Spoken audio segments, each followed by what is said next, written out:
All right, cool. That does work. All right. Sick. Neat. Neat. Time to post what I did.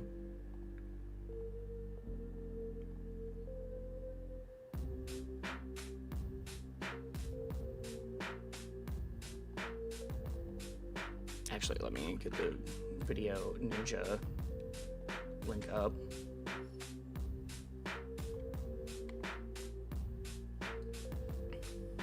Does this still work on OBS? Is this still the right source? Sorry, you're going to get a peek behind the curtain quick if anybody's tuning in already. Wait before you two stream, make Zeke reply to my DM. Okay. All right. What's up, Jolly Roger? Carrot Peeler, how we doing? I mean, Durai, I'm just gonna call him for the show, and before I start recording the episode, just be like, hey, Durai says to respond to your DM. And I'm just gonna wait there for a sec. That seems easy enough.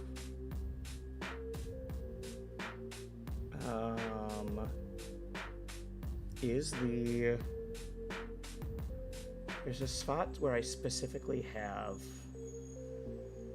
like an interview guest. Is that working? Or was that in a different scene? It was in a different scene. It was in this scene. Got it. Okay, cool. Did I see the new Ludwig merch drop? No, I did not. Well, I don't think I did. Was it today? If it's today, I did not. If it's today. Wow, this song is like too ominous and sad right now.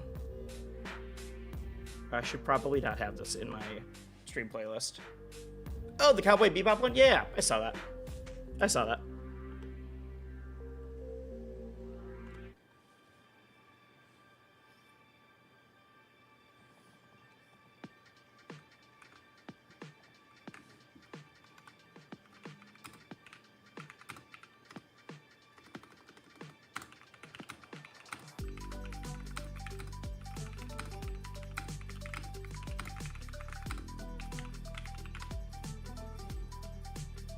Stock Exchange Gaming, you bet. You bet. I need to post that I'm live, because this is one where I do want people to tune in right away.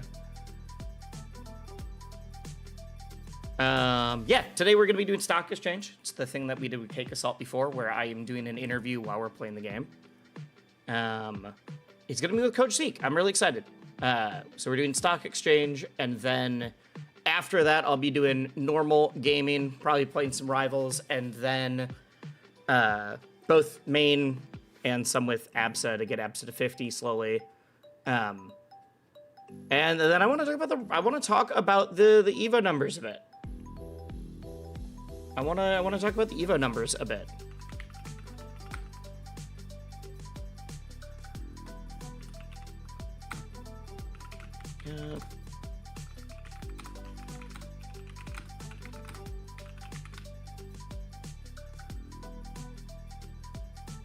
How's EVO prep going? Not great. I deranked hard with ABSA, and now I went on an 11 set win streak with my Maple off stream. Whereas like I don't feel like playing ABSA. I want to play ranked, but the problem is I do these gaming challenges in ranked. And so I went on an 11 set win streak, finally lost one, and even then was like, I'm not playing, that one person was pretty good. But like I wasn't doing anything crazy. Wasn't doing anything crazy yet. Curious, this is the first time that I'm doing one of these without putting a thumbnail up. All right, cool. It's just pulling a random thumbnail from the stream. Dope. That's what I thought it would do. Long ago, you used to have to, for like the first year that I did YouTube streaming, you had to post a thumbnail, because if you didn't, it would give you a really generic, like, this creator is live on YouTube, or like a YouTube live stream, like that graphic design style that you see in like millennial companies, that kind of deal.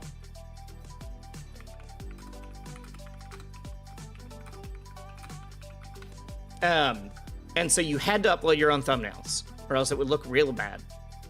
And now, or it would only use your like YouTube channel background, whatever. And apparently like 6 months ago, they updated it so that on YouTube streaming, it now just pulls a recent frame from your stream the way that Twitch has for years. And I don't know when they changed that, because I'm going to be making thumbnails for like, I'm hosting a huge event, or I'm doing this big thing, or I'm doing a challenge that I've prepped for, whatever. But for normal streams, I can just go live now. Making a thumbnail every single time I want to stream has made it so I can't do the like, all right, I'm going to play it for a bit quick. I'm going to do a session with this dude in whatever game. I'm just going to play for like 2 hours and then be done. Now I can stream those. It's like, before it's like, I don't want to make a thumbnail and have to do whatever. And I had some generic, like I had a template. I had really generic ones that I used for basically everything. But even then felt dumb. So I like it when I watch a stream if I can see what the viewer will see. Like I want the viewer to have a way to like know what they're getting in for if it's going to be live. I'm going to track though. I'm very curious if if my numbers on YouTube Live are like way down, then I'm going to stop doing it. But if it's about the same, this is way easier. And I put up some polls, and it's funny, all the polls, most people were like, yeah, I just want the live frame. But people that commented were like, I would like a thumbnail. But it was like 75% wanting the live frame. And I was like, all right, we'll figure it out. It could be that none of this matters. All right.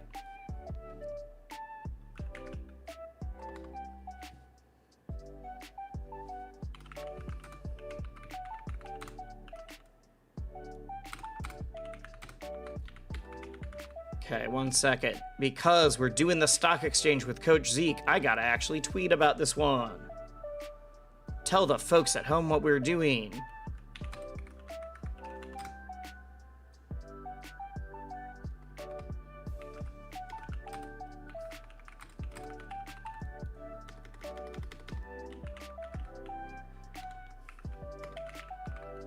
Twitch.tv/@wisely, youtube.com/@wisely. No way. There we go.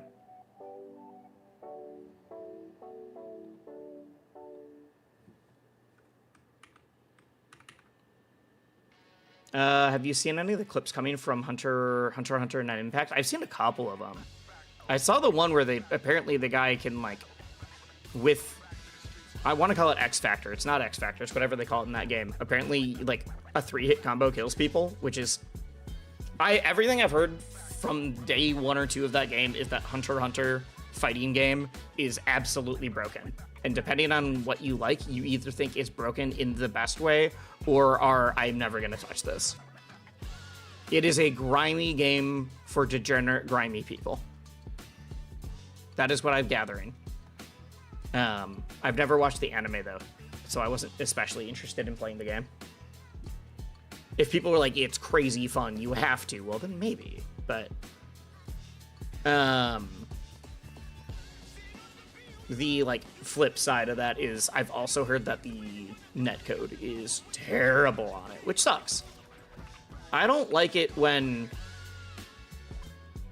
games are hampered by something that seems fixable. Let's say that. I don't like it when games are hampered by something that's like, we know how to do netcode now. Even if it's not the world's best netcode, if it's passable, that's fine. But people are like, oh, I'm playing with other folks and getting like 6 frames of rollback consistently. I'm like, that sucks.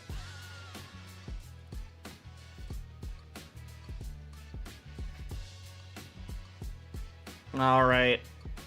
You seen the new Sagat trailer? I have. I watched it off stream. He looks brutal. Sagat looks violent.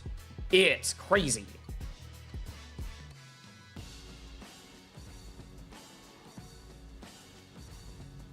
There we go. All right, I have done the posting. We're good. We're good. Zeke still has not joined the call yet. I'm down to watch the Sagat trailer after. I don't have a whole lot to add to it. Some Street Fighter trailers, I'm like, oh, look at this.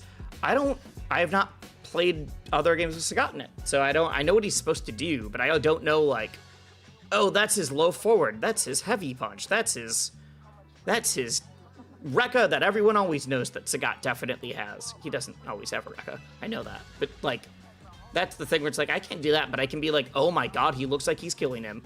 Which could be fun. I'm down to watch. Yeah, we can watch the Sagat trailer after this. I've now convinced myself. You convinced me. It's fine.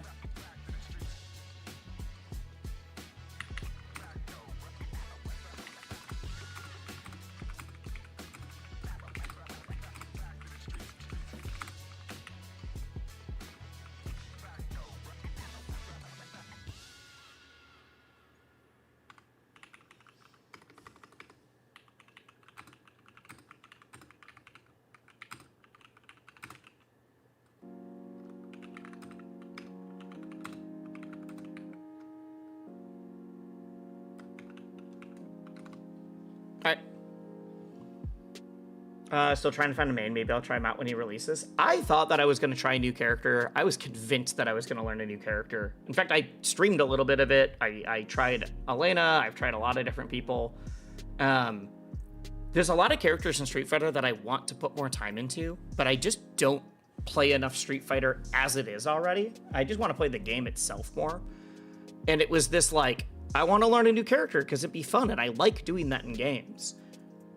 But I'm not playing Street Fighter enough as it is to even keep my main up to speed. And so I'm just like, all right, I shouldn't be trying to learn a new character before EVO. I shouldn't be doing... Like, I just need to build more time in my schedule to play Street Fighter in general before I'm like, and now, time to learn a completely new character. Because I can learn platform fighter characters real fast, because I have a decade of experience doing so. I can't learn Street Fighter characters or fighting game characters nearly as quickly. I have to look up way more guides. I am not the kind of person who can, like... I can't look at the frame data of a move and intuitively know, yes, this move will link into this one. And I can't look at a move and be like, this means this thing based on the frame data. Like, I can't find combos. I can find a little bit on accident, but not, like, good or optimal ones. Not even cool ones.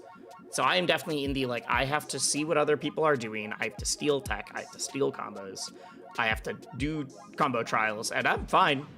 There's no shade in doing that, but that makes learning a character a lot... It just takes a lot longer for me to learn a new character in a traditional fighter. So if I was a full-time streamer, I'd probably have time to do that. I just don't feel like I do. That's fair. Whoa, new stock exchange? Yeah, we're going to be recording the stock exchange, episode 2, with Zeke. And then we will be talking about some of the EVO numbers are out for every game. There's a bunch of EVO news. I think there's some Rivals news. There's a lot of different stuff. I am excited. We're going to all talk about it. We're probably going to play some games as well. Probably wrap up with actually playing the video game outside of the stock exchange. But yeah, this is the live version of stock exchange, whereas, like, it doesn't have quite the hard cutoff at the end. I do what I can, but this is not the edited final version of stock exchange that goes up on YouTube later. Okay, he says he's ready.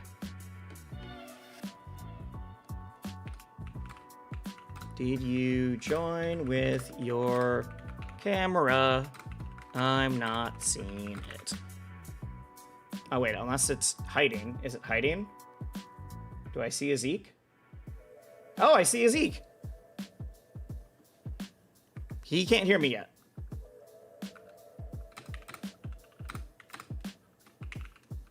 All right, time to call him. I didn't know there was a 1. I'm here for the sequel. 1 was with Cake Assault. 1 was with Cake Assault. So I'm somewhat not saying what the show is for a second. All right. Let's turn off the music and give him a call.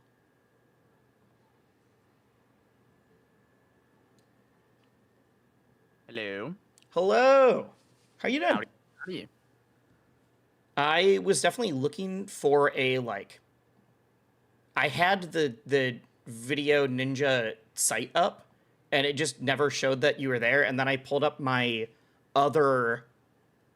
I pulled up my like actual stock exchange scene, and you were just sitting there. So my bad. Yeah, I was literally just waiting for a while. I was just like, You're all man, good. Zeke says he's here. I don't know. Oh, you're sending me the code already? Well, give me a sec, because I do have to check audio levels super fast. And then I have you're all to. good. I'll get my mic in the spot that I'm gonna put it and stuff. There we Reminder go. also, I'm recording completely on my end, so like. Okay, I'm recording on my end Should too. any issues, you can just use my video feed and audio for me as well. Cool. I don't think we'll need to. I have my OBS is set up so that I can record. Like I record my guest audio, my audio, and game audio all on different tracks. Which I have messed up before, and that's annoying. Yep. But that's why Cake's audio and the game audio were combined in the last episode. So several people were like, "Cake seemed quiet," or "The game was loud." I'm like, "Yes, I didn't. I didn't have a way to fix that." Yeah, all right, yeah. But got Cake's camera was also weird, and you have a better camera. That's him. Yeah, I do. You wanna know what my camera is? All I know is it's better than Cake's. It's an iPhone. Oh, is it? Yeah, I know a lot of people that do that kind of thing. Yeah, I use an iPhone. Yeah, it's awesome. Is it like an old iPhone, or are you just like, I can no longer use my phone? 13 Pro. I have a 13 that I use, and I have a Pro that I use for the camera. Okay, that's what more of what I meant is like, are you in a like, I can no longer use my phone while I'm streaming? Oh no, it's a separate phone for this specifically. Yeah. All right, I think I might have to make our faces smaller. We'll do a test in game before we actually start playing, just to like. The problem is he also had a weird aspect ratio on his. Oh yeah, yeah. And so but that was more. If anything too. I don't know who your editor is for this, but like they can just completely use my video and like crop it to the size they need it to be. My editor for this one is me. Oh, it's you. Oh hell yeah. Yeah. Let's go. I don't edit all of my stuff. I edit maybe like a third of it now.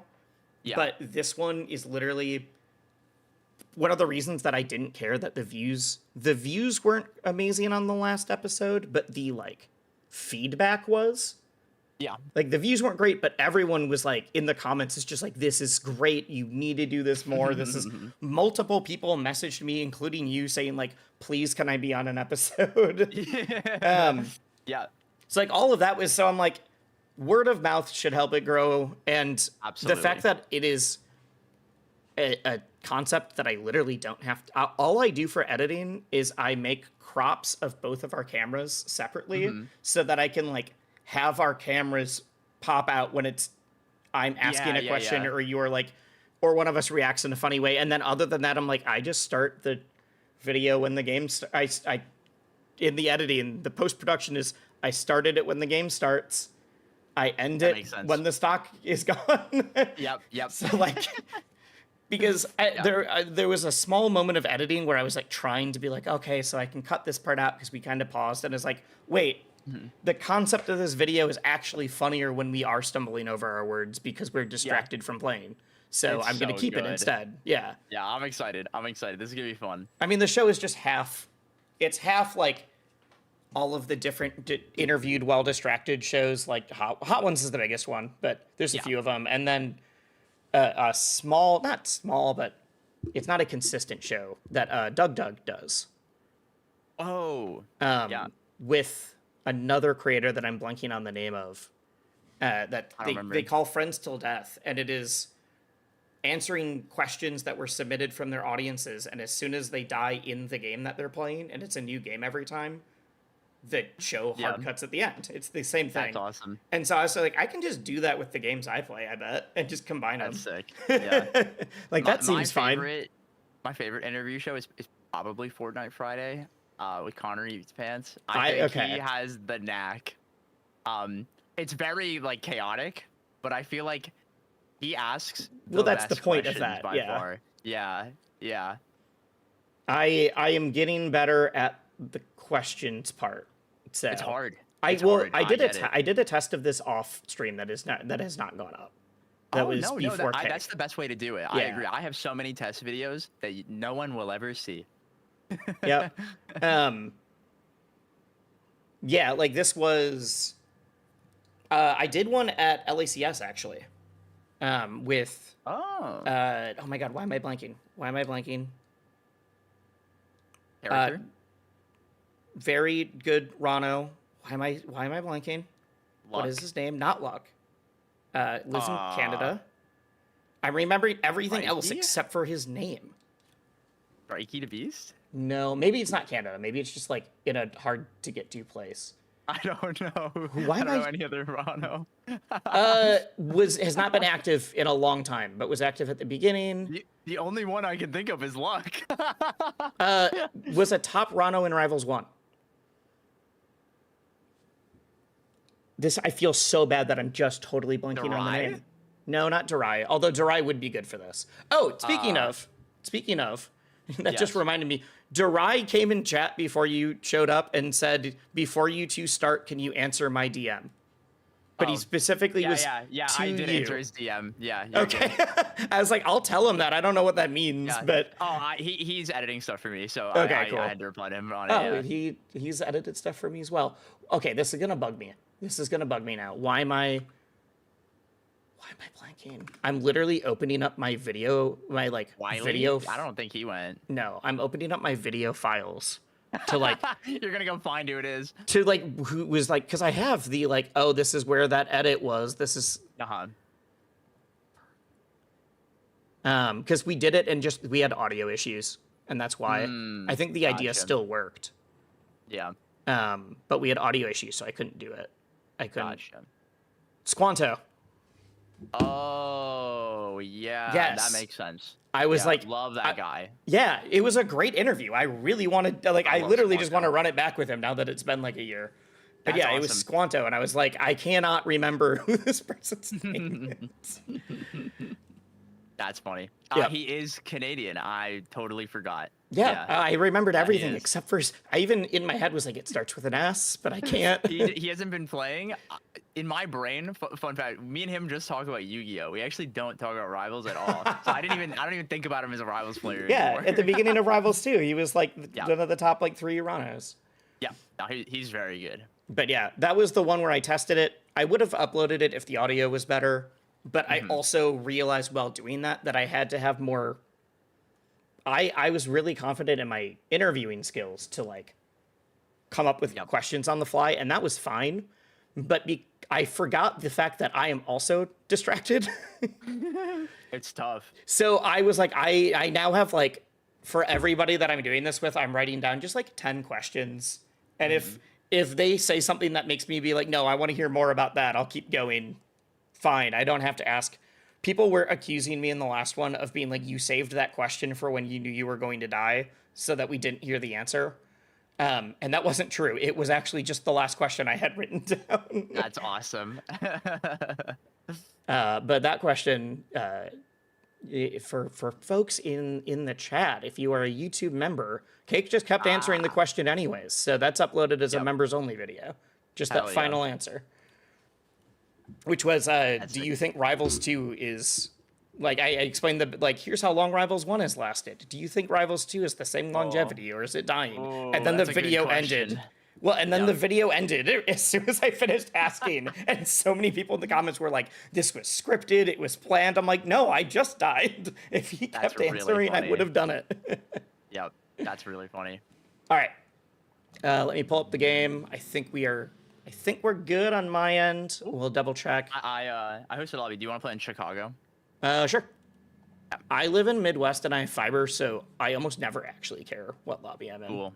Yeah, no, there are certain servers I avoid that aren't super great. I have done enough of like both intentional and unintentional marking servers as being bad for me. Yeah. Where it's like report the server. Sometimes because I play in box though, I just bump the button on accident, and every once in a while I'm like, that server was fine, but I definitely just reported it anyways. Yeah. Oh yeah, all the time. Yeah. I imagine they look into the volumes of reports and not just there was a report. Exactly. I guess we're done. Yeah. I avoid Toronto like the plague. That is an unplayable server and has been for a very long time. Sure. All right. So I have my questions for you up on the side. I also actually wrote out my intro this time because that was the one thing that I started explaining the point of the show and just stumbled over all of my words with Cake. Yep. That's okay. You're locked in. You're ready. We'll see. It's been a weird morning. But we're good now. We're good now. Game. Game, where are you? The game is up on my screen. Why? Where is it on OBS? This is why we do all of this. Oh, I love that. Yeah, yeah.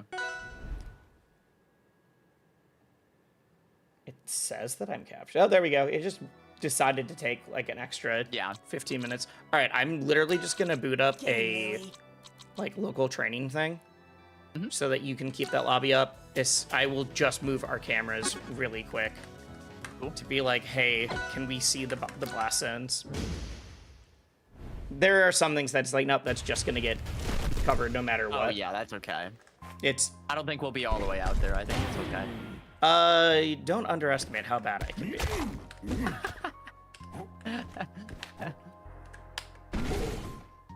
All right, I'll make it slightly smaller, but it's one of those, I don't like covering all of the gameplay. Yeah. But also the point of this is not the gameplay. That is just it's something funny happening. Well, that is the Subway Surfers of this series. There also is video games happening. Yeah, it's the hot chicken, dude. We're locked in. Yep, this is our chicken wings. This is our our spicy food. That's my chicken wing. That's the one. I'm excited. Your what? What was that? When I up throw up air, that's my chicken wing. That's my joy. Which character? Oh, yes, you're gonna have to find out. I mean, a lot of characters can do up throw up air. That's I don't know which best part. Yeah. I don't know which one who looks like a chicken wing. Do you know who I play? I thought you played Forsburn, but I guess I'm wrong. That's awesome. I'm excited. This is gonna be fun. All right. All right. I'll join your thing. I hit the wrong button, so no, I'm not. Give me a sec.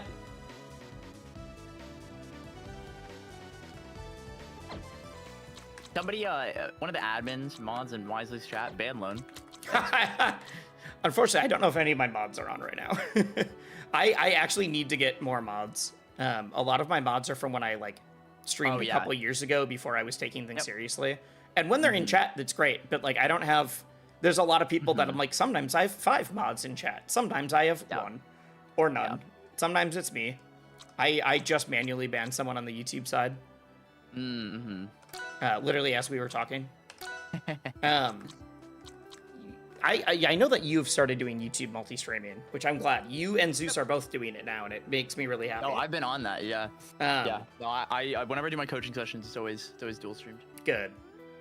Because literally my like numbers double. Like I have, I literally have the same amount of viewers on both right now. Sometimes one is way higher than the other, but I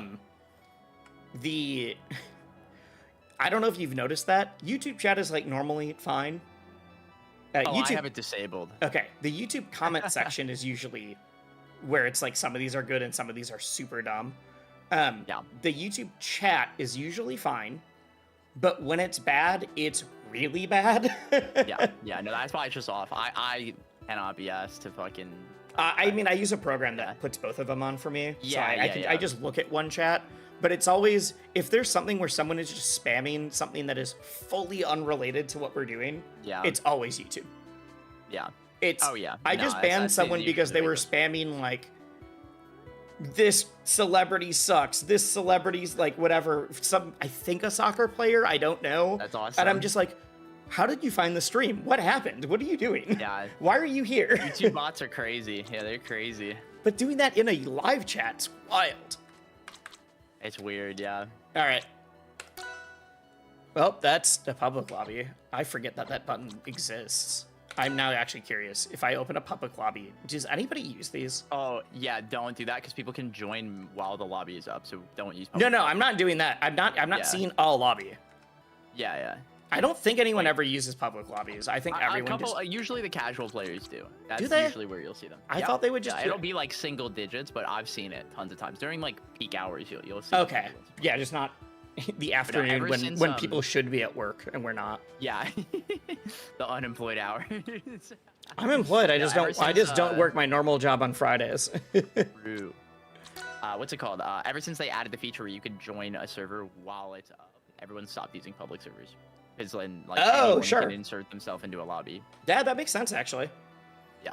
That makes sense. What's up, Demiurge, Merpy Derpy, or Merp Derp? Wait, no, there is a Y. It's just on one of them. Merp Derpy. Yeah. It's people. I've seen a lot of the Kermit rainbow. Oh yeah, that's me. Yep.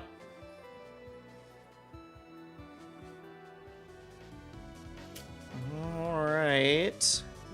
Unfortunately, I don't have my win streak right now. That's okay. I was on an 11 set win streak. Ooh, in ranked. Well, no, I was smurfing. I was playing ABSA on ranked the entire stream before that, and my ABSA sucks, so I deranked hard. And then off stream, I was like, you know what? I'm going to some big events. I want to practice my main, whatever. And then I played Maple and won 11 in a row, and kept telling myself like, well, no, because even 11 in a row, I didn't get up to where my original rank was. Oh my god, that's crazy. Because I dropped to like silver with ABSA because I'm bad at double jump cancel stuff. It's getting better. It's getting better. It's slowly moving up again. I'm in the wrong scene. One sec. I forgot that I made a scene that's just for stock exchange. There we go. Because that has our cameras different.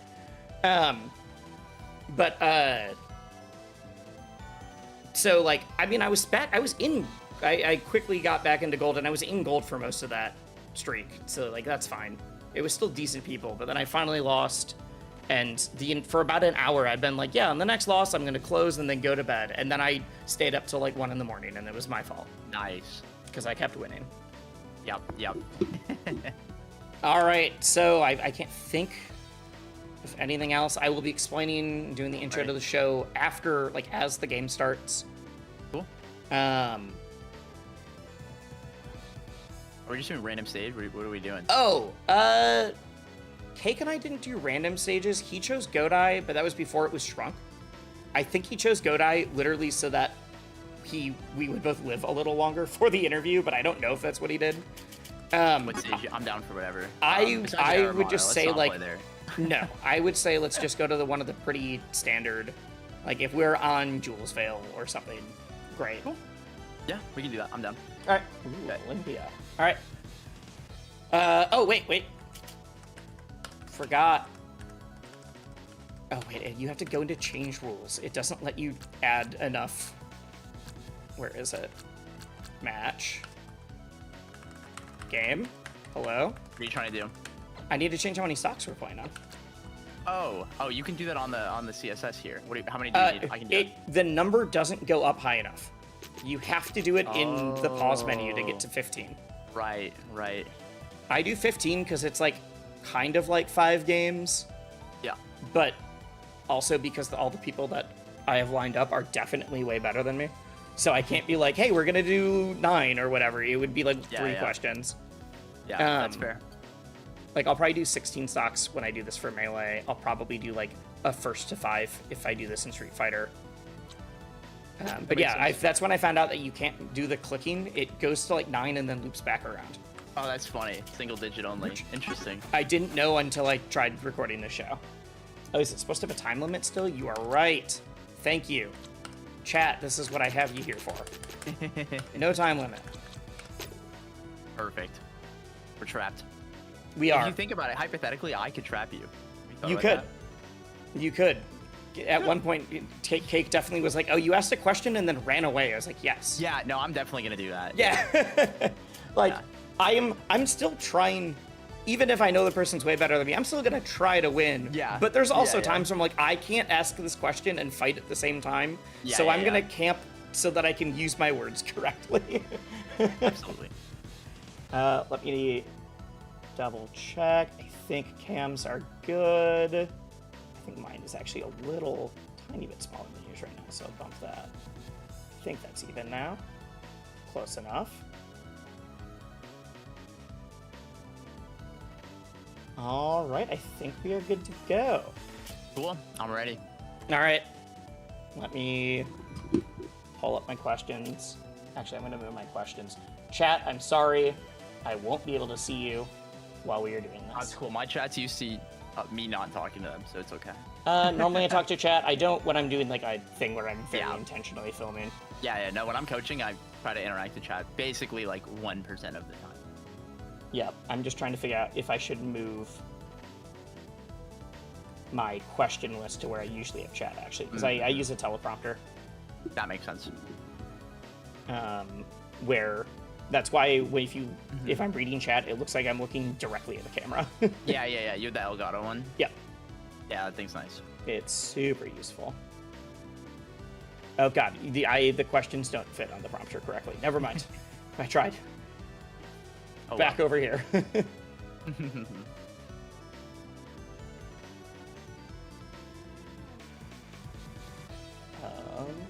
I'm not gonna deal with scrolling in my prompter. Yeah. While doing this.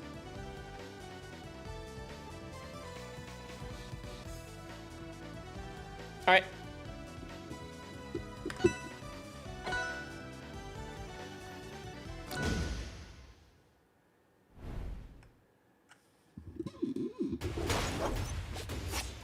All right, welcome to Stock Exchange. Wow, I already messed up. Welcome to Stock Exchange, the show where I have 15 stocks to interview my opponents. As soon as the final stock is taken, the interview ends. That is GG's. Oh my god, I cannot lose already. There we go. This week, I'm joined by Coach Zeke. They've got a laundry list of hitters in their coaching resume with names like Cake Assault, Penguin, Light, and Tweak, and Wizrobe across multiple games. Zeke, how are you doing today? And do you want to introduce yourself? Hi everyone, I'm Coach Zeke. I haven't touched you yet. Yeah, there we go. Yeah. Okay. There you go. Yeah. Yeah, I'm Coach Zeke. How's it going? I have been playing competitive games as a whole for over 15 years now, and I've been coaching for about 10 years now as well. Happy to be here. Really excited to see what kind of questions you have for me today, Wisely.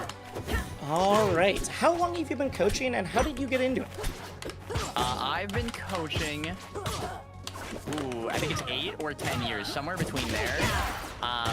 And I got into it back in Smash 4 was when I really started offering it. That was kind of the time where in Smash people were really into the resource side of like, how do I learn how to play this game? And I initially like started doing it for free for a lot of people that were just trying to learn and play, because you know that was like one of the first Smash games that had like real online where you could learn and play with everybody.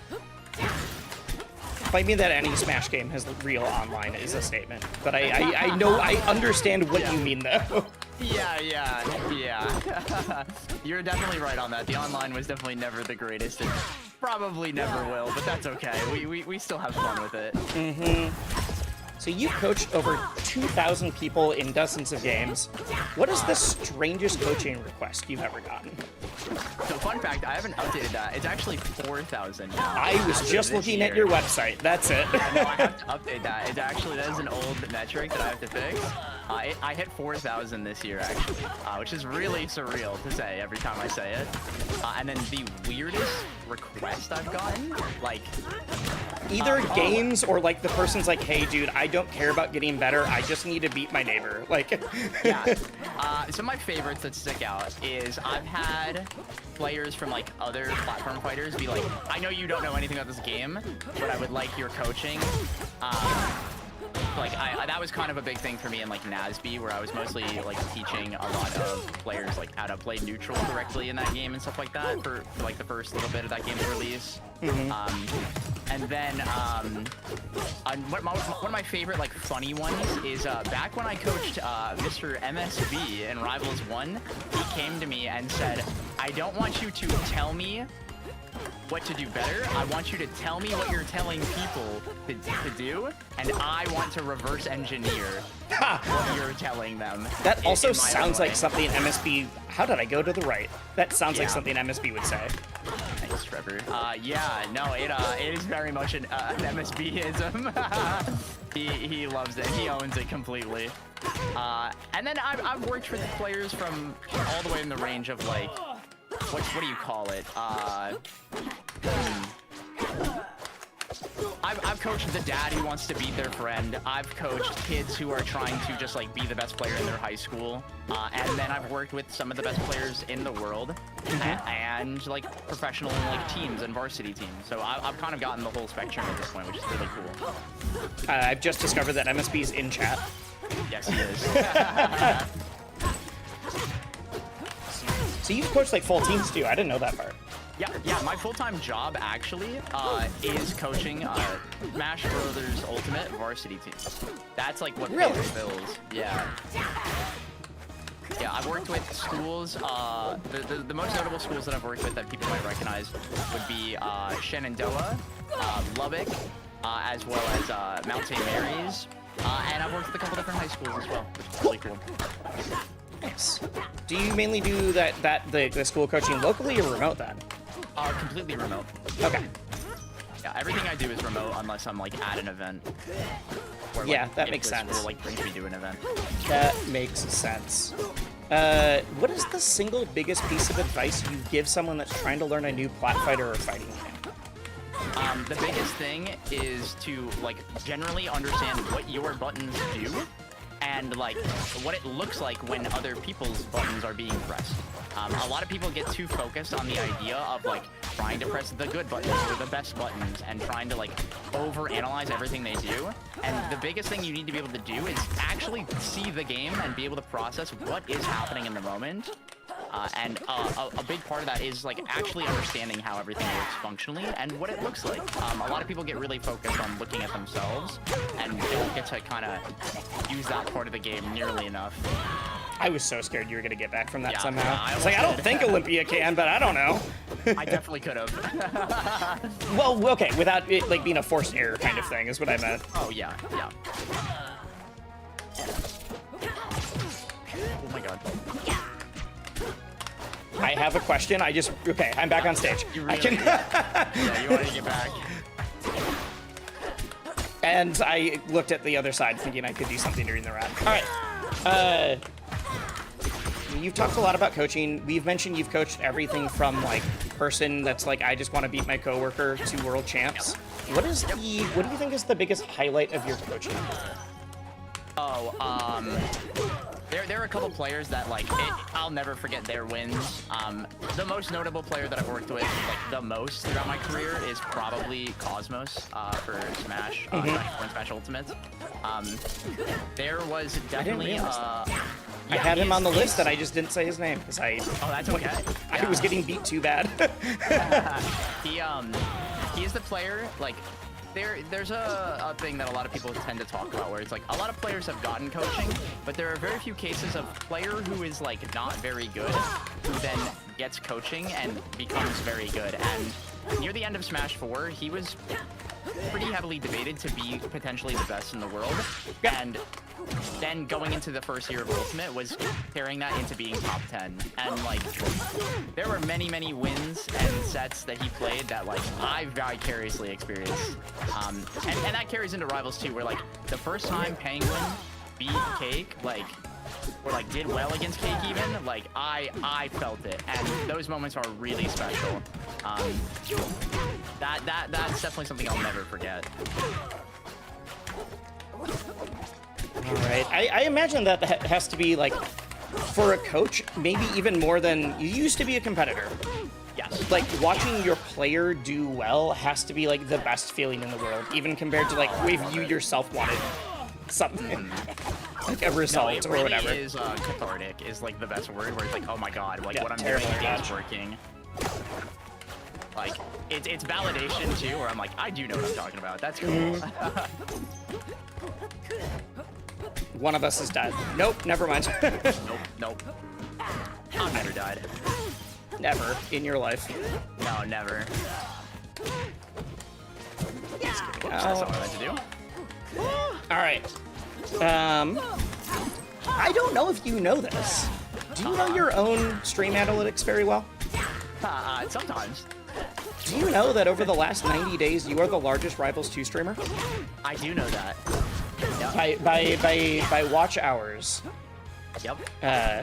Okay, it's the only one that beats you is the team that streams CEO, which I don't think we're gonna include, but you're definitely the largest streamer who's done it. Non-tournaments and outside of that, I have the most watch hours as well. Well, watch hours is how I determined it. You're second though, even with those determinations. It's Juicy Game Night. because they streamed CEO. Cool. But you are still second. Excluding that, yeah. Yeah. Even with those, you're second is the crazy part. That's cool. You also have your Cast or Curse podcast with Nurse. Yep. You've been doing in-person boothing at majors. I know you've made some YouTube videos before. Most people don't know this, but you actually used to work like behind the scenes in content creation too, just not Rivals related. Yep. What is one thing you haven't been able to do with your content yet that you really want to do something? It is very much long-form content, and it's something that I'm actively working on as we're speaking, pretty much. Okay. It's in the works, and it's continuing to build out the workflow and stuff. With my prior experience with content creation, I'm, to a fault, a bit picky, and, you know, off camera, we discussed the idea of, like, there's lots of test videos. You and I have both talked about this before. Yeah. The only reason I know that you have worked. Yep. And the big thing is there are a lot of videos that I've made for the sake of understanding like the format and being like, I might build on this, maybe I won't. And a lot of them I end up not, or it just hasn't panned out in a way that I've liked, whether it be the editor, my own time, my own priorities shifting. But long form content is the biggest thing I want to add by the end of this summer is the goal. Okay. To really help not only like bring more people to the game and learn more about me, but to have more available resources to learn this game at a higher level. Because this game is really hard. Are you still trying to stick to like mainly like learning and training? Oh, I missed every part of that. It's gonna be definitely a mix. Like my goal is like I want it to be entertaining. Yeah. That's the big thing. Is like if it's not entertaining, like if I don't like watching it, then I'm not uploading it. That's just not happening. And that's kind of my rule for it right now. Is like it has to be genuinely entertaining, and I try to make my coaching very approachable so that it is fun to kind of elevate that idea as well. Nice. Okay. All right. No, I feel the same way. That's why even if I'm not doing every tournament recap, I'm doing just like, all right, there was this big thing and there's a cool story to tell there or whatever. Yeah. Cool. Conversely, so you said one thing that you really want to work on. What's something you think is lacking in the current content creator scene, whether it's for Rivals or fighting games as a whole? I think Rivals, I'll probably stick to that, just because that's more of what I've been consuming recently. Bluntly, I think most people's streams are just playing ranked. There isn't really any sort of fun formats besides like Zeus, and even then, I love Zeus, but it's like it's ranked with a twist usually, right? Yep. And I think I've done ranked with a twist before too, but I also do other stuff like this. Yeah, exactly. And I think like more things like this that's about like the community or like the personalities is something we desperately need. Both like on the community side and like I think it's something that the devs can even like assist with too. Is like I think there's so many amazing, genuinely funny and entertaining people that are just not provided the podium to show that. I think that is going to be a really big thing that will make people more invested in the game. You know, there are so many people that like in a Discord call, the funniest person you've ever met. And if they're streaming, you don't get it. Yeah, you like don't get it, and I really want to see more of that. I was telling someone recently that I think they were pretty surprised. I was like, I don't watch many Rivals streams or like YouTube videos unless it's like something really interesting. So I think too many of them are just, I am playing the game now, again. Yeah, no, I think that's a really big thing. Like I've had a lot of my friends who are not from Rivals be like, hey, I love watching your stream. It's like entertaining, and I have no idea what this game is. And it's like, that's the best compliment I've ever gotten streaming this game by far. It has nothing to do with my coaching or anything. You're just like, yeah, it's fun. You make this game more fun, and I'm like, that's the goal. Is like, it is a game, and it should be about it being fun. And it's something that I definitely want to continue to grow on my own as well.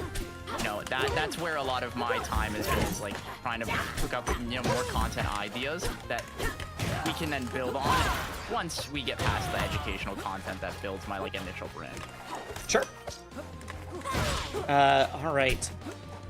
Despite coaching world-class talent in like multiple titles, I know you recently said that you are all in on Rivals 2 specifically, and not trying to do any multi-game stuff. I'm sure you still coach for other games, but why is that?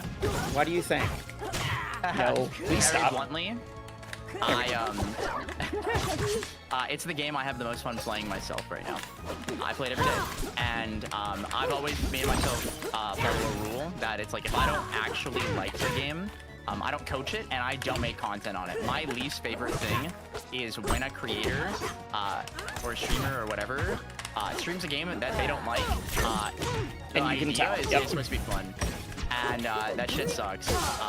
Bluntly, it really ruins the vibe, and I think it affects the game too. Like, I can't stand watching somebody, you know, stream X live service game, and every view that they do is like, oh my god, I can't wait to fight X character, and it's gonna make this game so unfun, and then immediately begin crashing out. Sure. I'm a big believer in that, and like, there are even like modern games that like I just have not vibed with, like.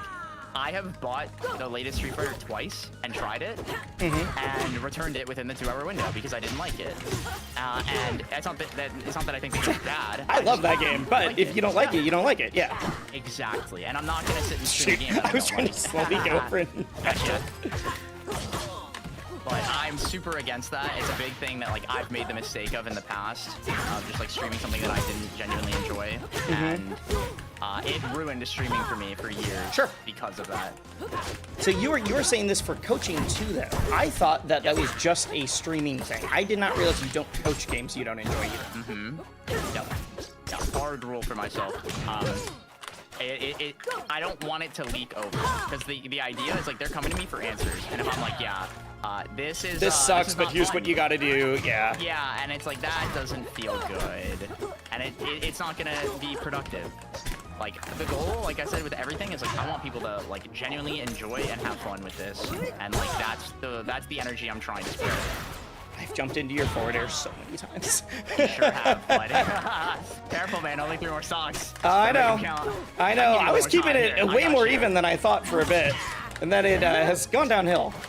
All right. Cool. I'll give you some more time. Go ahead. No, it's fine. It's fine. If you could make one change to Rivals 2, what would it be? I want them to make it so that Arcane bubbles go away when you either hit him or grab him. That's it. That's gotta go. I hate it. That's my #1 ask. That was a very real change then. All right. Yeah. Yeah, no BS. Genuine thing that I'm like, I don't get why that's a thing in this game, and it makes me very frustrated because nothing else follows that rule. Like, even like Obza, you grab her, Cloud goes away. Bubbles though, I side B, like I side special with Olympia and grab Arcane, and if there's Bubbles, I get hit by it and it hurts it, and I think that's really obnoxious.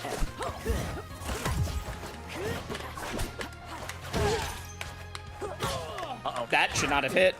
I was not prepared for it to hit. All right. Similarly, not a change, but if you got one character, either a returning character or a specific archetype to Rivals 2, what would it be? Sylvanas. Sylvanas? Sylvanas was my favorite character from Rivals 1. It was my favorite character to coach as well. I think that character is so cool. All right. Is there any brand new characters that you were excited about, or character archetypes that you wish were in the game? That's a great question. I don't really know. Get back here! Really like, oh no! Really Wait! Mind control never fails. Chat. Mind control never fails. If any I know what you're doing, but I still have to. Yeah. Yeah. I don't know. I can tell you characters that I don't want to be in the game, but I definitely don't have a character that besides Sylvanas, that I really want.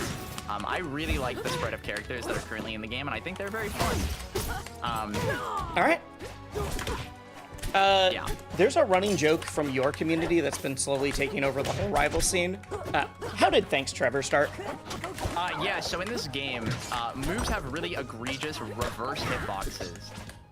And we as a community have decided that Trevor, who is a lovely enjoyer of a certain other platforming fighter, that also did this very egregiously. We have decided that it's his fault, but in like a fun way. So on my stream, when someone hits a very egregious reverse hitbox and it kills, I was like, you got me. Except that I messed up because I panicked. We have a command, exclamation point Trevor, that counts the amount of times that I have thanked Trevor. And it's really just out of curiosity to see like how much it really does happen. And man, does it happen quite a bit. It's funny. I get a kick out of it. And say, because I've now heard other people bring that up on commentary. Like, it is not just your community in your stream anymore. I love that. Yeah, we've had a couple now of that, which is crazy to think about. Oh no. Oh, you're gonna. Oh no, there we go. There we go. Yeah, someone in chat literally just said I didn't know that was a Zeke thing. Yep. They didn't know that's where that started.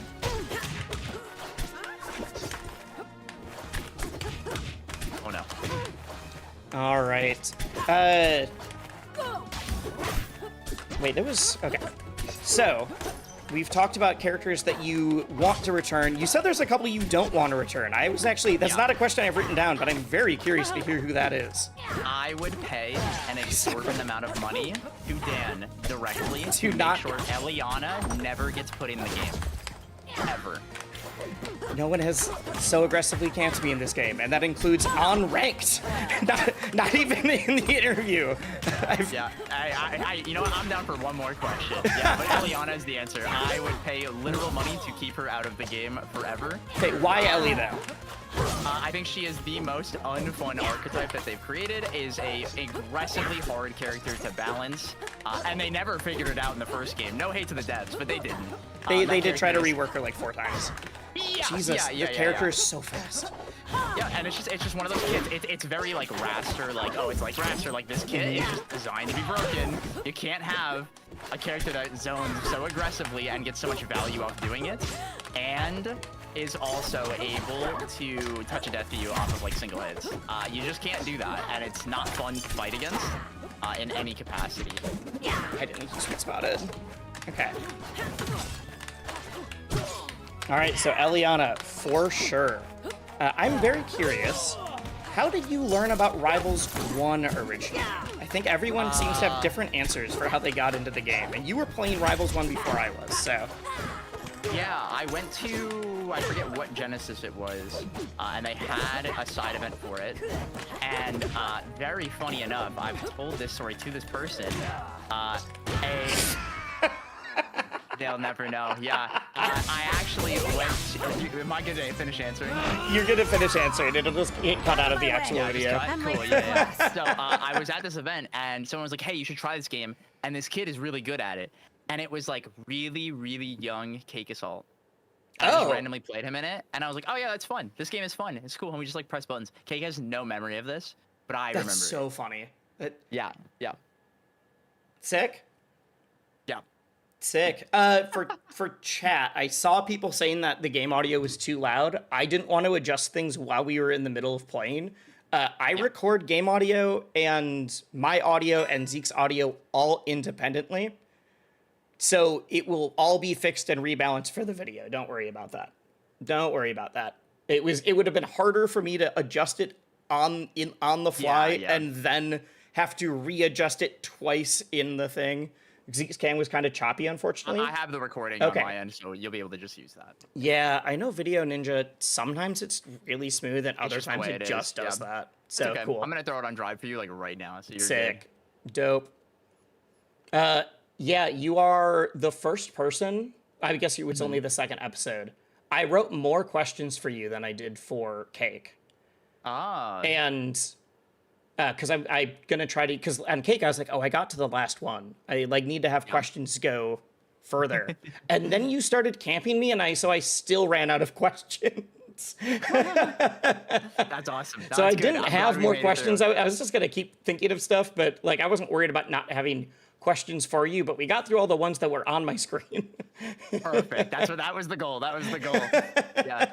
Yeah, I figured that out. Once I heard like where we were deviating, I was like, oh, cool. Okay, I can kill you now. We're good. I just wanted to get through what you had. Yeah. That's really funny. Okay. That was super fun. Thank you for having me on. I yeah, really enjoyed that. No, I was very, very excited to have you on. Zeke was content build. So was I, but I also suddenly was like, oh, I'm running out of questions that aren't going to sound like I'm actively thinking of them on the fly now. Yeah, no, it was really, really funny when you were like, wow, I'm being camped so aggressively right now. Like, and I was like, yep. This is what I do. This is what I do. That's how I play in tournament. Yeah, I mean, for a bit, like, I'm used to people camping me, but it feels different when I am down way further in stocks than ever before, but also there's no timer. No, I get to do it as long as I want. That was the moment where I was like, oh, this does feel different. As I'm just like, okay, this is off. This is not part of the interview anymore. Yeah, one of the reasons that I don't have I didn't make an how Olympia works video yet. Because the other ones, well, I had early access to ABSA, so I was able to make one right away. But I was like, oh, I'll make one for Olympia when she comes out. I'll try to get out within the month of her coming out. She just plays so differently than I was expecting her to. Because I was fully expecting the Rivals one in Makoto. She has really slow movement, but with fast burst mobility from her specials. And instead, I feel like they almost did the opposite. Like, yeah, I mean, they had to. That side special, you know, the Ike side B, like all that is the most. No, I get why they did that, but mechanic, I'm happy they did it, and it's really cool actually. But it's like, just this like, if I had made the How Olympia Works video, all the other ones are designed to be. They're guides, but they're not like, here's how to play defense. Here's how to. They are much more like game dev thoughts on like theoretically this is how the character is supposed to work. So that if you watch it 5 years from now when a bunch of patches happen, you're not like, oh, this is all wrong. A couple things might be off, but like, like the general vibe of like, this is how the character is supposed to function in a fighting game as an archetype. And I would have been fully wrong with the Olympia one. No, that's fun though. I think it's cool that they accomplished to like really subvert your expectations. That's a really cool experience. Yep. And so while you were running around in the air, I'm like, this is all just with normal movement too. You aren't even doing crazy gem stuff that often, or like FADC. Yep. Yeah. No, I have actually been practicing a lot since Olympia came out. Before Olympia was out, I was actually playing almost exclusively Edelus at one point. Okay. But when Olympia dropped, I pretty much fully swapped to her. I played a little bit of Forsburn on and off, but at this point, I've pretty much phased him out for my play. And I've started competing at locals, playing pretty much exclusively Olympia. Okay, I didn't know that. It's been really fun. I've gotten a couple really good wins here at Fusion in New Jersey, which is a very stacked tournament. It is so fun though. Anyone come out here, please come to Fusion. I've been to the Fusion Major, the second. You have. Yeah, I still have the video footage of that. I am so far behind I have 3 different, not vlogs, but they're all like vlog footage with a script. And I have same. I have one for Gommel I gotta do. I have Smash Camp, Combo Breaker, and Fusion still. Oh man. And like I'm glad that I'm writing them where they need scripts and not where it's just a vlog, because that way I can make it like still interesting even if it's not the relevant tournament right now. Yeah, but it's a story. You're telling a story. Yeah, I love that. But I'm gonna be making one for EVO as well when I go to that. I'm gonna have the same problem there. So yeah, EVO is gonna be a fun one. I'm excited. EVO has the what are the tournaments that you're planned for? What tournaments are you confirmed for? Going to EVO. I was gonna go to that anyways for Street Fighter, the game that you just said you don't like, and that's fine. I love Street Fighter. I just don't like the new one. No, right, and I love the new one. I was gonna go for Street Fighter anyways, and then Rivals was announced. It's like, all right, sick. I think I've mentioned this on stream now, but you know Rick, the Hado? Yeah. The head of EVO and Combo Breaker. He's from Minnesota, so we've actually knew each other before this was his job. He ran the first tournament I ever went to, which was like a regional in 2014 or whatever. So we've known each other for a while. I got message from him that was the world's worst kept, like, least subtle message, like a week before the EVO announcement show. Yeah. That was just like, he's like, hey, you can't tell anybody, but you should, but you should definitely be co-streaming the EVO announcement show. I was like, Rick, I know what this means. Like, I'm not dumb. That's really funny. And he's like, you have to pretend to be surprised. And then my computer broke anyway, so you don't. That stream was great. I loved watching your stream of that. And that was not a bit. That was, I literally had to pull part of my computer out, and that's why it works now. I had a faulty. Yeah. Your drives, like your USBs were dying. That was crazy. But it was shorting the. It was shorting the whole power though, and so I fully unplugged that USB row. So I knew that was going to happen, and I still missed it live. It's the best part of that stream. That's funny. He gave you a little hint, and you were like, "Come on, man." Well, the thing is, I'm like, oh, now I can't. I have to just hold that secret for like 2 weeks of knowing we will be at EVO.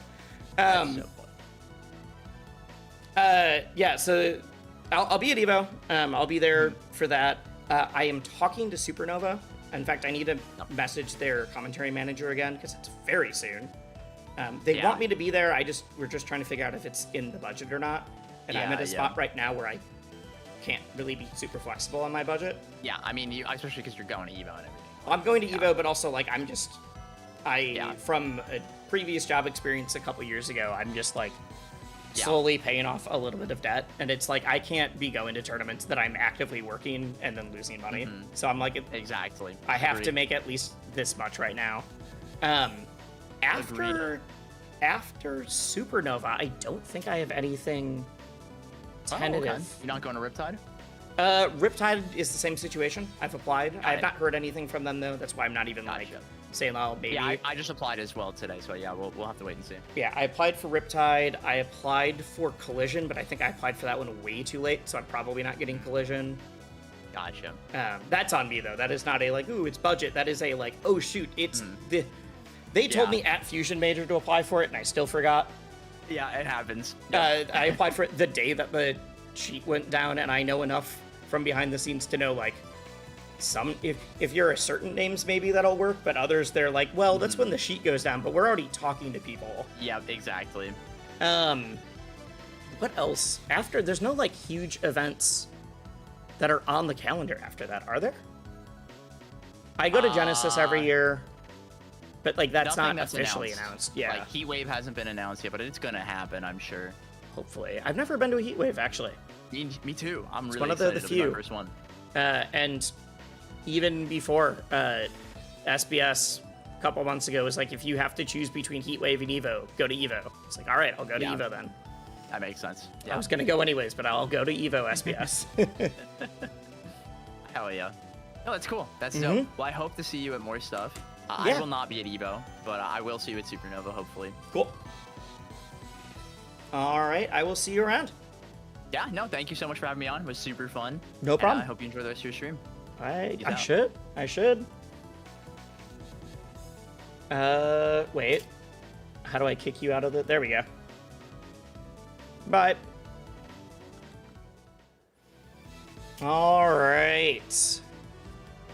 Ooh, thank you guys for all the follows. I was not able to thank everybody while we were doing the interview, obviously. I'm not nearly as talking to chat as normal. But Vereka, Fossa, Epic Lemon, Germama69, Bird, Mita, Gay. There we go. That's the whole one. Thank you. Thank you guys. I thought that episode was super fun. The best part about filming those is that I have no concept of how long they're going. I fully lose track of time. I have no idea. We could have played for 10 minutes. We could have played for 40 minutes. I have no clue. But we got that. Speaking of EVO, there's a couple things that I want to do with the rest of the stream. One, I want to play some more games. I do want to just do that. I'm in a gaming mood. I think I'll swap between Absa and then Maple. So like Absa learning the new character, Maple playing more for like trying to get better kind of stuff. I want to talk a little bit. I don't know if there's a story here or not, but I want to talk a little bit about the EVO numbers. Because those came out yesterday. All right, let me close Rivals so we don't have the music just on the loop until I start playing. Good stuff, fun to watch and listen. Yeah, I'm glad you enjoyed it. Oh, something that Zeke mentioned while we were on, that I didn't talk about then because the focus of the interviews needs to be on my actual interviewee and not just me talking to them where we would do a normal story. But you had mentioned that like people that don't know Rivals that are friends of yours or friends of Zeke's will pop into will be like, that stream was great. I don't know what was happening, but I enjoyed it a lot. My dad watched the recent video I did of playing every rank in Rivals, which I know that he watches stuff on my channel, but usually he's like, I don't know what's going on. I'm whatever. And he's like, that video was really fun. I understood exactly what was going on. I got the goal. The story was fun. Like he was fully on board with like he got it. And I was just like, oh my God. All right. That's like one of the reasons that I think that video, the response has been so good is because it was like, if my dad feels that way about it, good. That means that people who don't know Rivals should like it. So, yeah. All right, I'm going to pull up the Rivals numbers. Let's talk about this for a sec. I'm going to put music back on. Oh, apparently I'm not. There we go. Does your dad have the same beard as me? No, he does not. He has a small goatee. And he's had one since I was a child. I don't know what he looks like without it.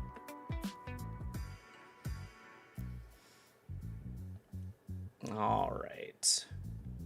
We do look very similar other than that, though. Like, very similar other than that. It's kind of weird. Is he bald? Yes. It was one of the things when...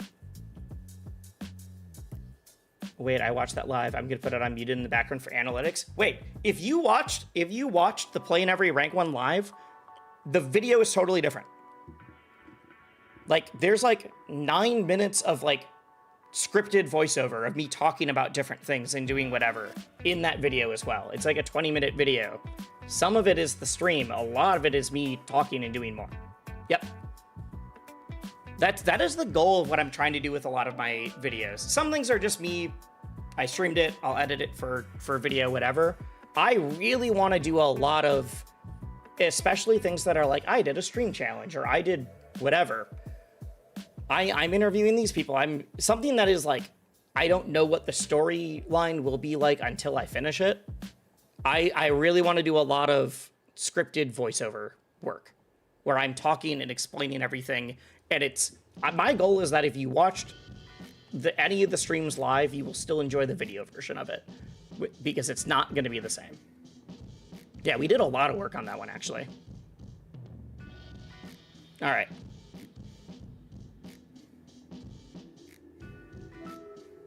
What was that noise?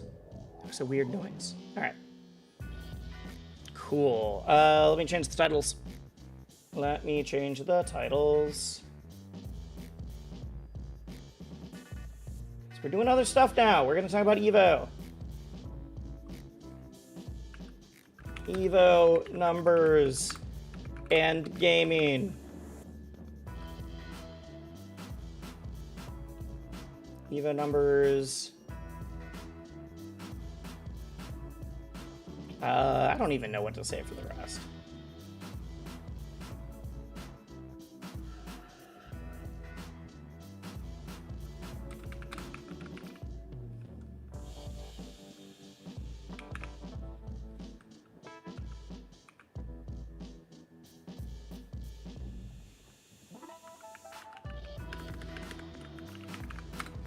Now that I don't have to upload a thumbnail every time for my YouTube ones, I can actually just change the title when it's like, all right, I'm on a new segment. Let's do that quick. I do need to make an easier way to do this, though.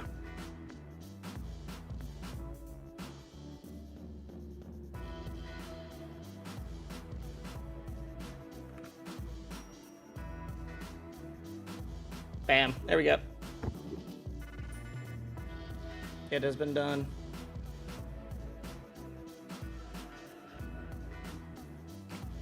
There we go. All right. So, if you were unaware, the EVO numbers went live yesterday, if you guys didn't see. So we knew before what the order of games were. We had the leaderboards, but we know exactly how many people made it for each category. And I think it's very interesting. They've actually put up a whole article that's not just like, here are how many people entered Tekken, and here are how many people entered Rivals, but also they included things like which games had the most unique countries playing in them, which games had the most and least crossover with other games. So like, there's certain games where almost everyone that's playing that game also is playing a different game. And there's certain games where almost everyone playing that game only playing that one game. That kind of thing. So that's the kind of stuff I wanted to go over. Let's share this.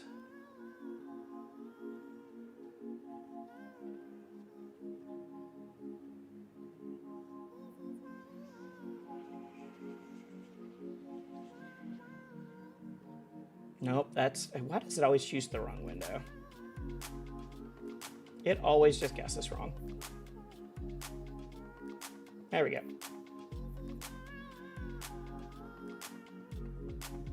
So, EVO competitors by the numbers. Oh, it was made by Trevor. Cool. Different Trevor. This is, if you know communism on socials, that is that Trevor. Because he works at EVO. That makes sense. All right. Zoom out slightly so we can see the whole thing. Actually, zoom in so we can read it. EVO final registration leaderboard numbers. I saw a lot of people that were making like, oh my god, the numbers are down from whatever. It's like, yeah, Tekken 8 came out last year. Like, of course it had huge numbers. It was there's no game on here except for Fatal Fury that is a brand new game. There's no games on the registration leaderboards that is like pulling the new game hype wave.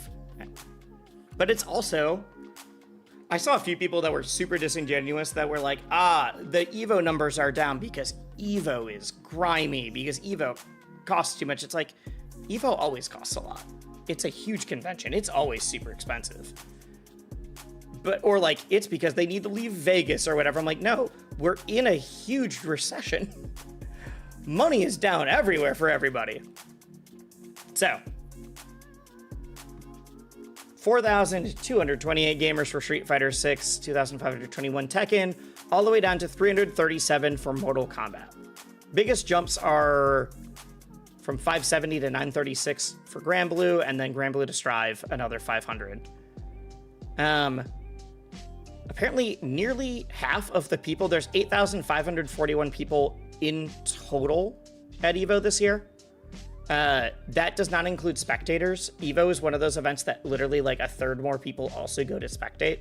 I wouldn't be surprised if the final numbers for like people in the venue at EVO is closer to like 1,300 or not 1,000, 13,000 or like 15,000. I don't think any of the games jumped up or increased in numbers. Oh! Total entrance on Start GG, which includes spectators, is up by a lot. Is it? How do I find that? I can just pull it up. I can pull it up.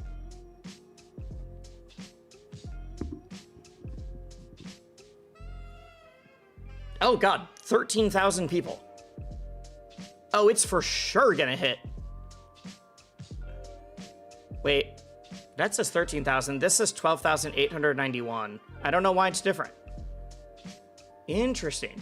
So literally the numbers could have gone up, which means everyone fear-mongering about EVO being evil is just dumb. Just dumb. Wait,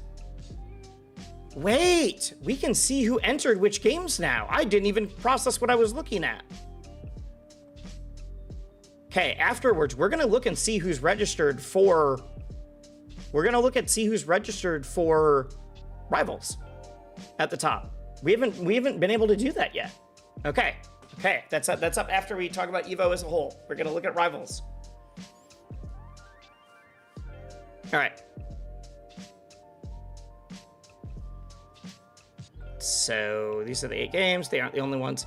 So Mortal Kombat's the lowest at 377. I saw a bunch of people dumping on MK for that, which is dumb. Obviously, MK's not doing crazy well right now, but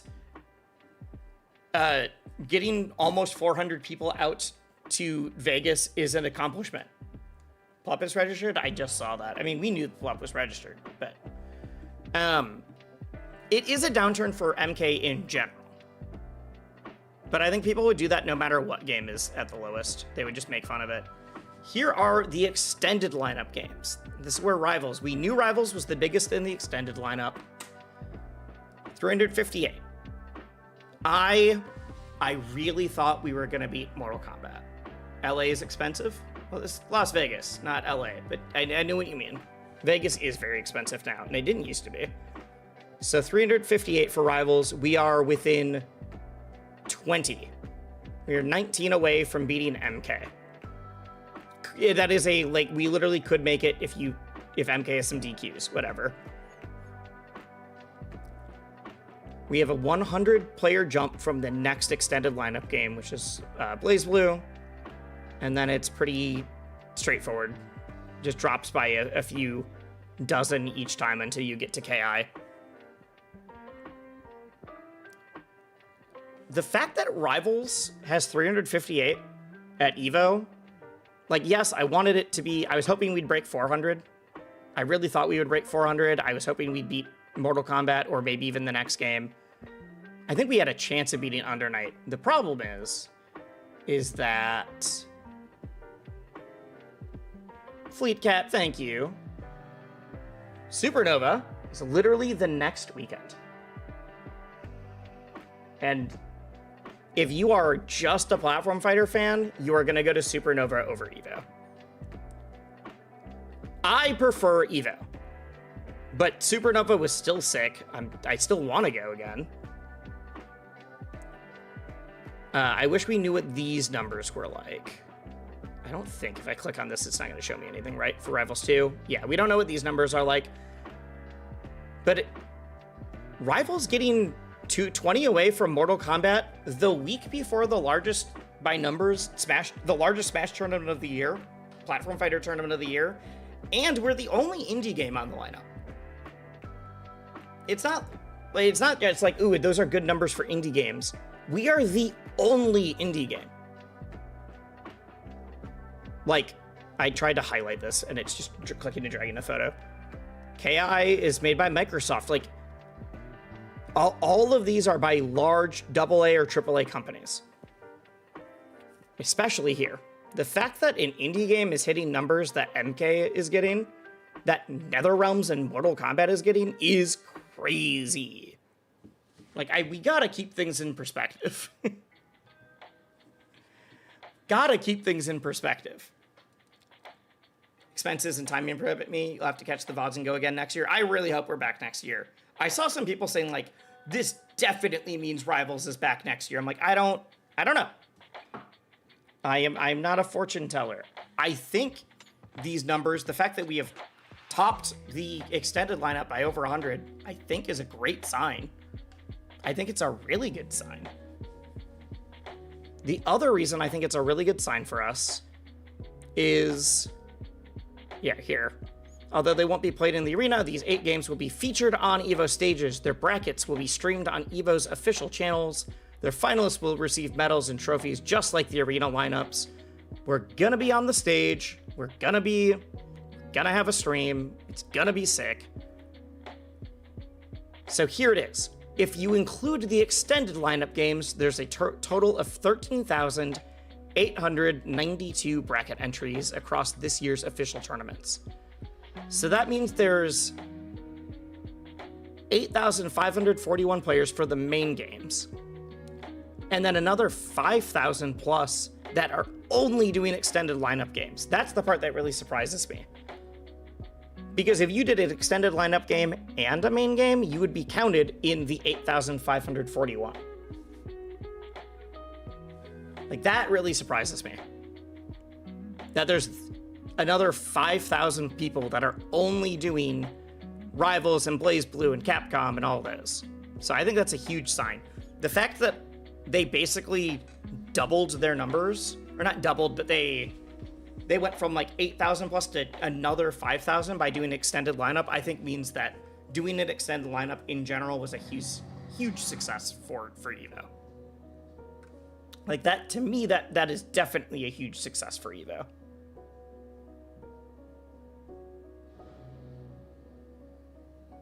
If they wanted to know, like, did extended lineup bring in people and bring in numbers and bring in money? Yes. Yes, it did.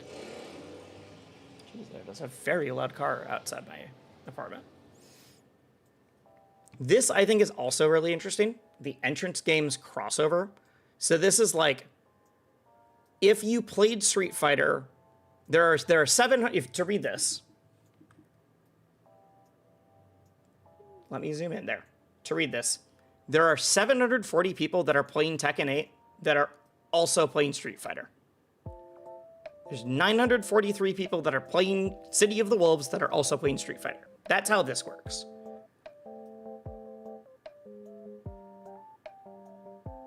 The fact that only 8 people play both Mortal Kombat 1 and Uni 2 is very funny to me. It kind of makes sense. Like, incredibly different games, very different, like, very different like art styles and aesthetics and culture. I think that's the lowest. Wait, what's the one with 16? Okay, they're all MK ones. MK and GBVSR. Yep, so the anime game, MK and Strive. All of the anime games it has the least amount of crossover with. I guess that makes sense.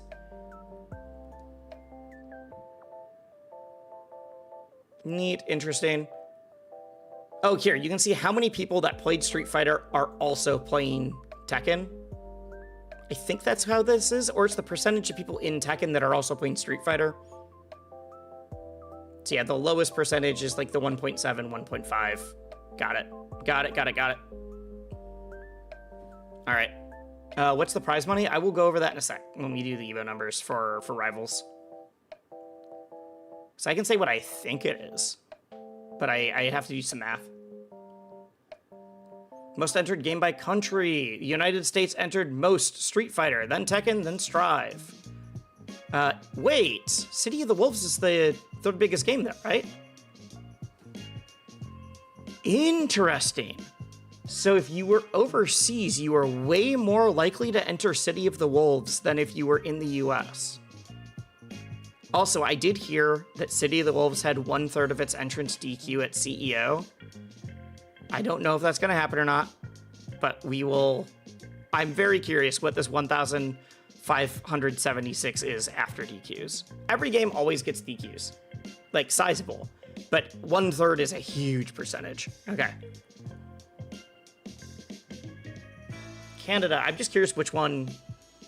Japan was more likely to enter City of the Wolves than Strive. Interesting. Mexico with City of the Wolves, Street Fighter, and then KOF. That all tracks.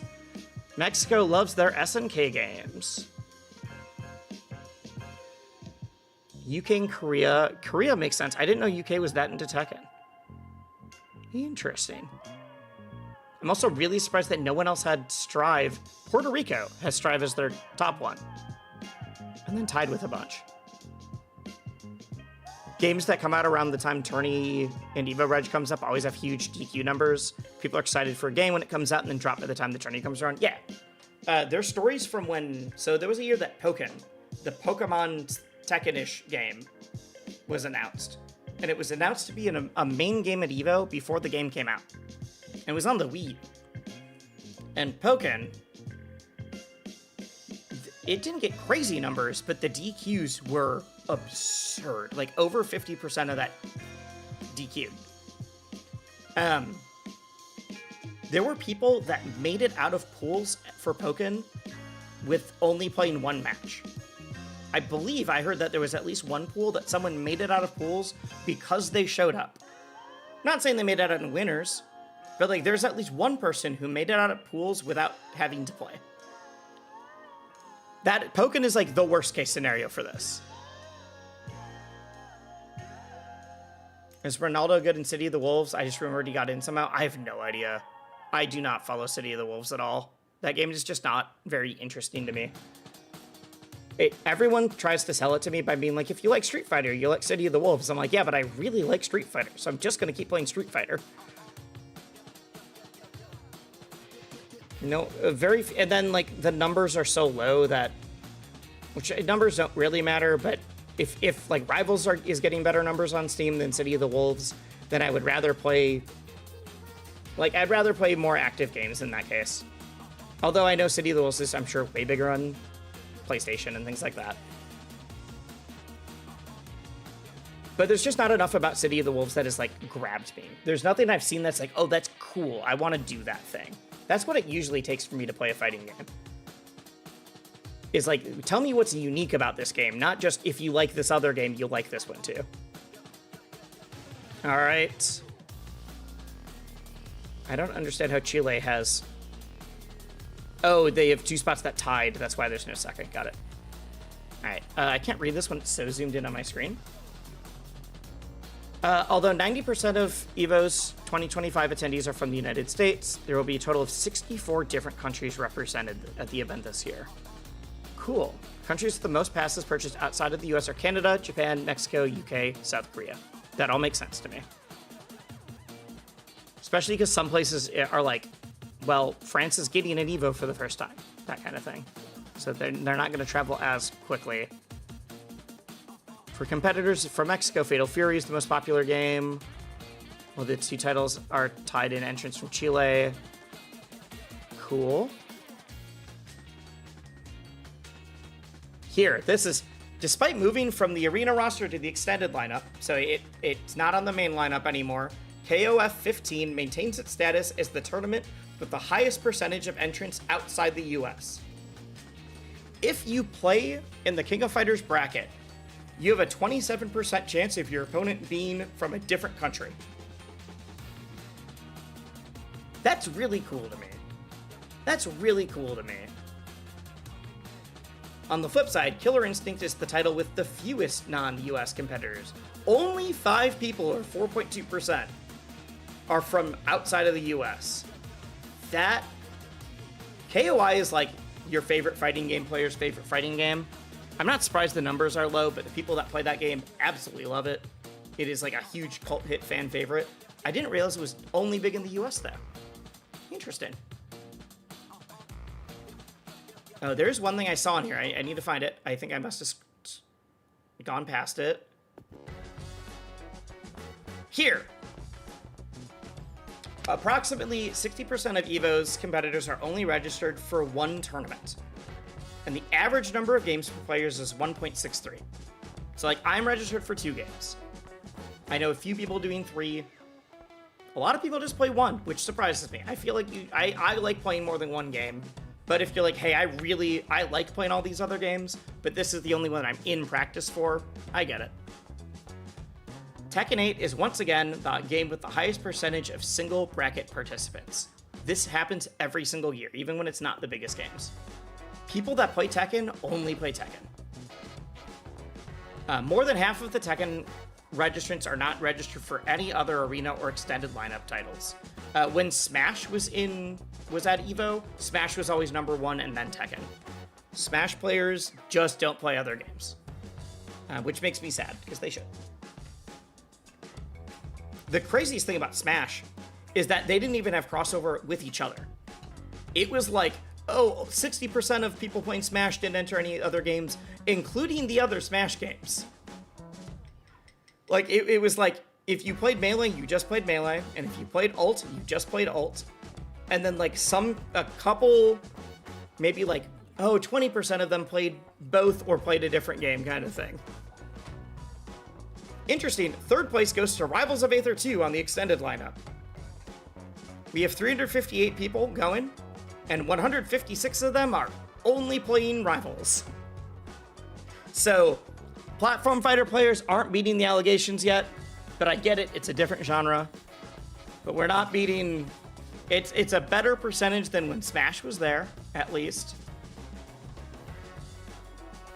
So in a weird way, I'm like, that's cool. And it shows that having a different genre of games, having a platform fighter instead of a traditional fighter paid off. Because they are only playing their new genre. But do Tekken players not play VF? No, they don't. I don't know why. It's the other 3D fighting game, but I've heard that Tekken and VF like don't have a lot in common.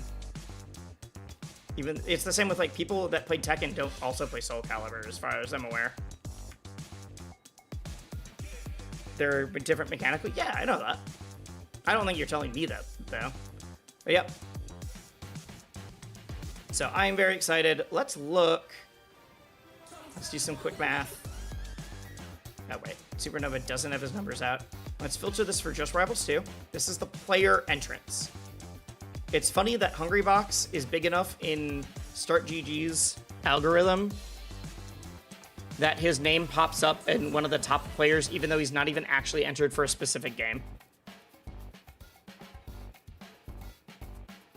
Because a lot of these are people that are really big in their one game or whatever. Super Noon's only playing Fatal Fury? Interesting. Apology Man is playing Rivals? Let's go! Who do we think Apology Man plays in Rivals? I want to know. I know that he used to play Smash, so I'm not totally surprised. He doesn't know me at all. Maybe I throw a Hail Mary. I throw the long bomb. I shoot my shot and be like, "Yo, Apology Man, you want to talk Rivals? You want to do a Rivals thing with me?" All right. So let's see. Let's filter this. Let's look at just Rivals of Aether 2. 359. It's one more person than before. So, okay, Plup, Spargo. Apology Man being super high because he's really good at other games is very funny. Sandstorm. B-Bats. B-Bats just made it through qualifying through the Hungrybox tournament. I want to call it Coinbox, but it's not. It was just the EVO qualifier. Hyperflame is going. I didn't know Hyperflame played Granblue. Boyko. Not Boyko. Stango. I just read the B. Pikmon. All these people are only playing Rivals. Ty is going. Cool. I knew that Ty was playing some Rivals. I did not know that Ty played Street Fighter. Nice. CPU Zero, I know, has been playing a ton of Rivals. CPU Zero loves Rivals now. Kept talking to me a ton about it at Smash Camp. I didn't know Shadowhawk was going. Let's go. Chango? Did not know that Chango was playing Rivals. Cool. Chango's the super good puff. I must have missed this. Sick. Yeah, CPU Zero and Chango are both top puffs in Melee. Also surprised that all the names I'm seeing that are people from Melee, where I know there's more ult players that are, like, I feel like more ult players have started learning Rivals. And I'm seeing more Melee and a lot of PM gang. As far as one, like, oh, I didn't know they were playing, that kind of thing. That's not the Luck I'm thinking of, right? Luck from the Void, who is this? No, that's not my Luck. That's not Rano Luck. CPU Zero plays a lot of doubles, I've heard that. Alright, Stro, which is Stroder. Gibbles, Luck, different Luck. Dance Demand. We did see Dan himself. PM is sick. PM is so sick. I love PM. Gimmer? I didn't know that. I know Gimmer's been playing a lot. I just didn't know Gimmer was going. Yet another Luck?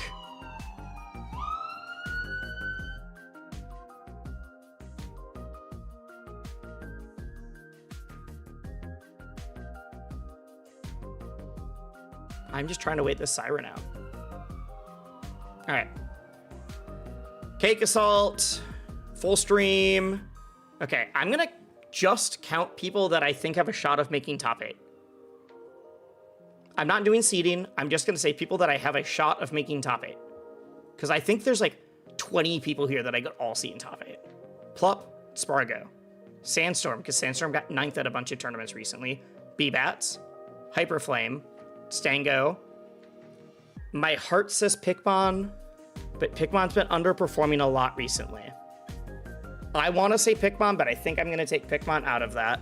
I think Pikmon will do well, though.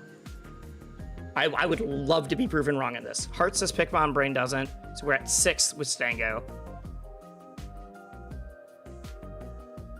Dakpo, 7. Dakpo underperformed online, but apparently lost to 2 amazing Absas, and that's a new character. Dakpo could do it. 7. Cake, 8. Full stream, 9. That is now 9 people that I could confidently see making top 8.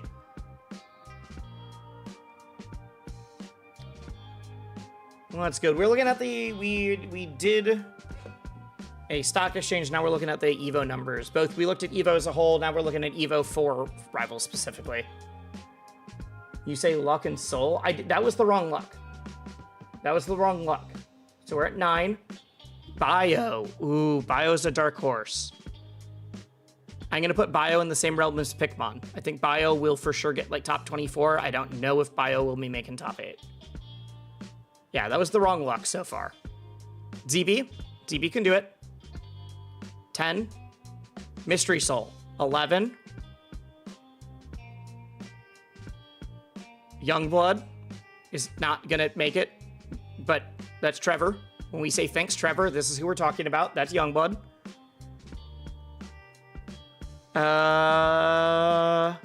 Wisely. Wisely, so we're at 12. No, I'm not including mine. I think we're at 11, right? Saw Step is super good. I am shocked at all of these people. Wait, I just skimmed over this. Dolphin Brick is going?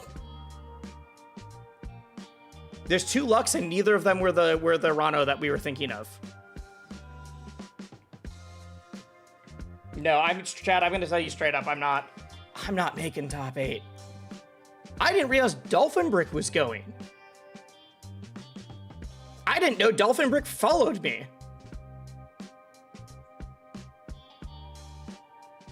Wow. Is Dolphin Brick doing well in brackets? He is 4th in British Columbia right now, behind Outcast, Bullets, and Quags. Sick. Cool. So not gonna get top 8, but is very good. Dolphin Brick was a top Arcane in Rivals 1 for a long time. Let me open that up again. What character were you seeing in Dolphin Brick's thing? I assume it was Arcane again? Yeah. Dolphin Brick was a long time top 50, like top 10 at one point, Arcane in Rivals 1. So we're at 11. Saw Step is very good. Juno could do it. Juno will be hard. I put Juno in the same realm as like Pikmon right now. I do the same thing with FPZ. Is AMSA going? I don't know. We have not been able to see the thing. So we've got 11 for sure, and we've got like 5 Fringe that I think will for sure make like top 24. I'll start counting Fringe around. Elkies, 12. Cheesy Potato, 13. Elkies and Cheesy could both make this. Cheesy, why aren't you playing Street Fighter? Chat, Cheesy's only playing Rivals, presumably because she really wants to focus on Rivals. If anybody knows anything about Street Fighter, Cheesy's really good at Street Fighter. Elkies, you want to believe, but I think Elkies is going to get like 25th or top 8. Elkies got top 8 at Genesis though, so I'm saying has a chance. When I say Cheesy's good at Street Fighter, Cheesy has beaten oh my god, who was it? Elkies also got top 8 at CEO? Yeah, exactly. I'm looking at, okay, one second. Street Fighter 6 top Manon players. Who is this again? Why am I blanking on the name?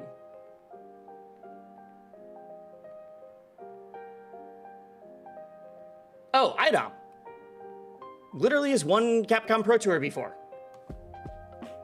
Cheesy beat IDOM in bracket. Cheesy is really, really good at Street Fighter. I'm sad she's not playing it. But I think she's probably worried that she could do really well in both games, and like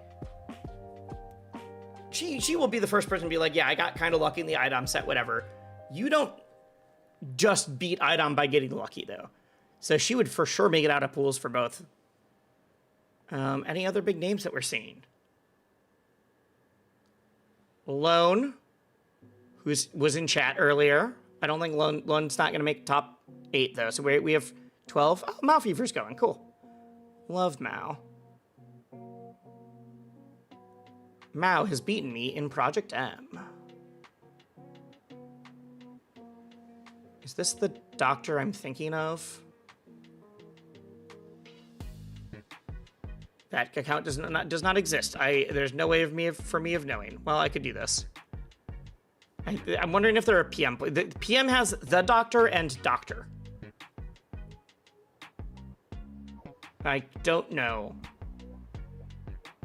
which. Whatever. Still good either way. Is Marlon not going? I'm not seeing Marlon on here. We want to look quick. Oh, shoot, I just lost the filter anyways. Marlon. Marlon's going. Marlon's name just hasn't showed up. I'll count Marlon as when we get to Marlon then. I thought Marlon was going. You haven't seen The Doctor in a while. The Doctor has only played like in 1 or 2 Rivals tournaments. He did win Genesis doubles, but does not actively play a ton.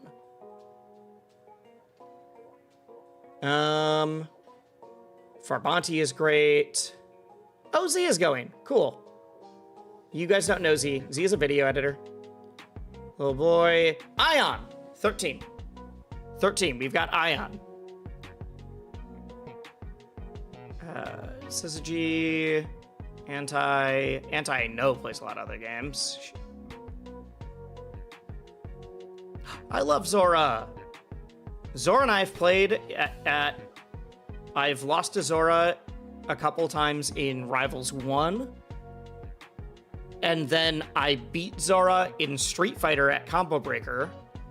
And then I was supposed to lose to Zora at Smash Camp, and Zora decided to go into town to get bacon. And was like, I just don't feel like playing. All right. Zora's great. We love Zora. Oh, Watch is going. Cool. I didn't know Watch was playing Rivals. Gengar, 14. I think Gengar could make top 8. Thronork. John, I love you, Johnny. I don't think you're getting top 8. I did tell Thronork that I would teach him how to play, blackjack and make bad life decisions, though. I don't know if he wants me to do that, but I said I would. And I'm a man of my word. Marlon, 15. We are counting people that I think could make top 8. Nothai, Dadpool, happy to see him here. A lot of these are just people that I know, not people that are like, I think are going to do crazy well. Is this who I think it is? Some black nerd? No, it is not who I think it is. All right.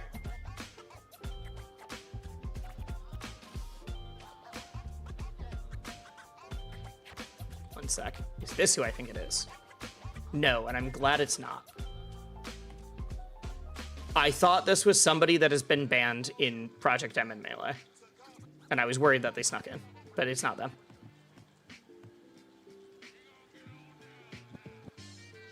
Now I'm just clicking on names that I recognize to see if they are the same person. Nope. Someone else with the tag Rise. Back. Reload. Show me the attendees. All right, fine.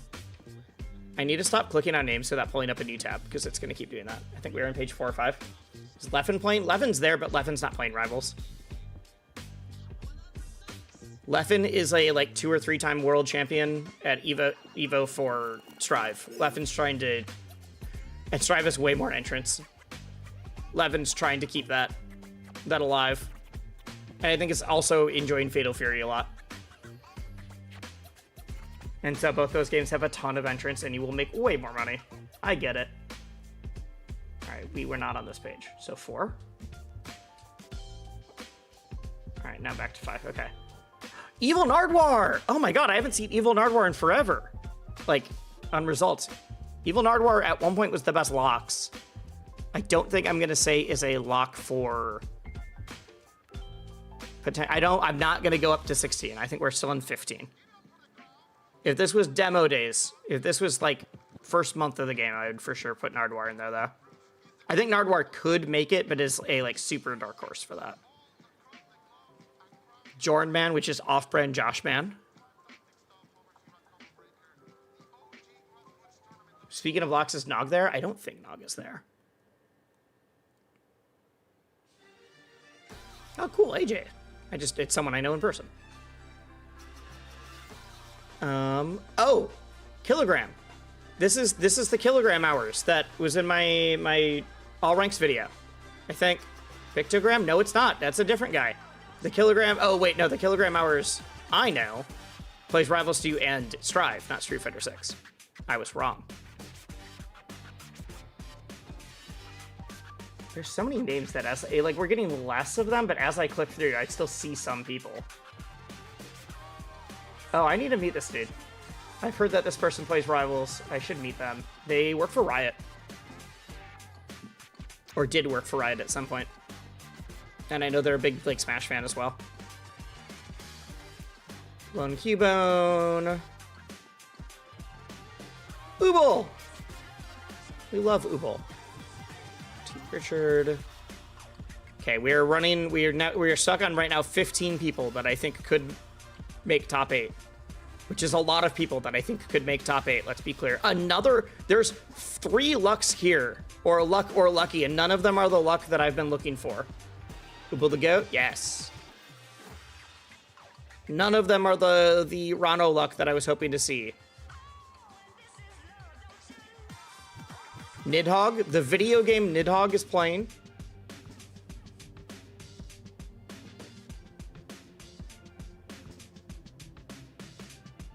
Ori Mori. Corndog Lover. Oh, Zeus! Oh my god, Zeus is this low because Zeus hasn't entered enough online things. 16. Zeus could win the whole thing. 16. I didn't realize Zeus was going. Yes. This is Zeus's first time going to a major. First time, or I think second time going to an out-of-state tournament at all for Rivals. He's only been to like 1 in-person tournament. Very, very excited. Yes, if you don't know, Zeus is the #1 player on the ranked ladder and does very well in all the online brackets. Is Ron Gunshi going? I think Brad could only go if he won the H-Box tournament. Because he's in Canada, so it's harder. Zeus winning EVO would be kind of great. Yeah. The fact that I have 16 people that I think all could go. Nikolai! Nikolai is the video producer that does all of the like weekly event, or like not events, the like in-game event trailers for all the different skins. Nikolai's dope. Nikolai also made the like esports hype video that had like my combo breaker footage in it. Nikolai and I, we've already said like, all right, we're meeting up at this time. It'll be our first time actually knowing each other in person.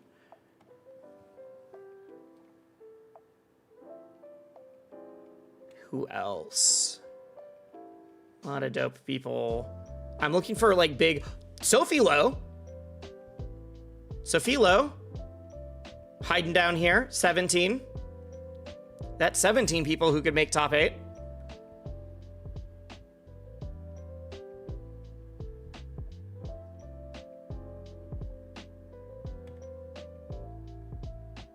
And like, remember, I've taken out 5 people that are like really good, but I think will make top 24, but aren't going to make Like, I was like, if they make, I'm like, oh, you have like a 10% chance of making it. Like Pikmin or a few of the others. Or even like, that's where I put Juno. That's where I put a few like really good people. This top 24 is going to be bonkers. Not making top 8, but great videos for Toma. Yeah. Yeah. I gotta stop just saying hi to everybody on here that I see. Someone in chat said that Vibe is on page 14, which would be another person who could make top 8. We're at 17 right now. Jackie Peanuts, let's go. Ooh. Anakin Skinwalker is the best player in Chicago, I think. It's either Chicago or Wisconsin. They've made top 8 at regionals. They didn't get top 8 at Combo Breaker. How well did they do at Combo Breaker? If they got 9th at Combo Breaker, I'll give them an 18. Start GG. Combo Breaker.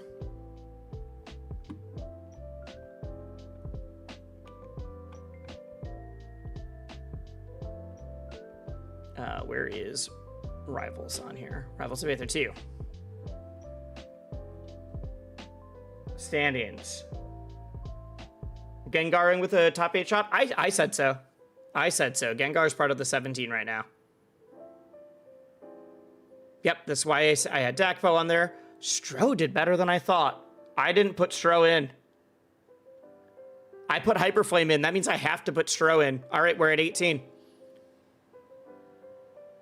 And I said yes to Cheesy and no to Bio. I think that's because I don't see Bio play as often. All right, I'm going to say that is 19 then.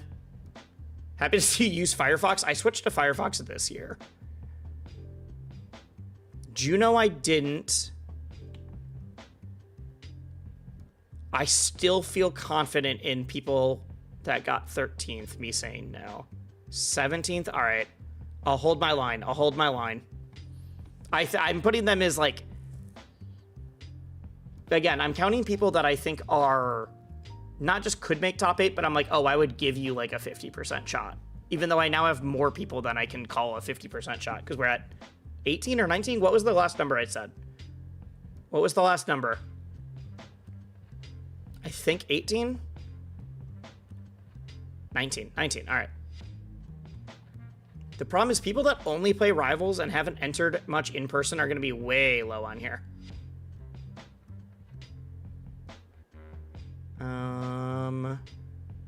Fully Naked at the Urinal. Crazy name. Dan Jr. Brosa! Oh, Brosa had to DQ. Brosa pulled himself out. I remember that. 19 was Bio. All right, cool. Because Brosa was just like, life is getting crazy. I can't make it anymore. Which is a huge bummer. Chat.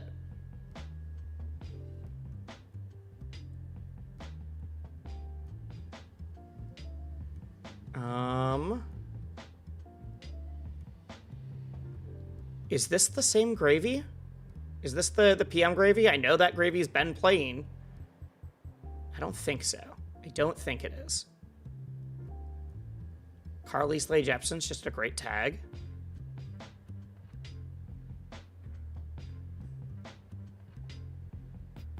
Gravy has been playing Rivals too. Yeah, but I think that's a different Gravy. Yep. No, I know that Gravy has been playing. That's what I'm saying. There's too many people with the same tags. Whoever this is live right now. Do we think they're playing Rivals? Or are they playing Ultimate? Because I see a DDD. Chat, which one? I'm about to pull it up. Which one are they playing? Are they playing Rivals or Ultimate? They've got a DDD in their name. Rivals. All right. They're not live. Why? What? The last things they've streamed have all been Rivals, though. All right, we're just chilling tonight. Okay, that was just start GG messing up. My bad. That's funny. I tried. Pochi, if you're in chat, what's up? Vibe, 20. Vibe is 20.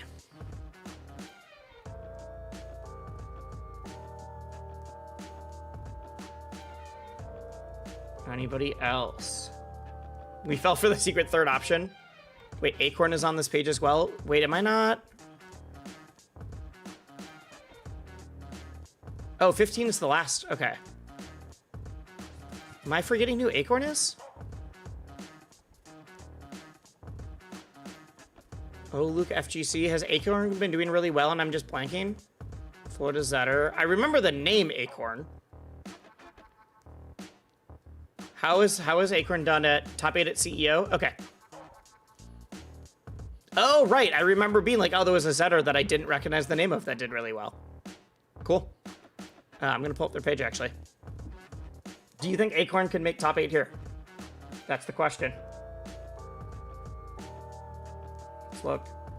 25th, 9th. Okay, not only big events. First over Anton Backpack is good. Third behind Zeus and Sophie. Who else? Beat Human Lime, beat Ant, beat... Okay, yeah. This person's real good. Acorn's very good. Acorn beat Lucio here. All right. I'll throw Acorn in. I'll get us to 20. Or 21. Oh my god.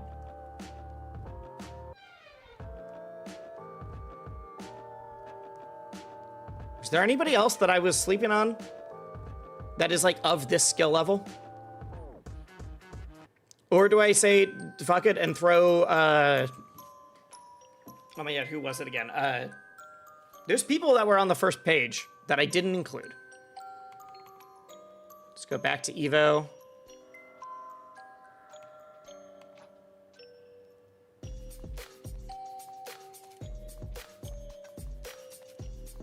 Shout out to everyone older than the number of people Wisely thinks can top 8 EVO. Did you see LP? I did not.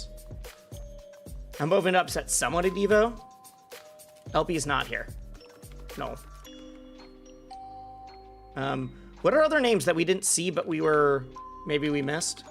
You know, Rungunshu.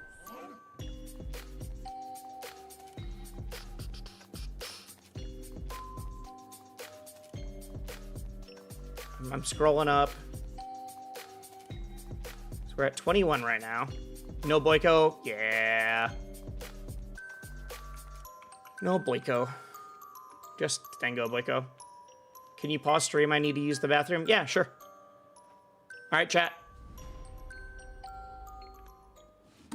How are we doing? Oh, I gotta pause the music too.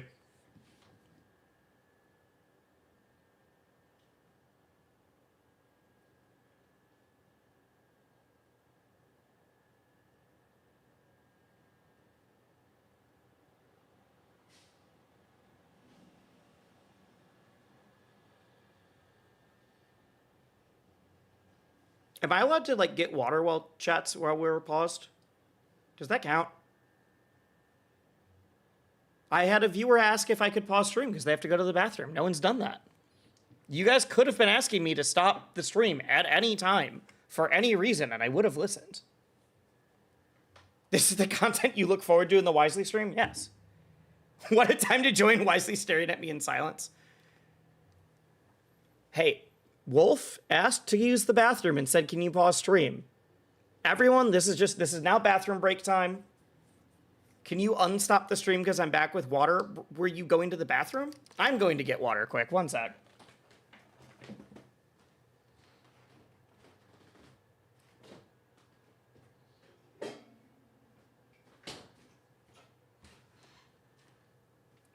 One sec.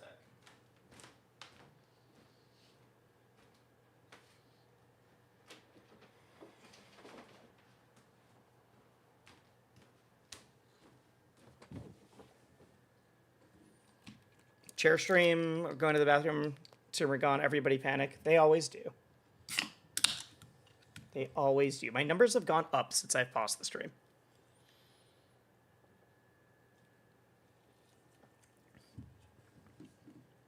Wolf better tell me when he's back.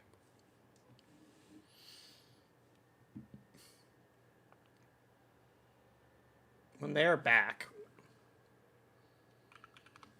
Because if I'm not hearing, I can't go through the rest of all of this. There's so much more that we should be doing in the stream. Thank you, I'm back. All right, cool. Cool. All right. Music can go back on. All right, cool. And all right, so I got to 21, but I didn't include Pikmon, and there was another big name that I didn't include, and I'm wondering if I should have. 1 second. Let's go back to the first page. Because if we're including names like Acorn that I think based on the results could definitely make top 8, then maybe we should be including some of the other names too. I didn't include Stro, which I think we brought Stro back to get 21 because I forgot how good he did at Combo Breaker.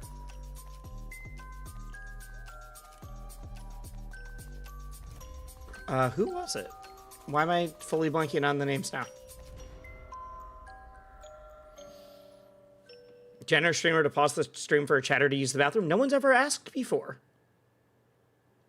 What if you guys could have just been asking? I know it's a live platform, but it's fine. What tourney is this? This is EVO. This is EVO.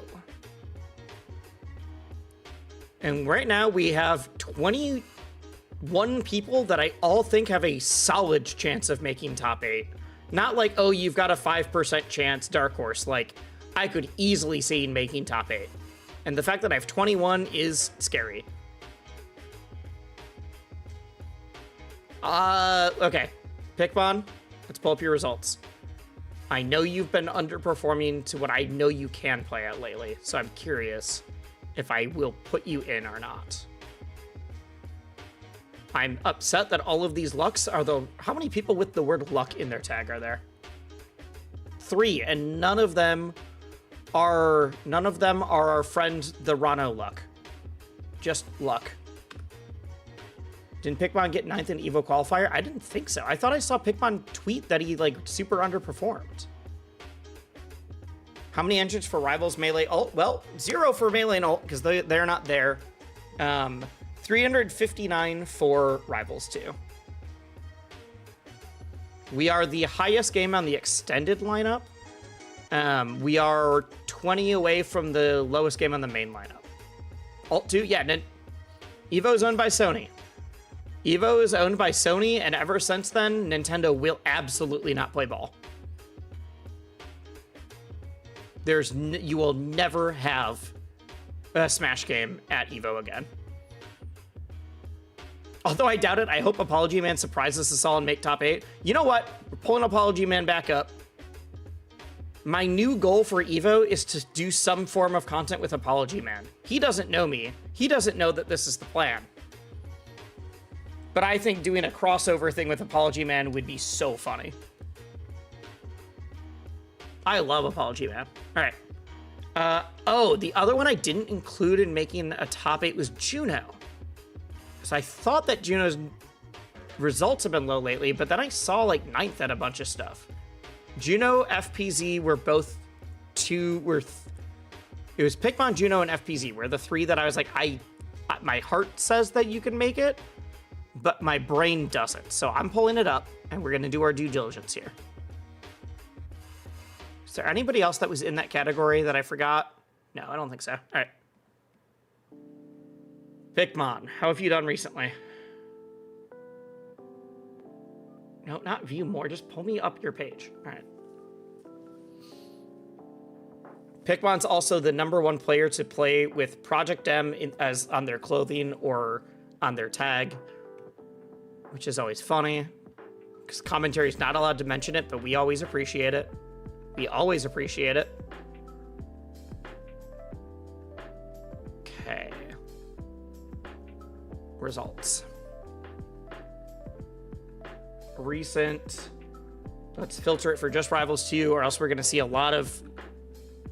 Hello? I was going to say we're going to see a lot of Brawl or PM as well. Start GG. What's going on? Refresh again. How long do we have to wait for the PM stigma to go away? Forever. I am one of the biggest proponents for this game. There's a reason there's fewer PM events this year. It's very sad. There we go. Multiple PM events this year have all gotten, like, DMCA'd, or not DMCA'd, like, cease and desisted. Or have just gotten messages that heavily imply that they will if they don't immediately take PM off of it. That's what happened at Fullbloom. They none of them can say it officially because that was a giant fly. What? They're not allowed to say officially. They can't publicly acknowledge it, but there's a reason. Like, even small regionals are now starting to get, like, it's not even like Smash Majors anymore. Small regionals are starting to get PM, like, takedown notices. I love PM. I'm still gonna make content for it, or like with it, but I'm not gonna deny I've wanted to go to some PM stuff and I just can't. I can't because I can't afford it, because I can't do whatever, but also, like, it's every time I make a PM video now, I'll still make them, but I always have to worry now if Nintendo is just gonna do their wipe through and remove everything from YouTube that has PM in it.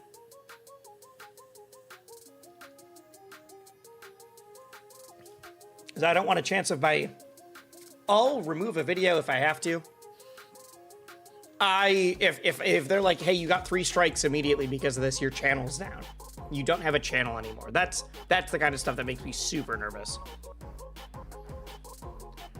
I'm still gonna talk about it. Nothing's happened to me yet, but I feel like we are in a spot where it could. All right, so this is Pikmon's results. All right, it's understandable if you can't talk about it. I want you to get that bag. That's more important. I mean, I can talk about the game. I've never gotten it. Very honestly, no lie, I've never gotten any messages about PM. Never gotten anything from Nintendo. But I know other people that have. So I'm still going to talk about PM and cover it and, like, make videos that have PM in it. It just makes it hard to, like, I can't have a channel that is, like, 50% PM or anything like that. All right. I mean, it's also one of the reasons that I don't do as much with Melee. Even though that is legally fine, I still don't want to have my channel predicated on a game that Nintendo can just decide one day they don't like. All right. Rivals 2. It's why Melee is one part of what I'm doing, not the whole thing. That kind of deal. All right. 9th. Okay, 9th behind who? Lost to Animal and Run Gunshoe. Those are fine wins. That's the 18th seed. Beat Hyperflame, Adam, Vecca. Oh, I'm sorry, Vecca. Meech, Theo, Billie Eilish. The Billie Eilish. Wait, Adam did way better than I thought. How well did Adam do in this bracket? Because I didn't include Adam on my list either. I saw Adam's name. Adam got 5th in the whole thing? Oh. Oh. Okay.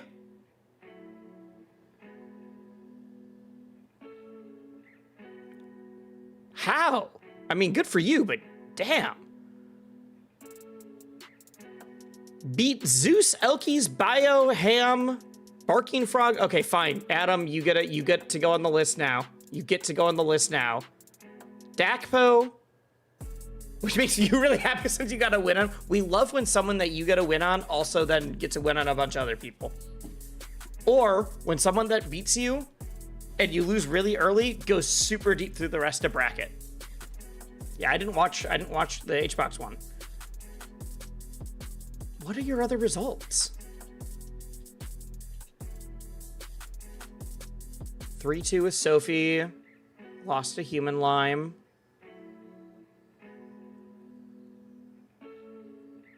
First over just other people.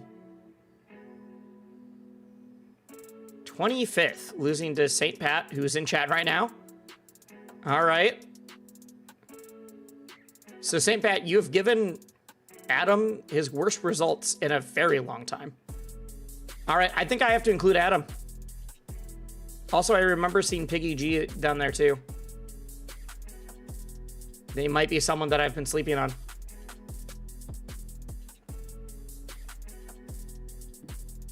Now we're just doing a dive. A few more. Piggy G, how have you been doing recently? Are you going to prove me wrong? Results. 65th to Remrin and Nothai. Wait, is Remrin going to EVO? No. No. All right. No. Maya's going, and I didn't remember. I didn't see the name. Do we think Maya can make top 8? I think she can. I think she can. Let me look at some results, like always.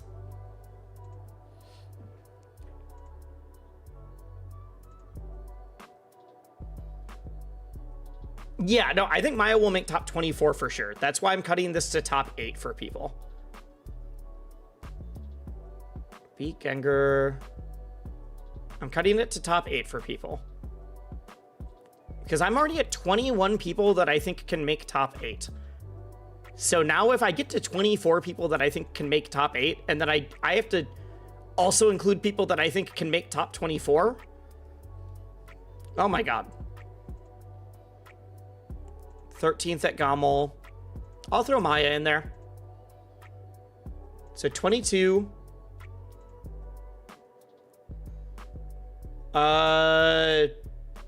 Wait. Who's the other one that we... So we're at 22. And then it was... Why am I blanking on the name? These people can make top 8 50% of the time. 1/3 of them can fit in the top 8. Yeah, I don't know how the math is going to work out. Someone else has to do that for me. Hey, that's not my fault. The players got to figure this one out. I give you a 50% shot of getting your 1/3 in. Juno, yeah, I'm going to just say we have like over 24 people. Because Juno also... Let's see how Cassie has been doing recently.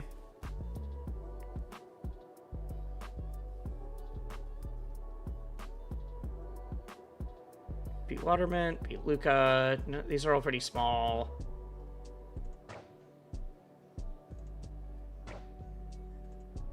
No good wins, but is getting like second at a lot of stuff. Beat Landon and then lost to Landon. I did watch that. I'm so sad that no one else from Minnesota is going. We don't have Landon going. We don't have Hunter. We don't have Vecca. We don't have... None of them are going. It's just me. They're all the good players. They should be the ones going. I'm not seeing Juno making it. That's sad, but I'm not. FPZ is a huge dark horse here. Yeah, I'll do my actual top 8. It feels like bracket luck. Well, no, because there's like 4 or 5 people here that I'm like, there's no way they're not making it, kind of thing. Or I will be floored if they don't, kind of thing.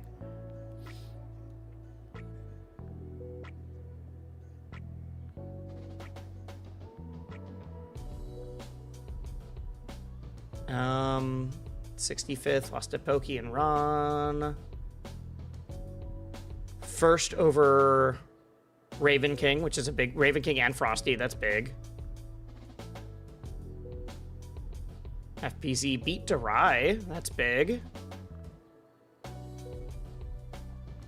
Those are both DQs, I don't know how to show that.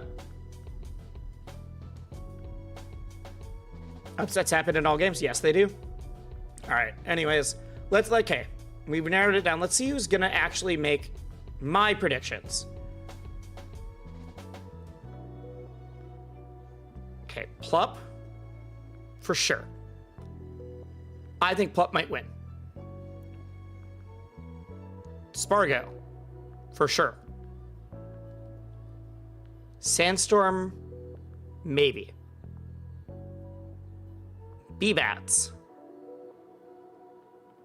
Billy, have you placed below top 8 at anything recently? I'm now not wondering if you are going to make top 8. I'm wondering if you have placed below top 8 at all.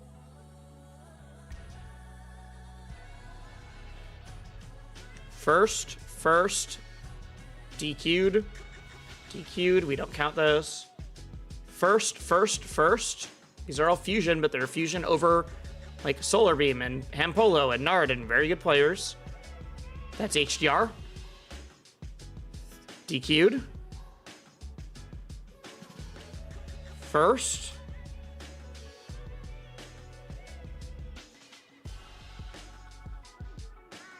Yeah, B-Bats is making it in top 8 for sure. So third, B-Bats. Stango. Oh, I really want to say is making it in for sure. I think that's our 4th. Who's this? Yeah, Stango. Plup is scary because we don't know what the hell he's going to do. Every single person I've heard that has played Plup recently has said that he's the best player they've ever played. B-Bats, who you just said could beat him. B-Bats has said that Plup is the best player he's ever played. Cake has said that Plup is the best player he's ever played. Marlon has said that Plup is the best player. Plup is the person to get scared, to be scared of right now.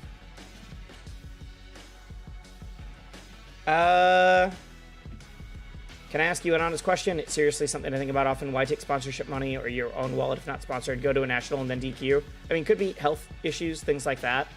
I don't think the B-Bats ones we were seeing weren't going to the national. I think they were registered and then unregged. Like they just didn't go at all, kind of thing. But I agree with you. Going and not and DQing. Although I have gone and DQ'd before. But that's because when I've done it, it's because I then end up doing commentary. And yeah, I know you didn't mean just in this game. I think this answer works for all of them. Who DQ'd? We were looking at B-Bat's page, and B-Bats had a couple that like was registered for and then DQ'd. But I think that was just didn't go, not that they went and then dropped out. I think people who drop out for other reasons, it gets silly, but like I drop out for commentary if it's like, oh, I registered and then I found out what my commentary schedule was, and I literally I cannot do commentary and play at the same time, that kind of thing. All right, Stango, have you gotten lower than 8th at all? 4th? 5th? 4th? 65th? I heard that one got weird, like computer issues. That's a different video game. All right, yeah, we're saying gets top 8. I think the question in my mind is, can Stango win? So that's 4 people who I think are for sure going to make top 8. And that would be Plup, Spargo, B-Bats, Stango. Cake Assault, 5th. Marlon, 6. Ooh. We have Fullstream and Zeus still.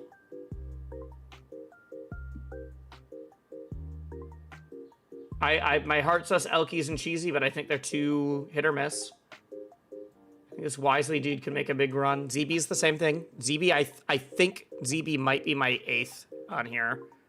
Oh, wait, Mystery Soul. Oh my god, this is so hard.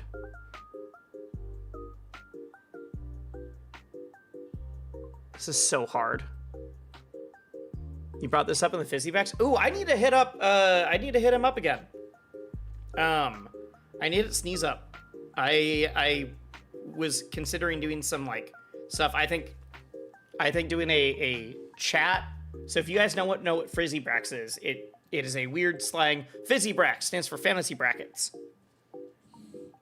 And I think it'd be really fun to do a stream / like Wisely Discord fantasy bracket for Rivals 2 at EVO. I think that'd be super fun. I'd be so down to like run the bracket picks on stream. To have like 8 people, have whoever wants to play get in, have like 8 people do a fantasy bracket for it.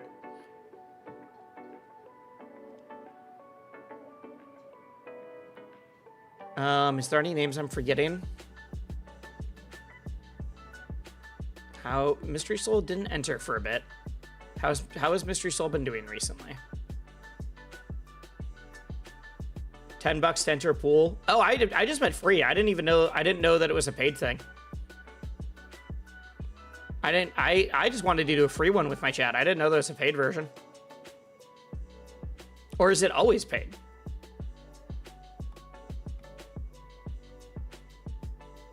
Okay, the online bracket, so DQ. Second. First. Yeah, I'm gonna say Mystery Soul is a lock. So Mystery Soul is my 7th.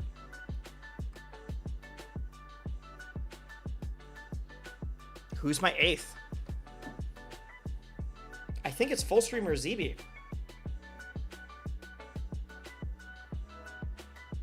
I think it's Full Streamer ZB, right? God, Full Stream is a gamble. Full Stream is a gamble that could pay off very well, though.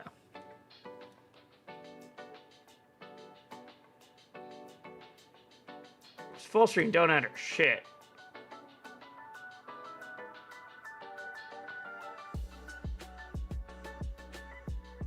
Got 3rd in the first online qualifiers, beating some great people.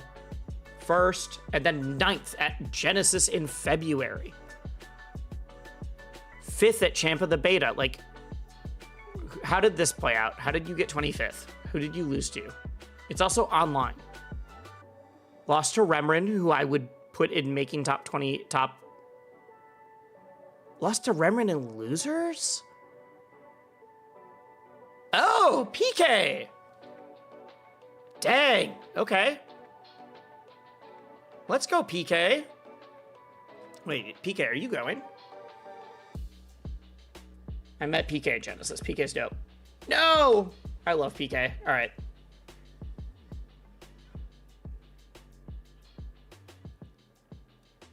I'm going to say full stream. I'm going to go for it. Full stream over ZB. So that means my top 8. St. Patrick, thank you. So that means my pick for top 8 is Plup, Spargo, B-Bats, Stango. Looking through to double check. Full Stream, Cake Assault, Marlin, and Zeus. That's my 8. That's my 8. I'm looking up Fizzy Brax.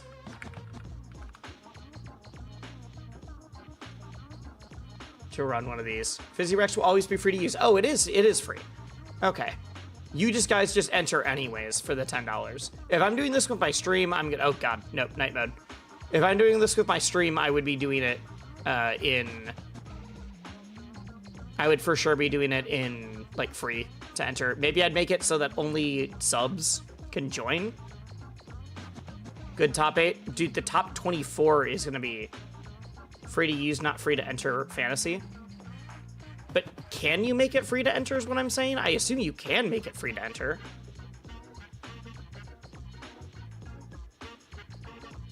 Right? Whatever, I'll look at it later.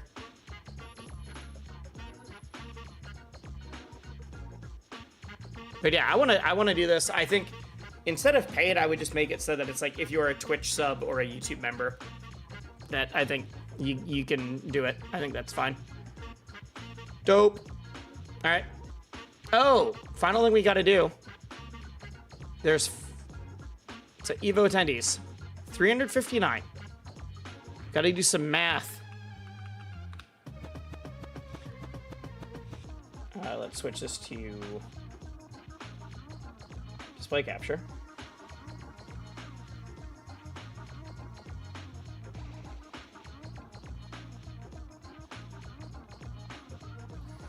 All right, so it's 359. It is a $10 entry, I believe. Let me double check, actually. Hopefully I don't dox myself here. It was $10 to enter, wasn't it?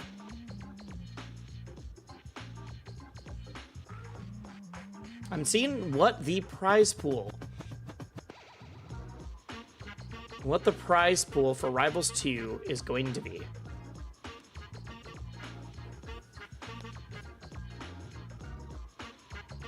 Add or edit events. How much was it? Show 14 closed events. Yeah, it was $10 for every event. Okay, got it. I couldn't remember if extended lineup was a different cost. All right.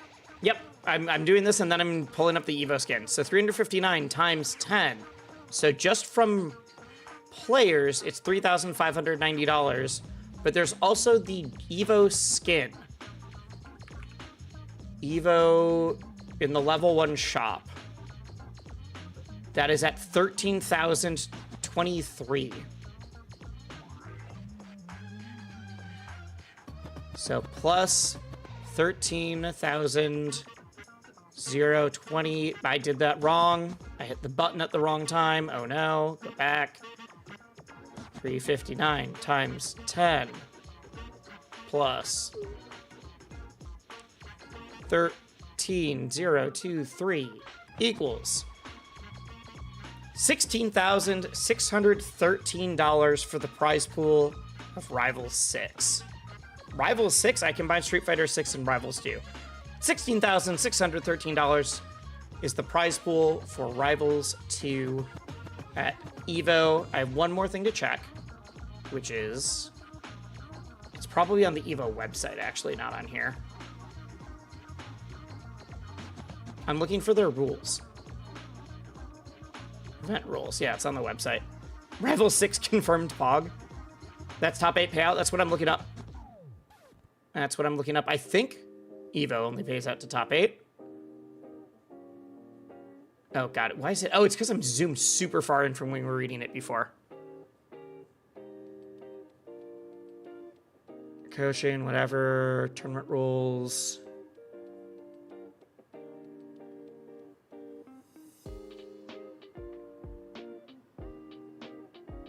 Set procedures. How do I... where's prize?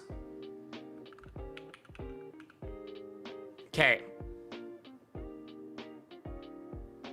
EVO awards prizes to top 8 starting at $30,000. I don't think the extended lineup games get the 30K, right? Has that ever been said? I don't think the extended lineup games automatically get 30K.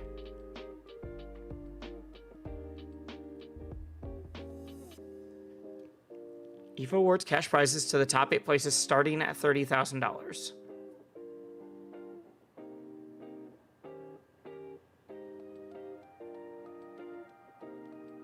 Okay, I'm just going to assume that we're not getting this.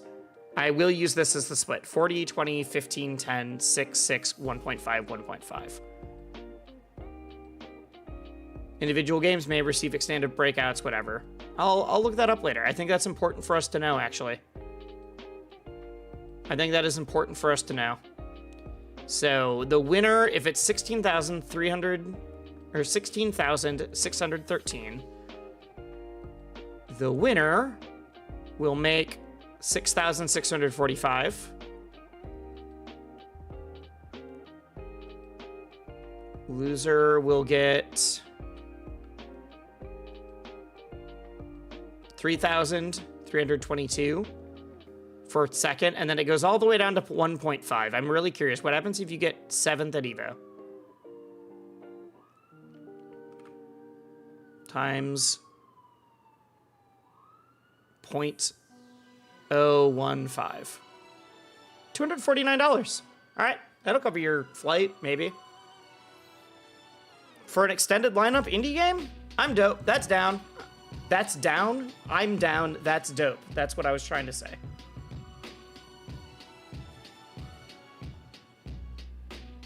And then you put that all on red? No, don't do that. Don't do that. I did tell B-Bat that I would go play blackjack with him, though. I did.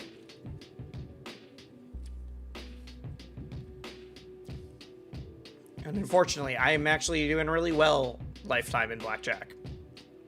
Unfortunately, because that teaches my brain that gambling's good, and it's not. It's not. Don't do it, kids. Sick.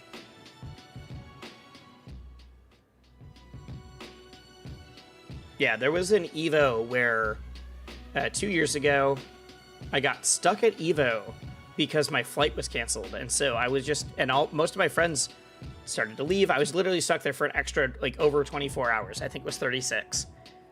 There's nothing to do. And I was like, fine, I have this much money. I'm willing to, if you go gamble, all I do, playing cards with people is a big deal. I only go if there's other people at the table with me, if it is a social game for me, because I know that it is bad for me otherwise. It's really fun to sit around a table with friends.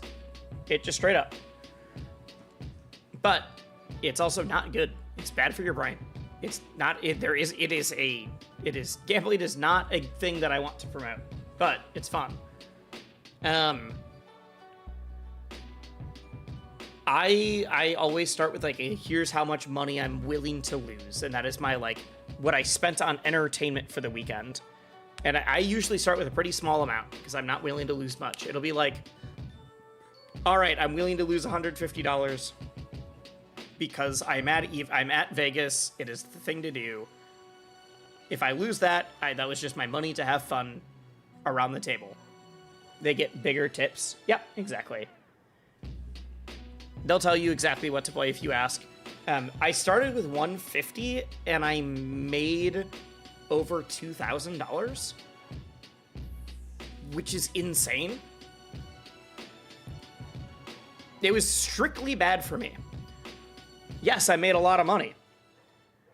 But now, anytime I see a casino, part of my brain literally goes like, oh, I could, like, make some money quick. That's not how that works. I should not do that. That's why I have the hard rule for myself. If I only go, like, I have fun, but I only go with friends at a table. Like, that is the same as, like, people that drink alone kind of thing. I don't have a gambling problem, but I get how people can have a gambling problem after that. I totally get how you can develop a problem after that.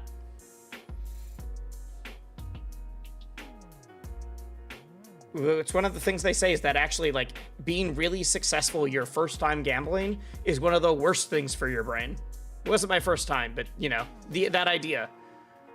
Because your brain is just like, ah, yes, I got all of the upsides and none of the cons. I will learn.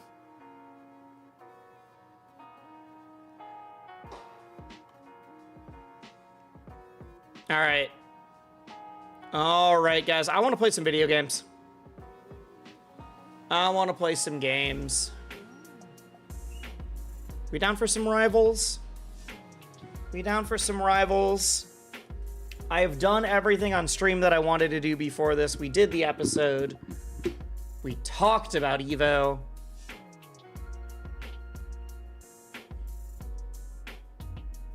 Yeah, I'm looking at everything right now. I think we're good. Video games? Video games. Ooh, wait, I want to see how this video is doing. Quick, one sec. About the same. All right. Has it been promoted more? No. All right. Okay, here's my thoughts. I'm gonna just do some video gaming. We're gonna have a good time. Should I play ABSA or should I? We've been talking about EVO. We've been talking about, like, doing well, big tournaments. ABSA's for sure the, like, new character having fun. I have not played the new ABSA, so I'll at least play a couple games. By new ABSA, I mean they just majorly buffed her movement. Her grounded, like, wave dash is way better. I think I kind of want to just do serious games though today.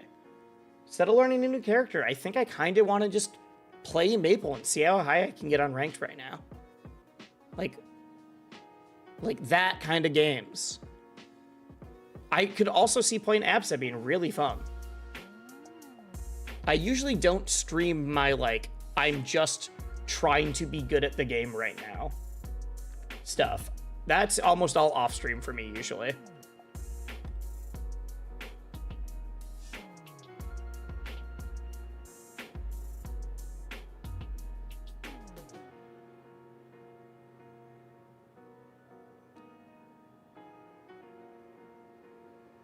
Okay. All right. It's enough talking about Rivals or interviewing someone while playing Rivals. It's time to just play Rivals. There we go. Why is it showing my Twitter feed? What happened? No, don't show that.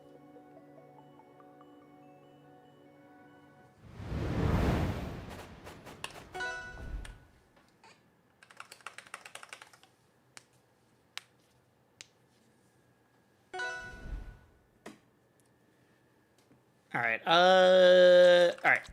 I'm gonna go into training mode. Get him, Lily. Play some Absa. I'll start with Absa. I don't know how many games of her I'm gonna play though before I switch to doing Maple, because I do want to do like actual EVO, like EVO and Supernova if I end up going grinding. Because I like playing Absa. I love playing secondaries in this game. Oh my god. Oh, she's so fast now.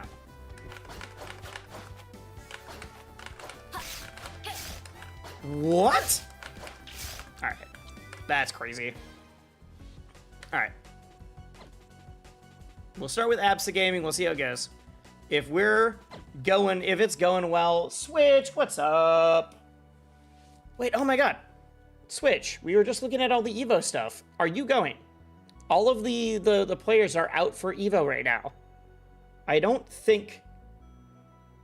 Hello, Wisely. I am a Switch viewer, here to raid and pillage. Perfect. We are down to be raided and pillaged. I am cool with this. Say hi to Wisely for me. All right. I'm guessing Switch did not come with you guys over. That's fine. I don't think Switch is going to EVO. I didn't see his name pop up.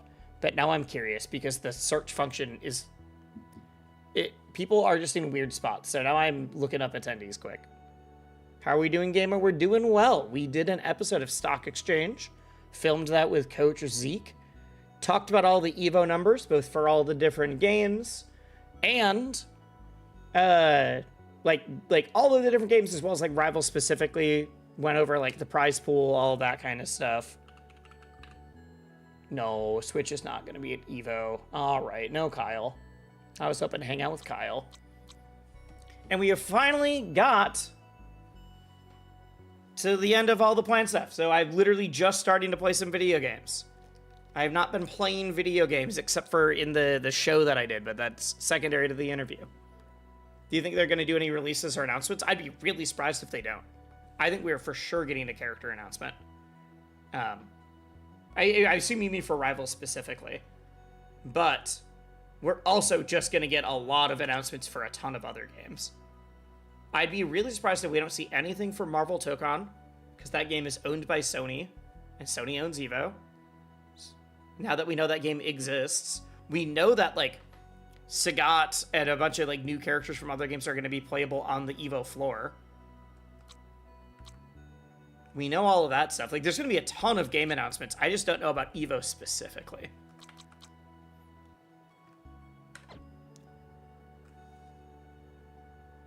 The timeline isn't hitting for me to think we get a character release. I don't think we're getting a release. I think we're getting a character announcement.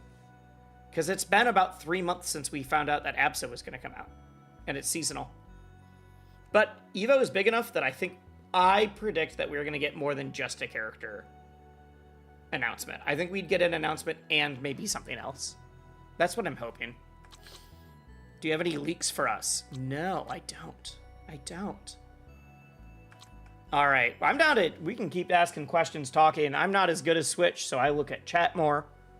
Switch actually does look at chat a lot. Man, last time I played off stream, I was just playing Maple, my main. Trying to get... I finished last season in Plat, so I was just climbing back into Plat. I think I'm going to play some Absa right now that her Wave Dash is better, because I haven't played her since then. And I will D-rank, and you guys just have to bear with me. Played some ABSA for a few games. I definitely will finish this up with some serious Maple EVO and Supernova training, for sure. ABSA makes me feel like a Stone player, but she's fun as fuck. Yeah, she's super fun. I'm just so bad at double jump cancel characters. I cannot space her sweet spots for the life of me.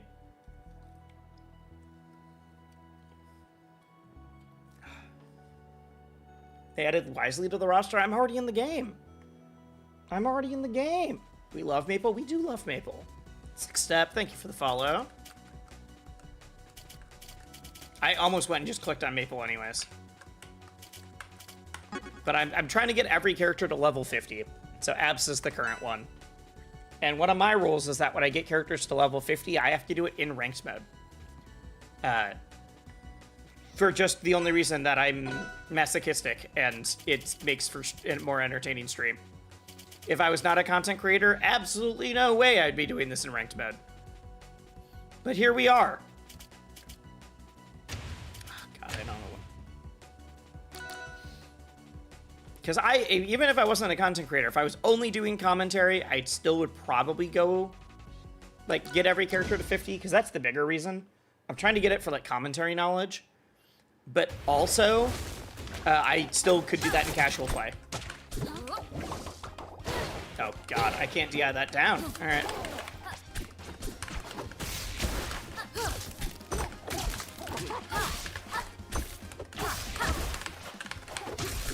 Ooh, I tried to wave dash back, and there we go. Oh, with the added distance, that's so good. Nope. Yep. Hit 1,000 on 4s last night. 1,000 ELO or 1,000? Wait. Chat, I need to shut up. This person's cooking me. Yeah, if I only played my mains, I have like multiple characters that are in the hundreds. But I have most characters have some. No.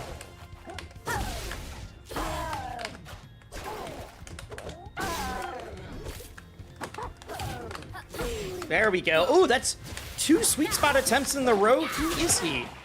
Who is this man? It's almost like he can play double jump characters sometimes. Nope.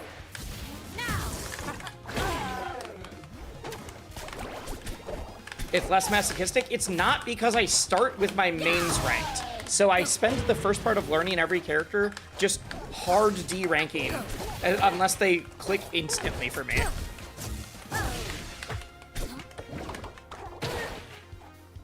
So when I start in plat and then learn a character that gets me down to silver or something, it's like, oh dear, all right.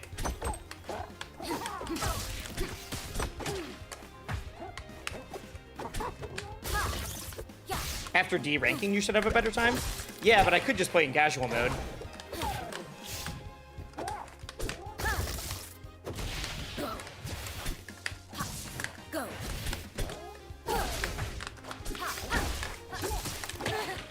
Don't. Nope.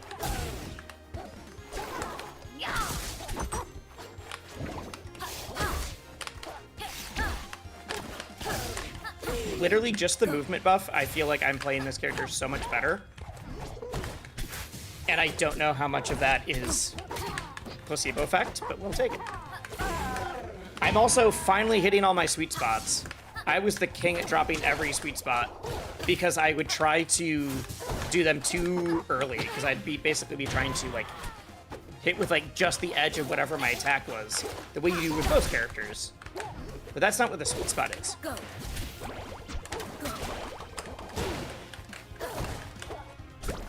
This person's like panicked.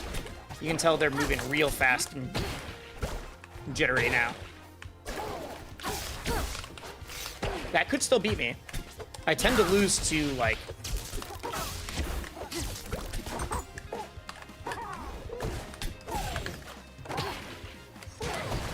don't die to that. Don't die to that. Okay. What? How did I? Okay. All right. All right. All right. Find for improvement or hype moments instead of numbers is so much better. Oh, 100%. 100%. Is there double jump cancel in this game? There is. There is. I don't think she feels like Ness. She feels like Zelda with a double jump cancel.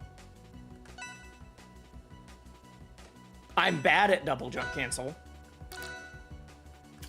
But that went better than I thought it was going to, and I started bringing it back at the end, so. But yeah, playing for improvement is what people should do. The numbers will come by improving.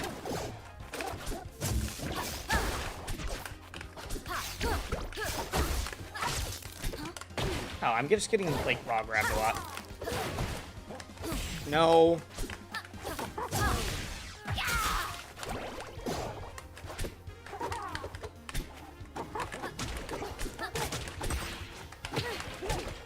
Let me down.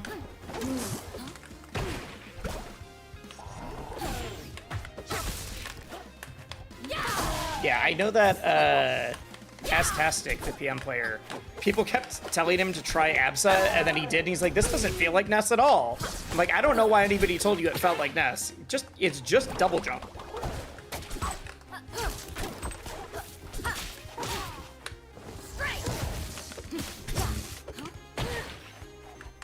Oh, nice. Nice. Go.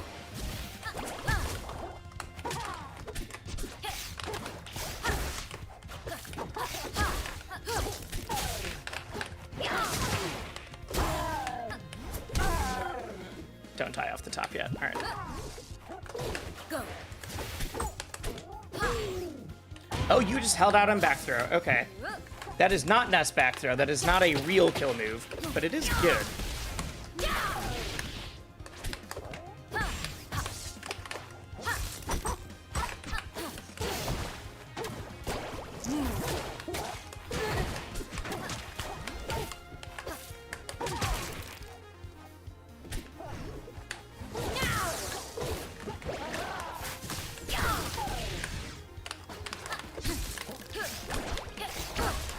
Please stay away from me.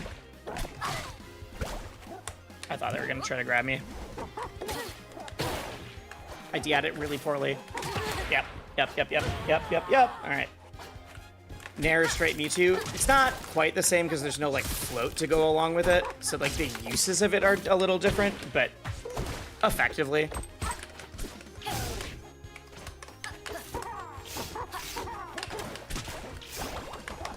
Down. God, Absa gets screwed by bubbles so much more, it feels like.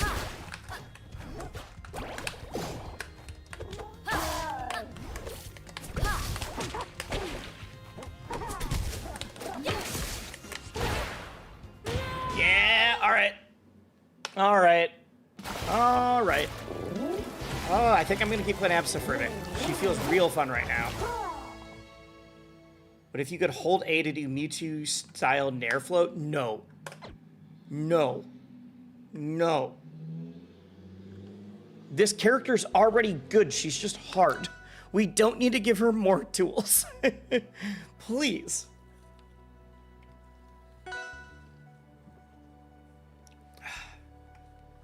Dare is Ness-ish? I guess I'm used to PM Ness when I'm saying Ness. Maybe that Dare is close to, like, other Nesses. I don't think Dare is close to PM Ness at all.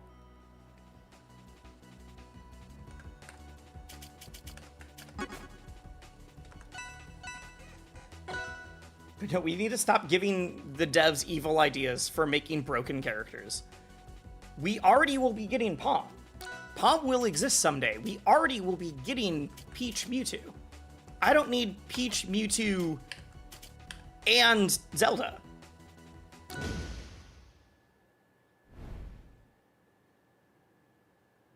You can float with Nair after a gravity jump, hold jump. I mean, it's different. Mewtwo literally has a, like, Peach float, but in all four directions, if you want it.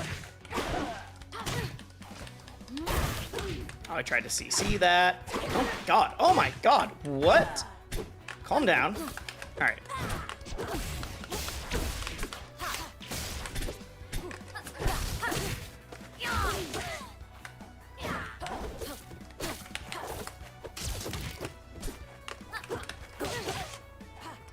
I'm dead? Yeah. Alright. No Peach Mewtwo? She's so fun. I think Palm is dope. I'm sorry. Go. Put me on a stake if you want. I think Palm is super sick. I know I'm not the majority of wanting Palm.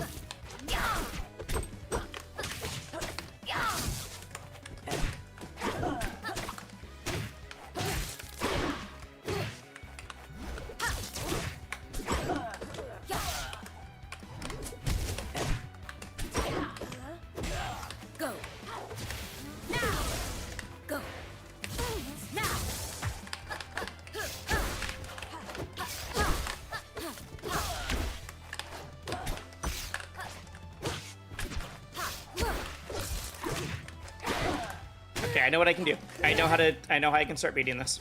I don't know how I didn't die to that. Nope. Oh, they did Nair! No one ever does Nair right away. Do they know that I'm a Maple main? I know this looks bad. I don't think it is. I'm ready for a new character. No, I want a new character first. I'm just saying out of the character archetypes we've been talking about, I do like Palm a lot. She was the character I played a lot as like a fun secondary. Like I would just play her casually in Rivals 1. Oh, I'm dead. That doesn't hit. I can DI it.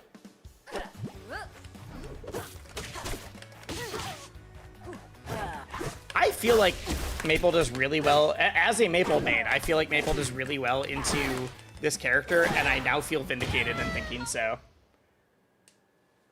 What's funny is that Palm is Zelda's Knight. I guess Vince is kind of like Zelda's Knight from Alt. I do want just a brand new character though. Absolutely, I want a brand new character. By brand new, I mean like I'm okay if it's a character we know about from the lore, but is in the character we know about from the lore, but we haven't seen play in a fighting game. Or brand new character.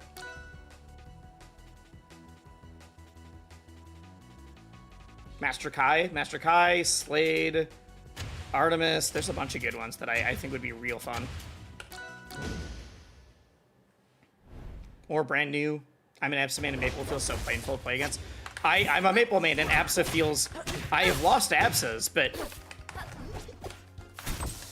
I feel like I get away with so much as Maple in that matchup.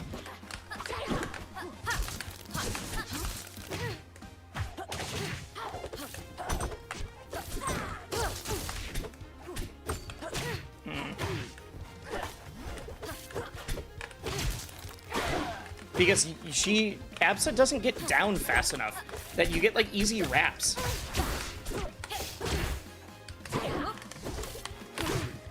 Because she's literally like doesn't hit the ground before she can tech, so you can just throw out your vines.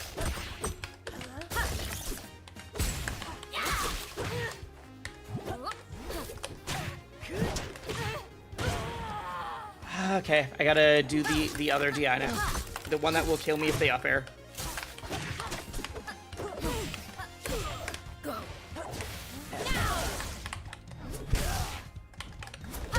There we go.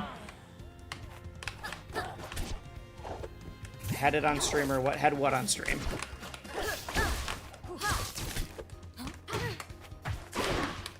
Good. Pivot. That was a pivot down strong to get that. I'll give it up as a Maple.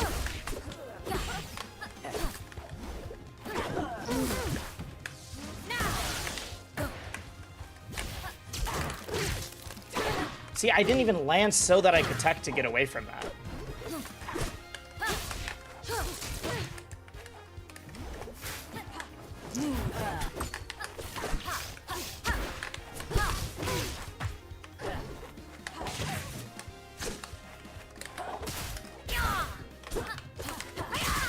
I feel like I have to play so much more keep away.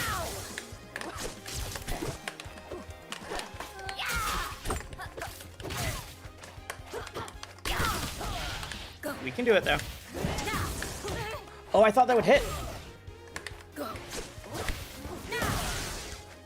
Come on, just die.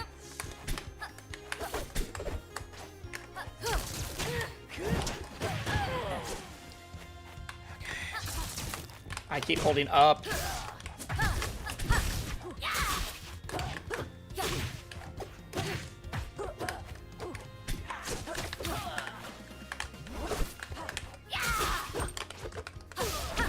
I'm not trying to do both. I just want the first hit.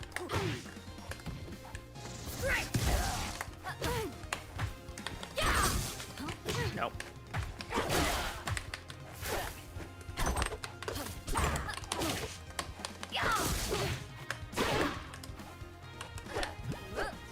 What do you think it would take for ROA2 to grow its player count? I mean, it is growing again right now. It had its dip when the game came out. All the initial people that were like, I'm just checking the game out for a while. That happens to every game. And now it is starting to, right now at least, over the past like 3 weeks, it's just on an upward trend with every update. But also, for like actual releases, every time a character releases, the game is going to grow just a little bit. If you want the game to have like a huge jump, it needs to be something like Workshop or Speedy. GG's. I held up every single time you tethered, and as a Maple main, it hurt me because I know what the answer to that is. I know that it's the tether up, the tether mix-up, because I play Maple, and I just got hit by it every time, and then would forget. But I'm on my getting abs at a level 50 path right now. Workshop, yeah. Workshop, single player, like story mode, and then console release are the three like really big moments that I think we are going to be looking for. Custom color, I don't think custom color is going to bring new people to the game. But yeah, console release, workshop, and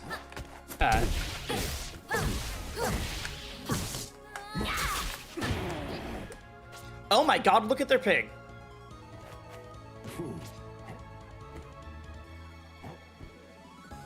Where are we connected to? All right.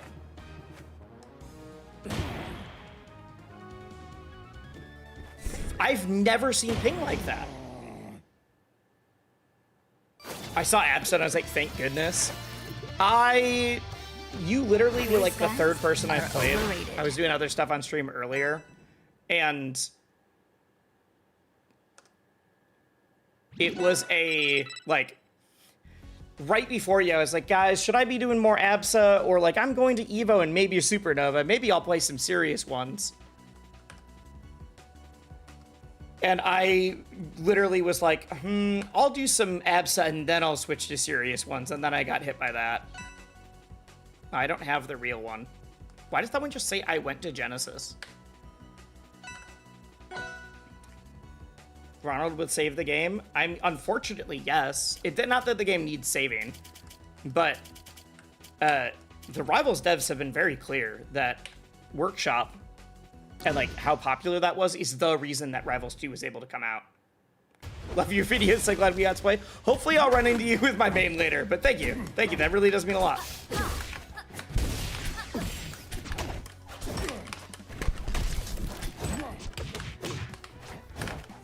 I've had a few people send that recently that are just like, yo, like we met up on ranked at this thing. It was really cool. I don't know.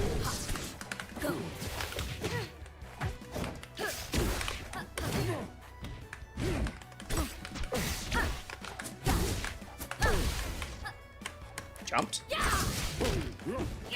Well, I baited the jump like I wanted, and then I still didn't do anything with it.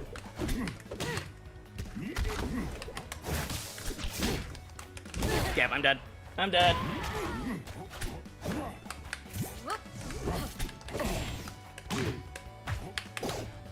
Come on.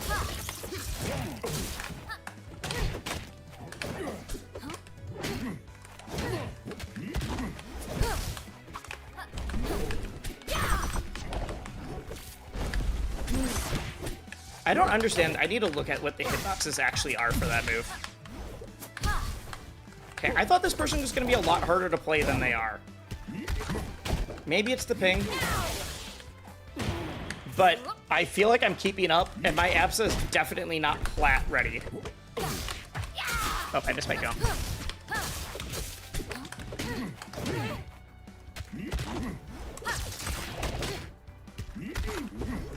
Their ping is fine now? Oh, it is. There we go.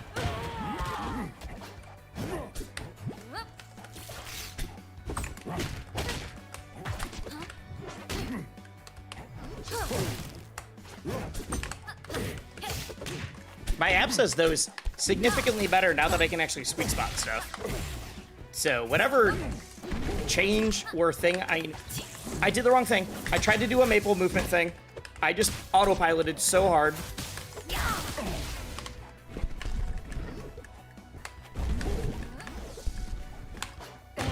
All right, all right.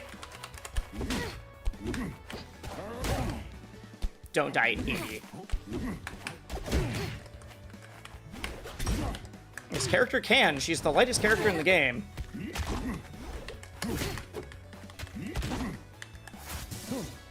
Nice. All right. All right, all right. That stage should be good for me, but against the super heavies and fast fallers, so Crag is the worst, having the strongest upwards kill doesn't seem to help. Because I also die at 80, so... You're on standby wait. Oh, for console release? Yeah. Console release is going to be massive. Also, like a small thing, console release is going to be huge for the player base, but console release is like... I've talked to multiple FGC TOs, not Smash TOs, but FGC TOs that are like, yeah, I have 50 PS5s. It's so hard to get PCs. As soon as your game is on PS5, we will be able to run it. At all of these. Absence, the total opposite of Ollie. I do like that they got very different character styles for each one.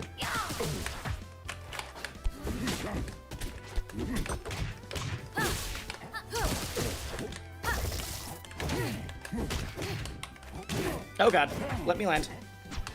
Oh, I thought they were gonna command grab.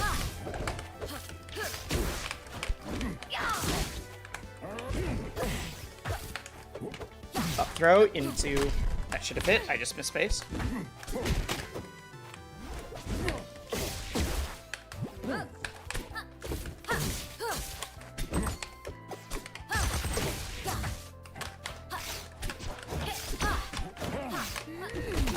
Yep. Good parry. Why did I do that in a spot where I will die? That's entirely my fault. I should not be dead.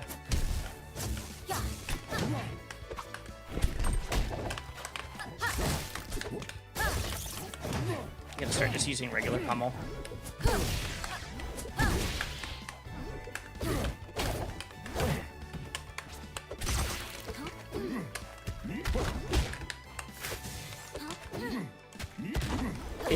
If I could sweet spot my stuff, I'd be so good.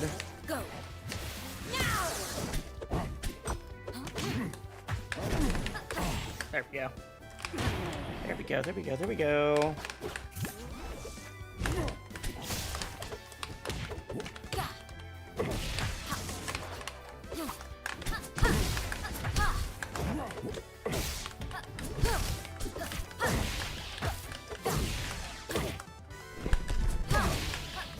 That was sick. That was sick. Wait.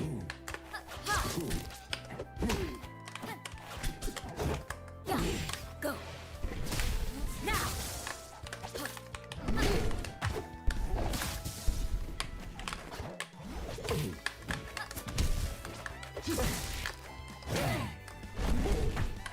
Wisely doing things? Wisely playing the game? No. Go.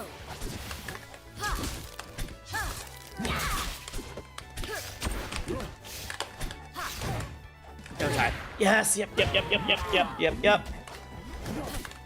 Switch one will be huge. Hot take. I think this game would be trash on the Switch one. Switch one has no netcode that even works. I don't want them to put it. I don't want it to be on a console that has bad netcode. I know that is me being salty because it literally doesn't matter. It would just be big for the game. What are they doing? Oh, their ping went way up.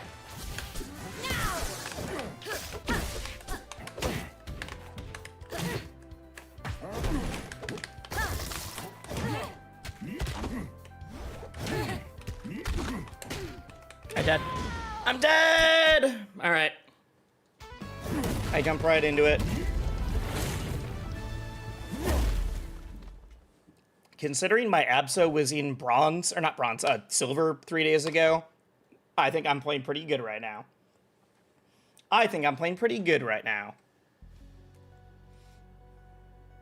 It would be trash, but the install base, yeah. Because what I want is, if they put it on console, I want it to be, cross-platform. If I'm playing on PC, I want to play with the Xbox players. I want to play with the PlayStation players. No part of me wants to play with the Switch players. I don't even know that's possible. I just realized I did not try the new gravity jump buffer, which is the thing that got out of date in my video, because you couldn't do it in the other build. So I want to try the gravity jump off of platform buffer. Yeah, cool. Oh, it's so easy now. It just buffers. Perfect. I wasn't doing it.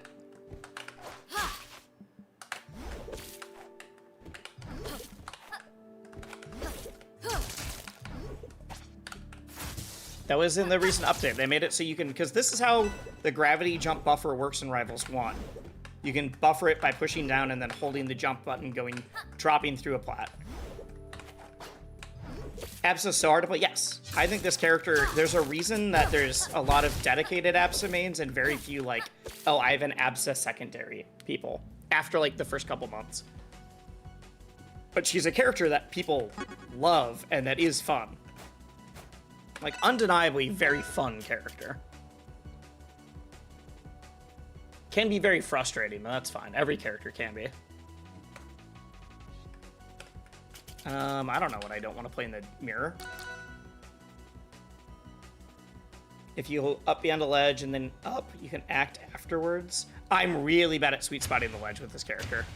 Really bad. Wonder if Penguin will come back. I should just message her.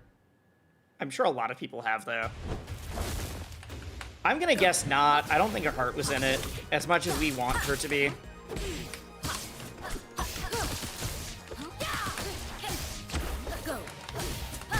Uh-oh. Uh-oh. Never mind. Skilled pitfall up air gameplay.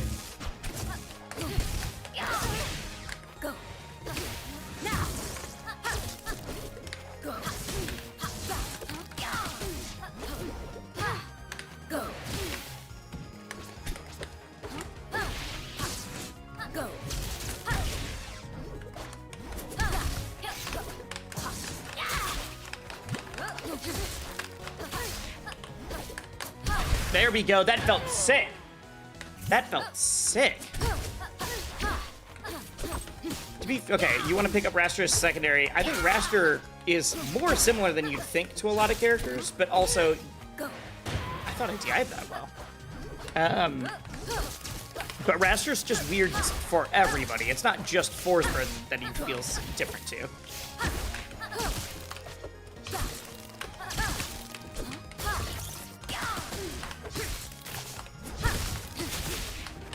Okay, don't allow them to grab me. Alright, fine.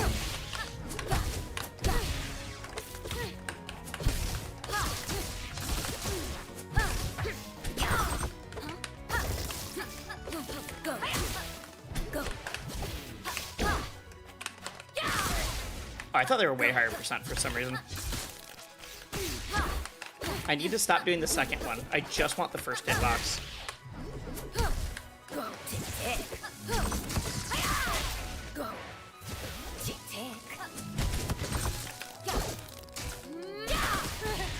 Just lock yourself in a room with Daco and Marlin VODs. I do not want to do that. I'm sorry. Though, the day where I know that I have to get... because I'm doing it with every character, the day where I have to pick up Raster will be a weird day on the Wisely stream. For sure.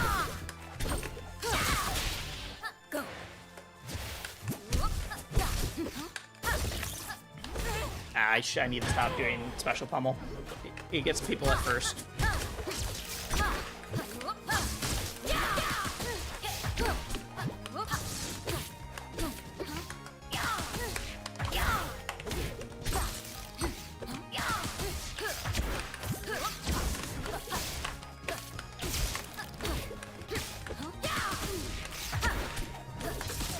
I don't understand why this person keeps getting grabs, but then keeps going for F tilt, where it doesn't hit.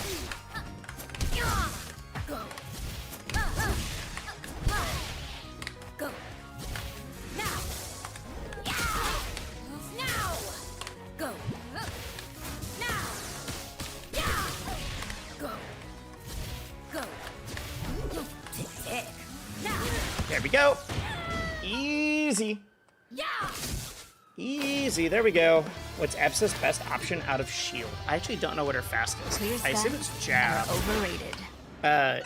Because you can move out of shield, she's got some other stuff you can do with, like, double jump forward, double jump cancel back, back air, and forward air. So sometimes it's move out of shield, let them whiff, do something. Nair out of shield is good. Nair out of shield is usually what I do. But I'm not a great Absa, so... But honestly, like, Nair, jump away, see how they react, and jump back is a big thing. What advice would you give to someone that wants to stream this game? That is such a broad question. That's such a broad question. It heavily depends on what kind of streams you're trying to do. Streaming the game because you're playing, having a good time, playing ranked, even what I'm doing right now, is very different than streaming the game in a way that is like, I am building up an audience and I am trying to play this playing this game as a streamer is very different than playing this game as a player that is happening to be streaming. I don't know what you're asking for that though, because there's nothing wrong with being a player who happens to be streaming. But like, there's a reason people tune into my streams and my videos, and it's not because of my gameplay. Dang. I'm just not very good. I'm okay. I'm average. I'm getting better with Maple right now. But that's advice I give to like anybody that wants to be a content creator. Because so many people are like, oh, I want to be a YouTuber, and then I ask them like, have you done a YouTube video? Have you published anything? And they're like, no, I have not. Like, that's step one then. Make a video and figure out what you like and what you don't like.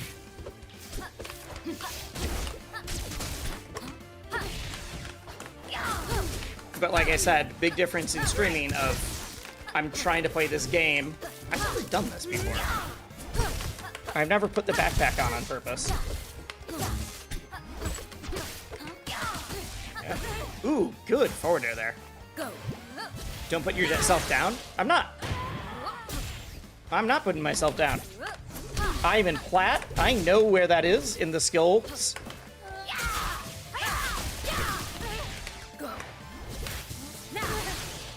It's okay. I'm just being honest.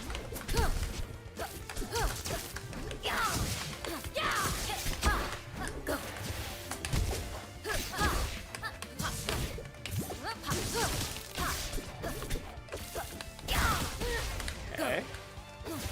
I think I'm better than average, but I'm definitely not a top player that people go to because they are, like, they're that skilled. Okay.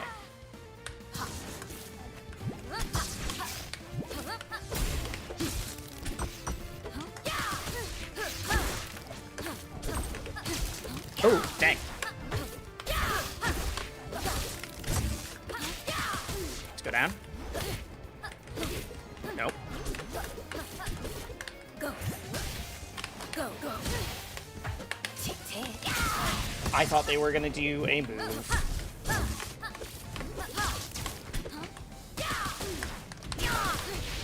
Go. Oh, I had Diad in. Okay, that was scary.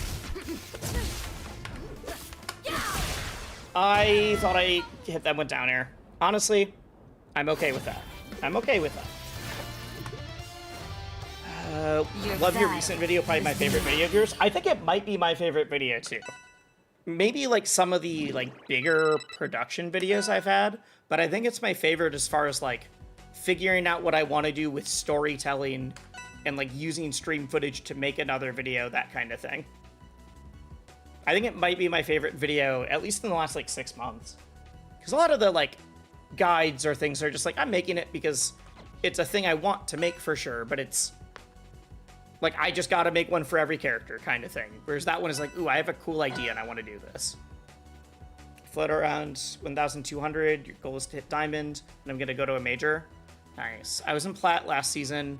I think I can hit diamond, but it would be hard. With Maple. You should just go to a major anyways, though. Majors are super fun. Majors are super fun, and there's no skill level needed. I was in gold when I got 49th at Combo Breaker. I was not in silver or in plat at that point.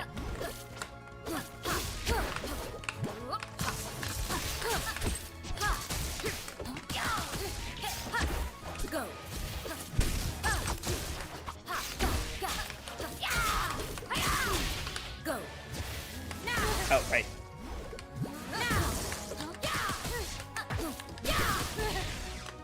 I'm gonna start hitting them harder for their... They keep doing the same thing, and I'm trying to figure out what the best way to punish it is. But it's off of down throw. They're not getting anything directly. And instead they're relying on, like, weird pressure. Nope. Down air out of shield is very good. That killed?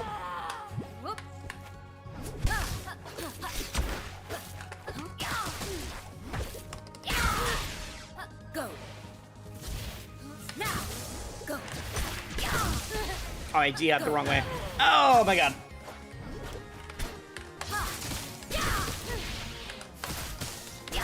Oh, they don't know how to deal with this. Other than my doing it back. Oh, nice, nice.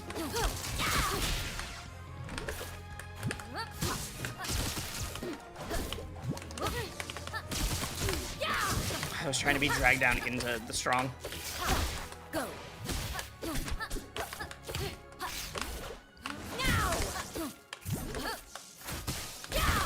Why? Go.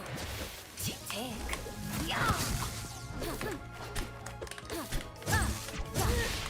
Go.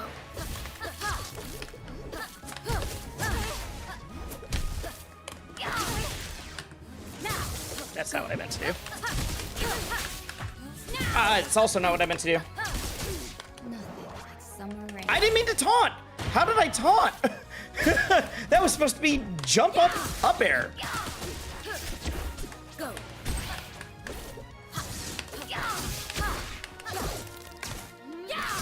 Oh no. Go. Go. Okay. This game looks fun. This game's super fun. It's my favorite fighting game right now.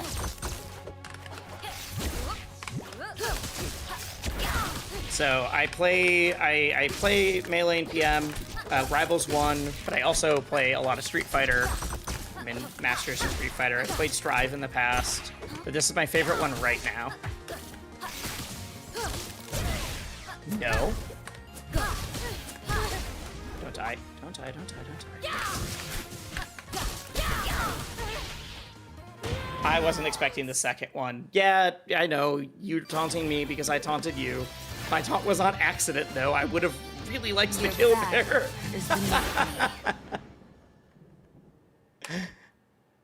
I play on a box, and so my D-pad is my C-stick, but also, like, my D-pad is my C-stick, but it's also a, like, I have to hold a modifier and then the direction, and I think I tried to do the up air, and I was accidentally holding the modifier somehow, because I, like, bumped it. What character would you recommend for a new Rivals 2 person? I actually have 2 videos. I have Rivals 2 for beginners, and then I have Rivals 2 for Smash players. If you've played, and, like, one of them, the beginners one is more basic, and more, like, here's everything to know. The Smashers are, like, if you know competitive Smash, here's other things. So, like, that's, like, for people that already know how to wave dash and, like, that kind of level. Honestly, go with whatever character looks cool. Go with whatever character looks cool. No character in Rivals is too complicated. I think the character I'm playing right now is maybe the most difficult right now. there's some characters that are pretty basic. Someone's in chat is saying Claire or Lox because they both have disjoint. But there's nobody that I'm like, oh, you can't pick them up as a new player. I mean, what do you like in fighting games? If you play other fighting games, what play style do you like? I picked Maple because I liked her dare. Now I rarely use it. Yeah, great. Maple's dare is not very good. It's fine. It's niche. Try everyone a little and see what fits. Have you guys seen the Northern Lion clip where someone asks, is like, he's talking about picking a character in a fighting game? I should see if I can pull that up after this. It's so good. I'm very convinced that that man was supposed to play fighting games, and then, like, it took a wrong turn somewhere in his life, and now he's a big streamer. Old Chun-Li, mid-range. Honestly, then Lox might be the character for you. Lox is slow, he's a heavy hitter, but he's got a giant axe, so he can control mid-range really well. Claren is more of like a traditional Smash Swords character. Nobody in this is super traditional. I have like overviews of a lot of characters.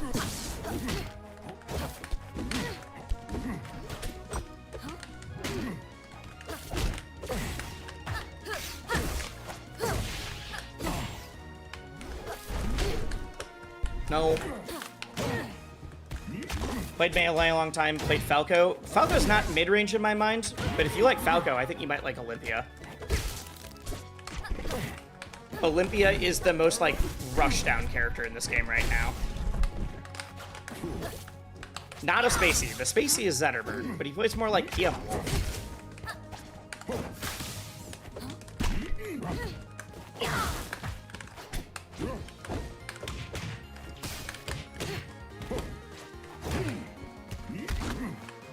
No. Imagine?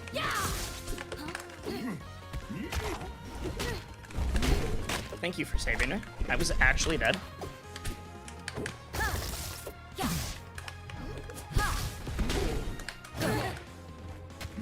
Dang! This person didn't seem that great, and now we are just continuing to run.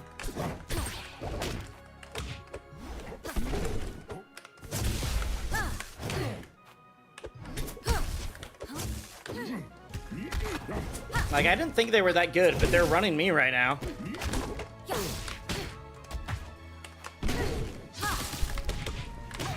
I should have just up-aired.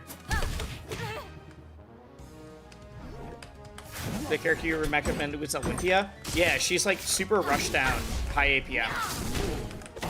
She's influenced by Street Fighter Makoto.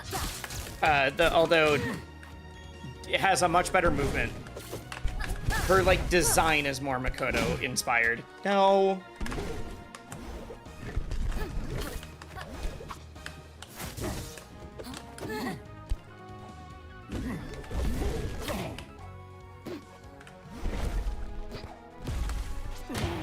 She's also Mii Brawler. I assume that someone who says I've played Melee a few years, like a long time ago, and that they don't play platform fighters does not know Mii Brawler.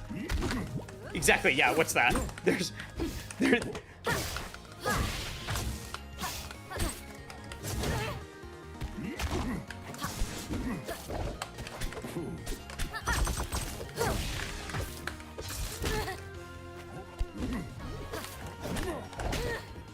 Like, even, like, casual Smash fans don't have passing knowledge of how the Mii's plays.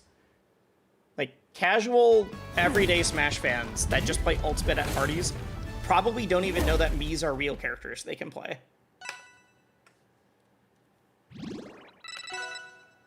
Let alone what their playstyles are like.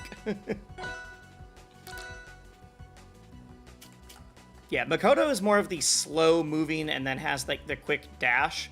That's how Rivals 1 Olympia was. Now she is much more of a just like good rushdown overall, but has a lot of, like, has a command grab, has a lot of... Can you play some Mii in tournament? Yes.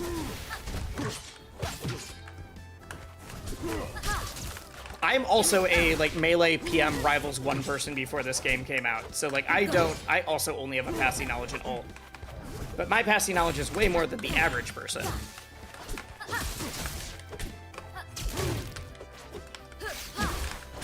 I'm gonna make this elephant's life hell.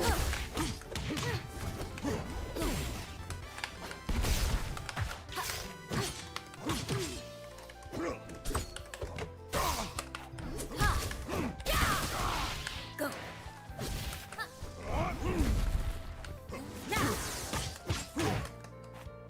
This is the Locks character that's pretty mid-range. Yeah, he's got the biggest disjoint, but he's not like a zoner where he's trying to, like, other than the giant lava thing, he's not trying to like set up traps on stage or do like zoner type things.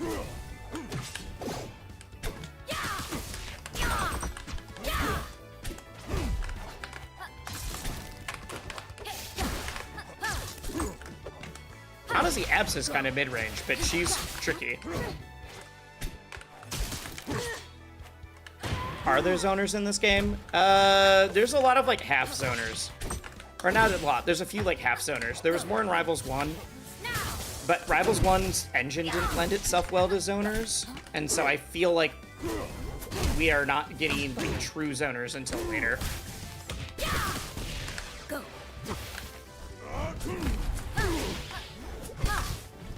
Like, some people think that Absa, the character I'm playing now, because of her Cloud. But I don't think so, because I think if you're really only relying on the Cloud, you've made a mistake. Oh, I can't reach that.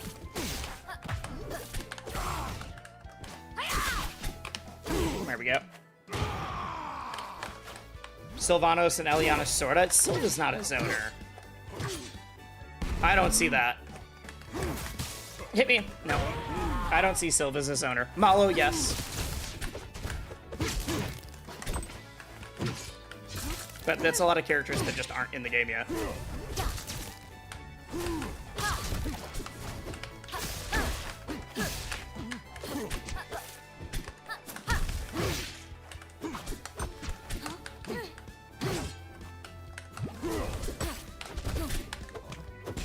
Go. Oh no!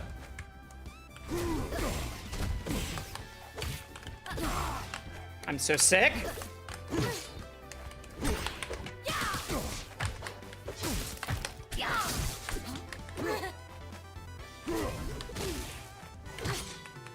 I have not air dodged yet. Now I have. They're gonna back throw because they don't know how to do anything else. There we go. That's it. Whew, this Absa character kind of gives me YouTube vibes. It's like Mewtwo and Zelda and a few other characters. Clear skies are overrated. There's a character that's in Rivals 1 that'll come eventually that is more like Mewtwo. But yeah, Mewtwo and Zelda, this is the current like double jump, like Ness, all of those kind of characters.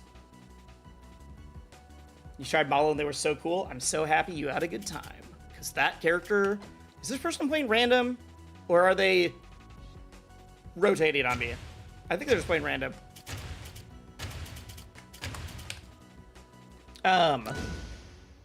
Malo's very cool if they work with your brain. I have a very hard time playing Malo.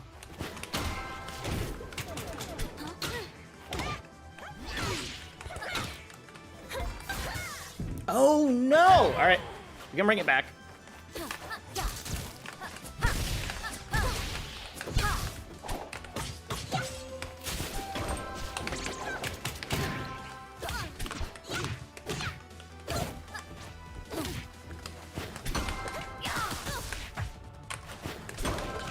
Come on.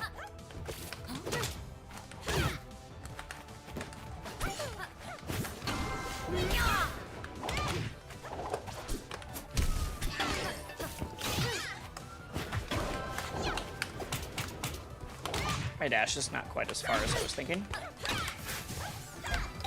Please do anything other than just side B a ledge the whole time. I can't time it! No!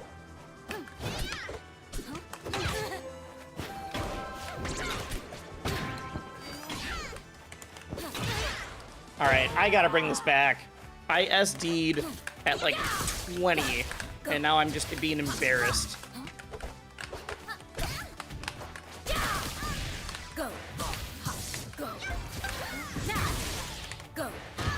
we go. That's one.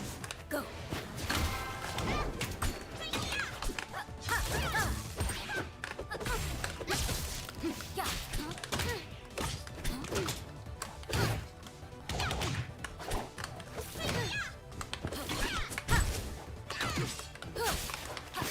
No.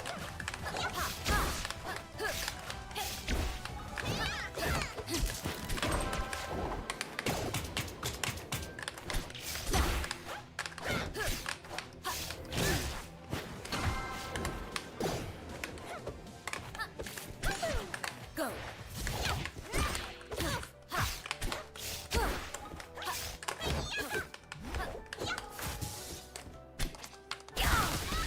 Go. I'm getting really quiet because I want to bring this back, and I think I can.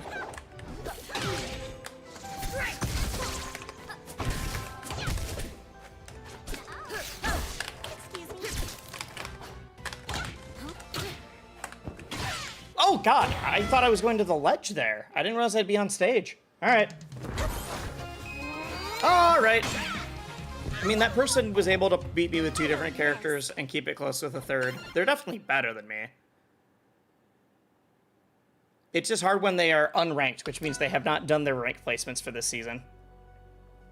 To be like, I don't know, they could have been a silver gamer. They could have been in diamond. Who knows? None of their characters specifically felt like they were diamond or plat, but also if you're able to play a lot of characters at that level, then maybe their main is. I don't know.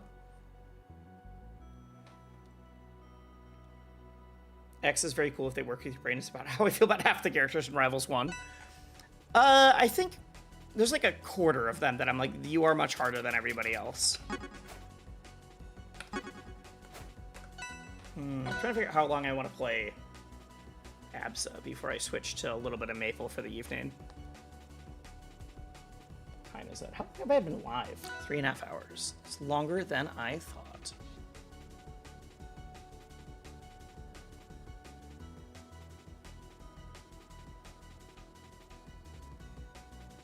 Okay. Sorry, I got a very important DM. Okay, got it.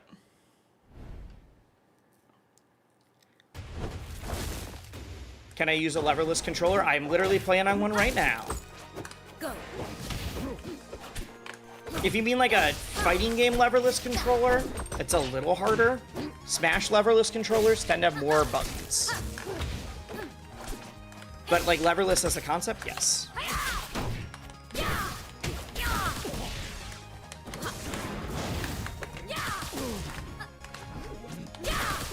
Okay.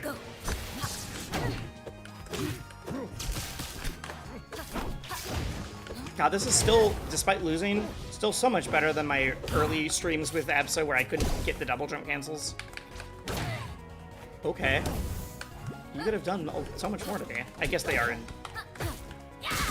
We are in silver now. Oh, I thought they'd go high.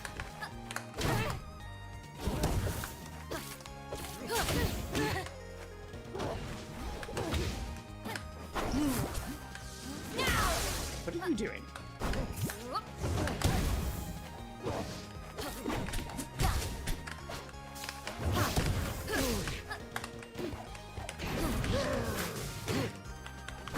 Oh, nice. There you go. There they go. There they go.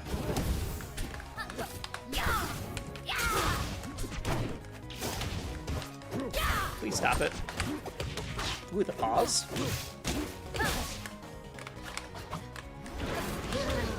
I shouldn't have done that. I should have just put a bomb at the ledge.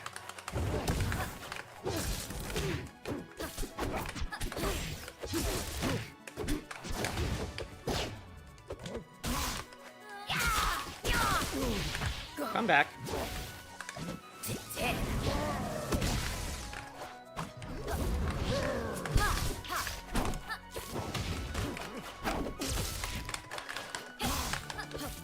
That would have been sick.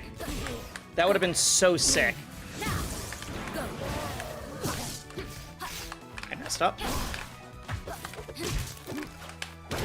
I missed my parry. All right. Them's the breaks.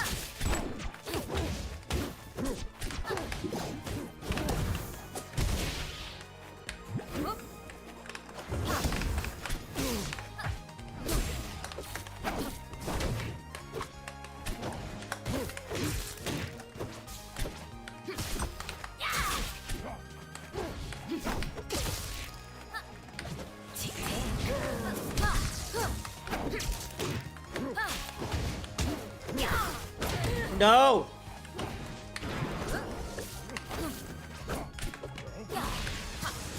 Yeah, because this game's on computer, people just playing whatever they want. I've seen like dozens of different types of controllers for Rivals. As long as it plugs in and it doesn't need like drivers to work, it like doesn't have a turbo button, it is legal.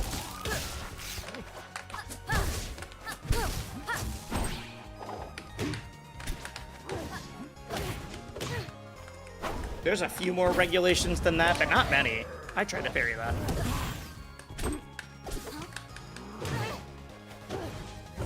I had that wrong and I almost died.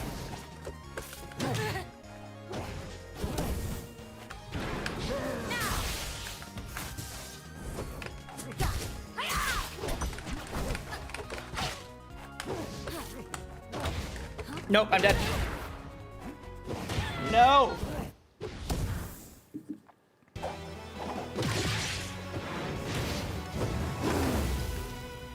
Okay.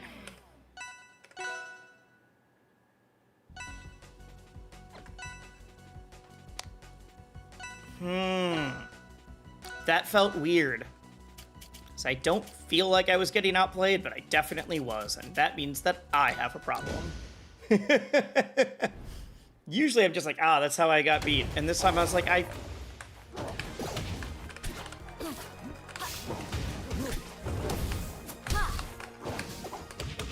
think I just need to get them to stop pushing buttons. And the answer to that is going to be by timing my parries better. Because they're doing a lot of unsafe stuff. And I think you're dead. I really wasn't I knew they wouldn't be dead to that move, but I thought that they would. The cursive, I thought you would do a better recovery than that.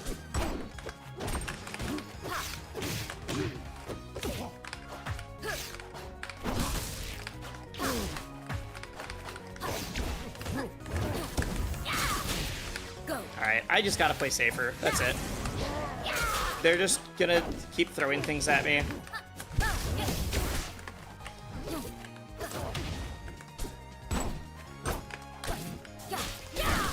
And as long as I stop getting hit by dumb stuff. The turbo button was always weird. You can set it. Some games setting a turbo button can actually have advantages. Like you can set, even in fighting games. Because it's not a turbo that's always on. It's, I have a turbo macro or something.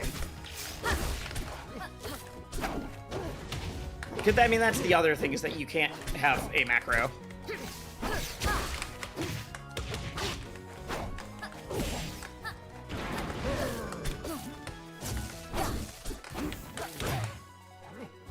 Turbo Flora? Yeah, imagine your turbo button just pushes down.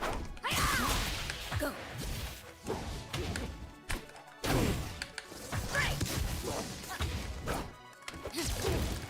No, stop.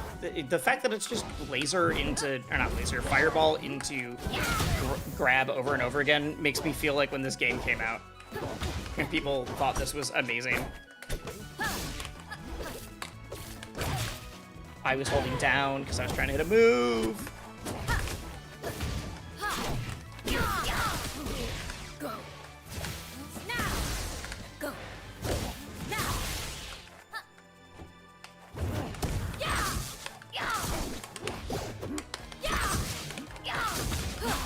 Go.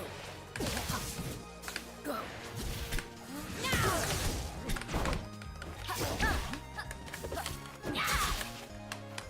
No! I'm so mad. I'm playing like an idiot, and I just keep jumping into things that no one else would do, which is on me to handle. This is the ultimate, like, yeah, I'm getting beat by the person who's just running into me the whole time. Like, I don't know anybody else that is like, oh yeah, you parried every fireball back at me, let me still do it.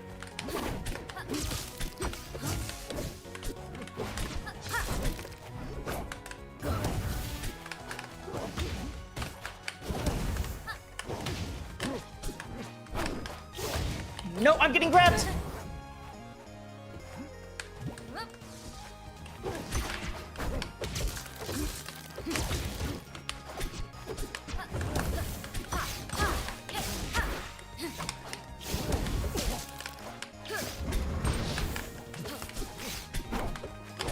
This is the equivalent of the Ryu that has never learned to not wake up DP. I'm so glad I was not on fire anymore there. Jesus, your character isn't a zoner! What are you doing? I just got rocked. All right. I know what I need to work on that time. Game 1, I was confused. Game 2, I figured it out. It's that I cannot play... I have to be on the ground, because when I'm in the air, I'm just getting fireballed. Ugh. When I was in the air and I just saw 6 fireballs come out, I was like, oh, I see what you're doing. You are not even trying.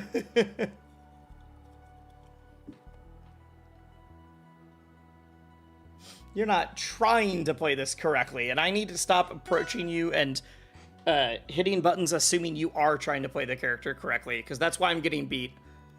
I was trying to punish the right thing instead of the thing they were doing. And that's on me. Trying to punish what a person I think should do and not just trying to beat that person.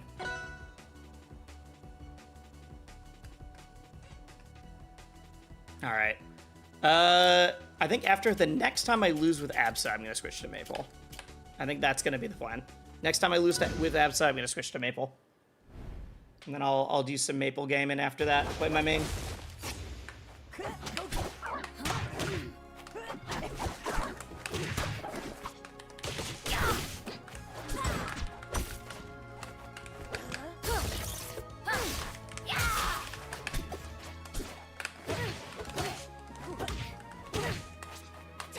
Oh, God.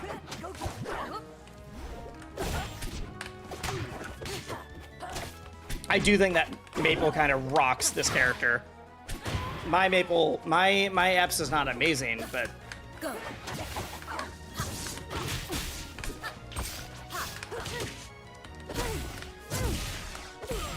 Go. Now.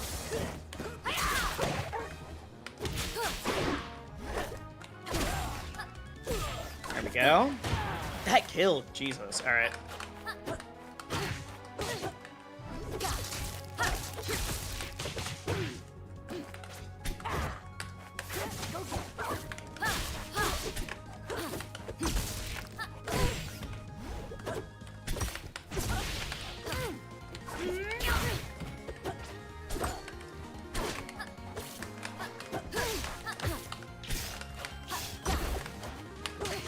I tried to... I thought I got sledge! Alright, alright, alright. Alright, alright, alright. That ice bear is a cool design from the art. He does.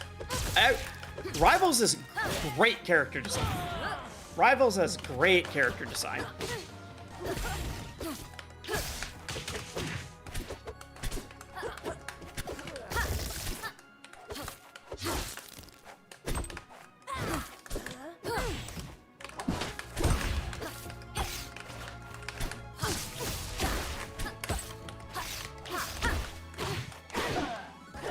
Does this game have doubles? Yes, it does. Doubles, you can do free-for-all, you can do whatever. Most people do singles, but... Ooh, ooh!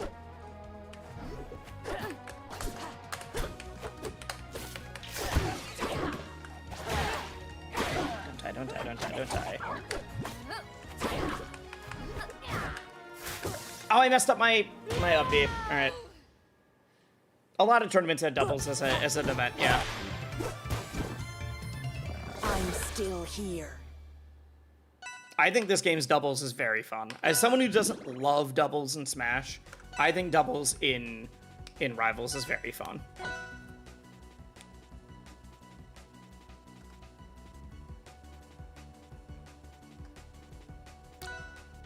There's the doubles dojo. Yeah, there's also like Discords and people that are like, that's all they want to do. They just want to play doubles. They love doubles. Most people who play doubles don't play it through the in-game stuff. A lot of people who want to find games do stuff through like Discords. I know people use my Discord. Not for, I don't know if I've seen people do doubles specifically, but that's how like, if you're like, hey, I'm just getting beat and the ranked is bumming me out.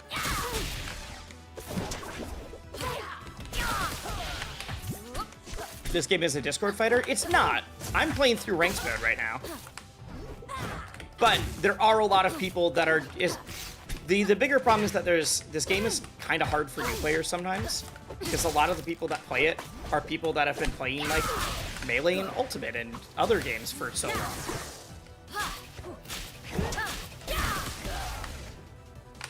How's Absa so far? I think this character is very fun. I am very bad at her. But no, this is not a Discord fighter in that sense. Because I know when people say that, they mean, like, they think, like, oh, you can only find games. You can find games on casual and on ranked all the time. I've never waited any longer than, like, 5 seconds. It is just for, like, doubles and certain game modes that you need Discord.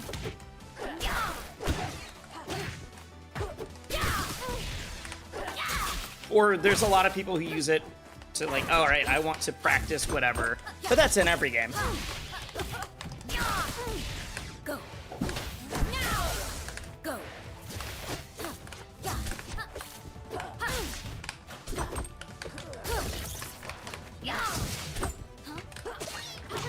I need to hit special.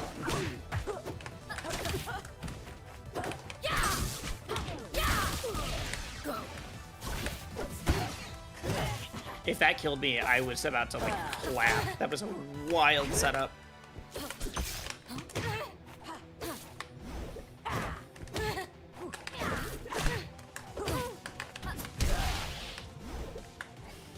Go.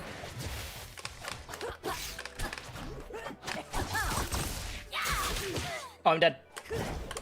No, they timed it wrong. They dead? No, I can't hit that. Oh, now I'm dead. That was a sick setup. I thought that was both of our last stocks. I don't know why. What happened to me there?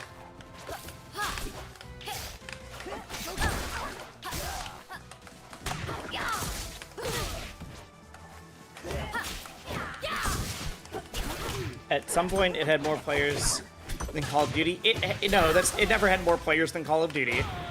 It had more sales on Steam the day it came out than Call of Duty had that day. I do think it was a newer Call of Duty. That's it. It never had more active players than Call of Duty.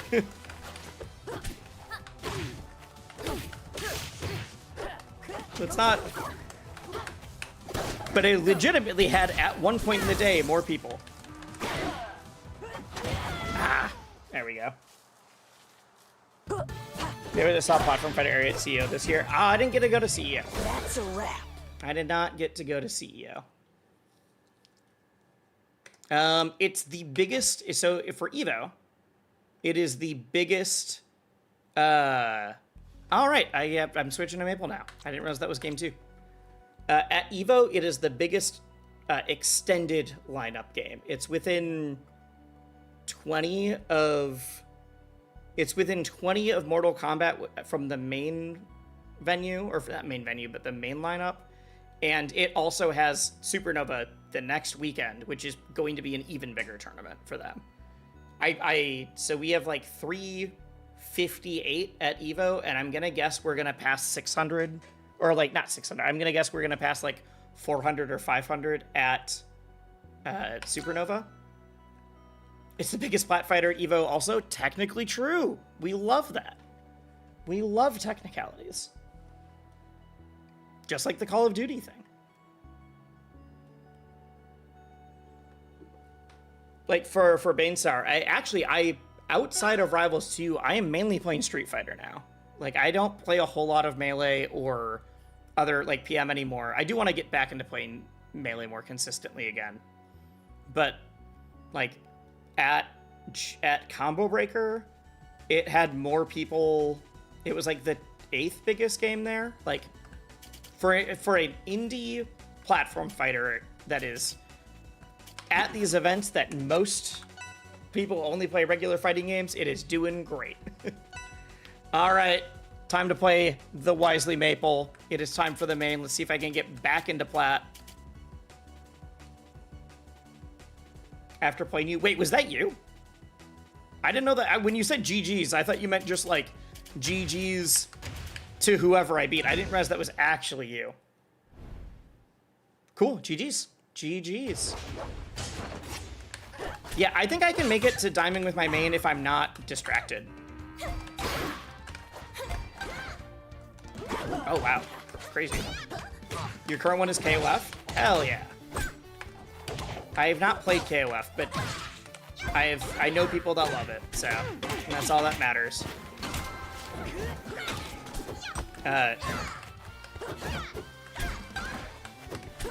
It's got a bigger player base than KOF, I guess. Although I say that for the US KOF thing, I know that that game is huge out of the States.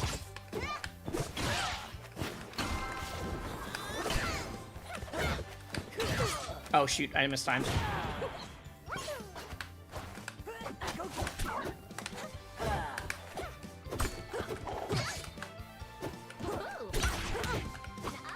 But yeah, I think I could make Diamond if I'm not distracted.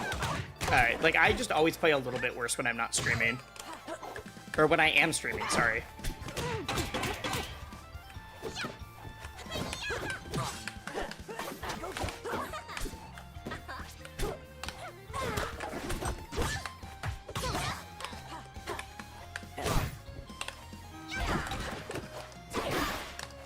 There we go. It's possible to find games just by pressing rank now. I love to hear that. Like, my actual YouTube channel it's mainly Rivals right now, but I do have stuff for, like, other fighting games and platform fighters on there. Uploading a video about Marvel, or not uploading, making a video about Marvel Tokon soon. That kind of stuff. So I do really appreciate, like, but I also have played Project M, the game that is so underground that Nintendo doesn't let you play it or stream it.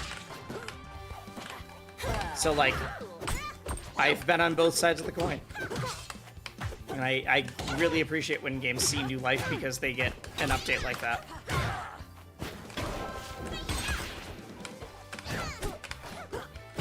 I'm not ready for you to ever move on from Rivals. I'm not moving on from Rivals, I'm just also doing other things.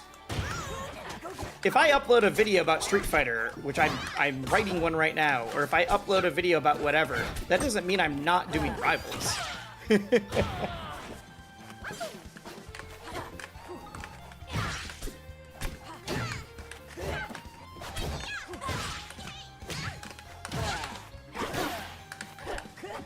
Just like, I still, like I said, I haven't played a lot of Melee recently, but I still do play it.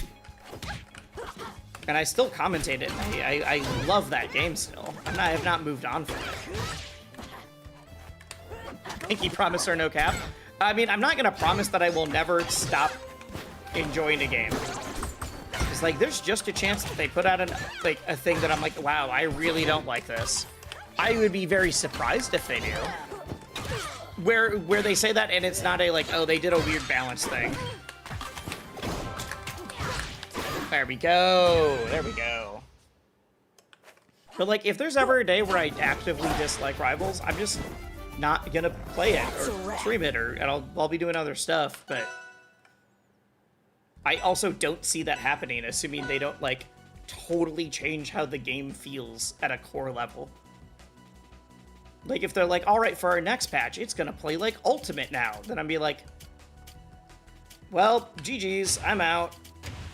But I don't see them doing that, so.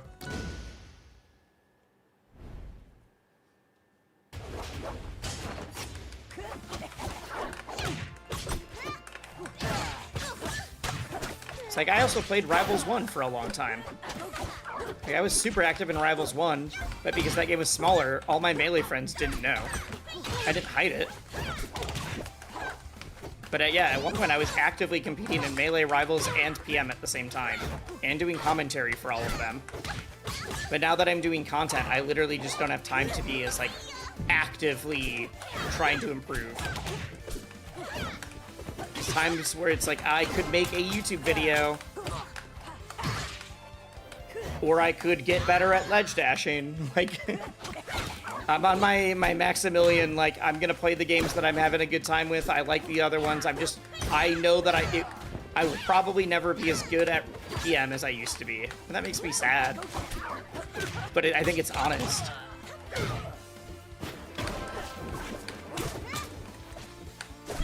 Ah, yep. Because I used to be able to, like... And I've never beat any of them, but I would take top 50 players in Rival in PM, like, to Game 3 or Game 5 sometimes. Pretty rare, but it happened.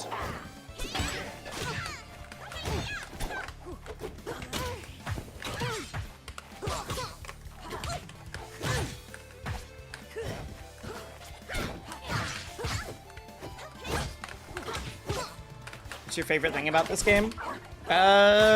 I think the engine feels really good. This game feels so good to just move around in. It's the same reason why there's certain parts about PM that I liked more than Melee, and the movement in the engine was absolutely one of them. And this feels a lot like PM to me in that sense. It feels like they combined the PM and Rivals engines together. But it's way more accessible. It has rollback. I can play it online. I don't need to worry about Nintendo. I also think the thing that Rivals does best is character design. I think Rivals character design is like second to none in the fighting game space. They're so creative and unique. What is this person? They've just started just using strongs. I'm very confused. Is their controller okay?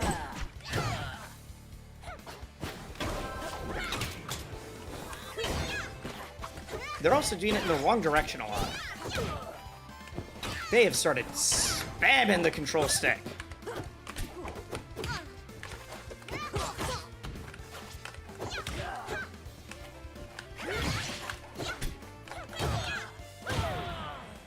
Like, this person is flailing on the C-stick.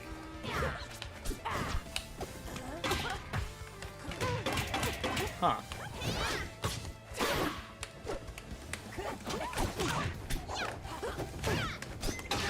Shibano, I do not know what that sentence means in this case. I mean, you're right. There would never be a character like Maple in Smash.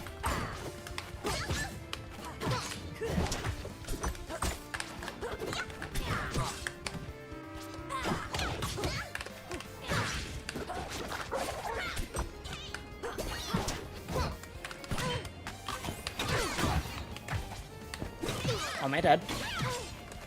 I didn't land. I'm dead. I'm dead. I'm dead. I'm dead.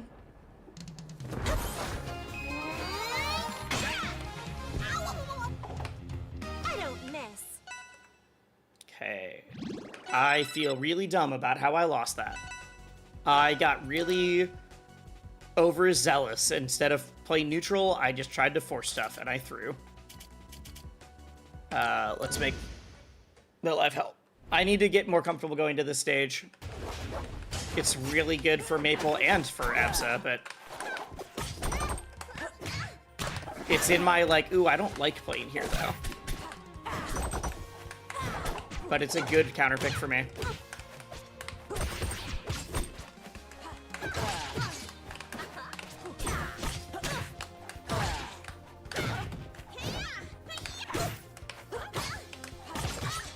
There's certain things that I realized I wasn't doing after I swapped off of Absa.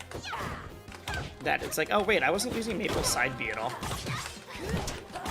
There we go.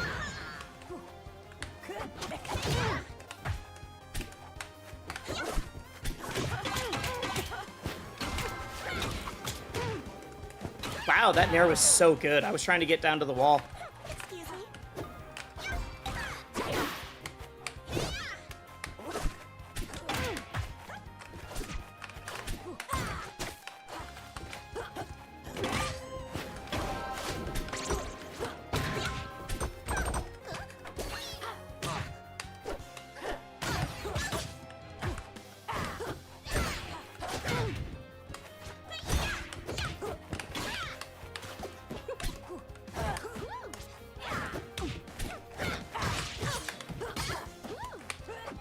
Okay. Stink. I just want to poke them towards Lily.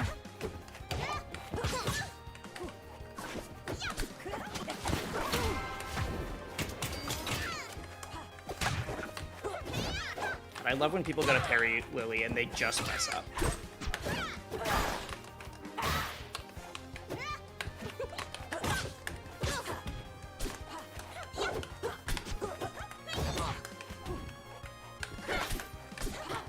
Okay. One opening should be it now.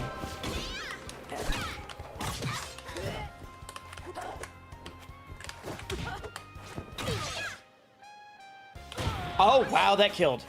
All right, let's get them marked again. I cannot believe that killed. That shouldn't have killed. They DI'd that so badly.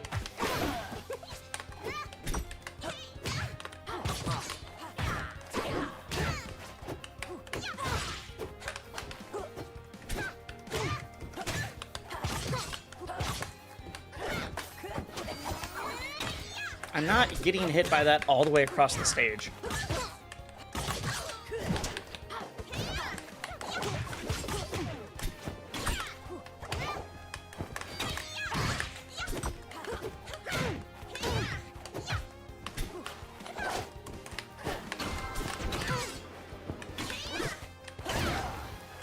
No. No. Hide.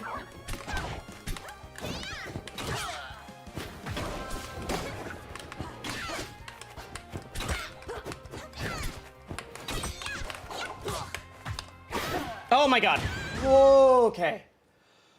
Whew. All right.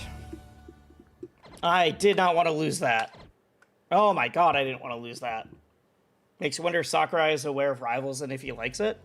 Probably doesn't like it because it's competitive game based on his game. I'm sure he's aware of it. It's the same way, like, I know that Nintendo's aware of Project M. They know these games exist. Ooh, okay, okay. Got there. Why was that more stressful than any of the ABSA games that I played? It's probably because I care more about how I'm doing with Maple, because Maple's my actual main that I'm, like, trying to go to Genesis and Supernova for. Not for, but, you know, with.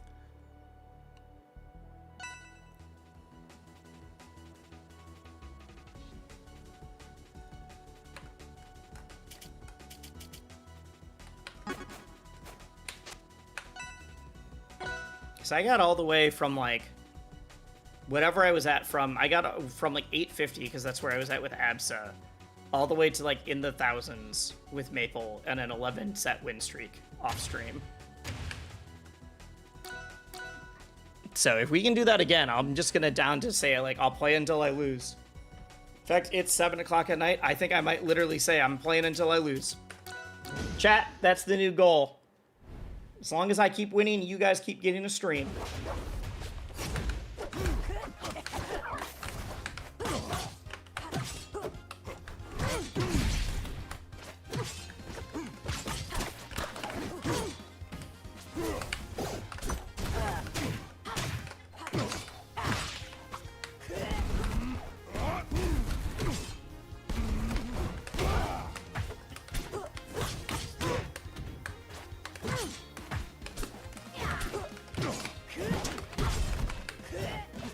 Did I hear a win-a-thon? Yes.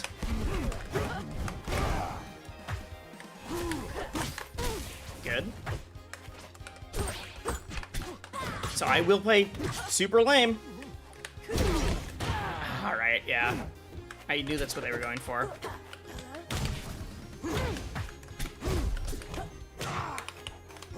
Don't jump above me. Oh, I thought it would kill.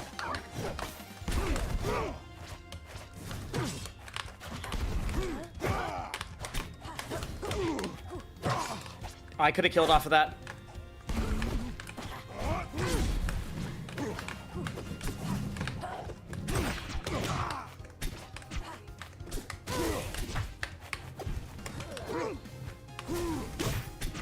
I'm being impatient. Alright. Get up attack! No. Work for it. I'm not gonna give you the easy one twice.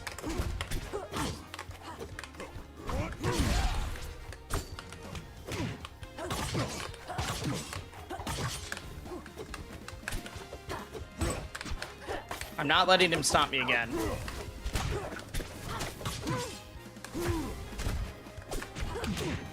God, I love running through someone and watching them parry.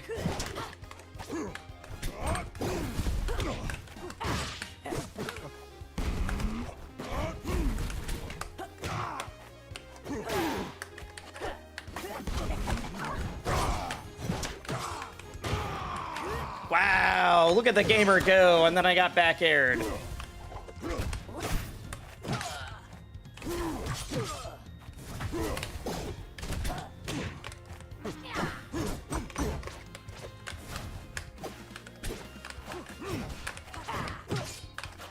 Oh god, I got stuck in my movement. There we go, there we go.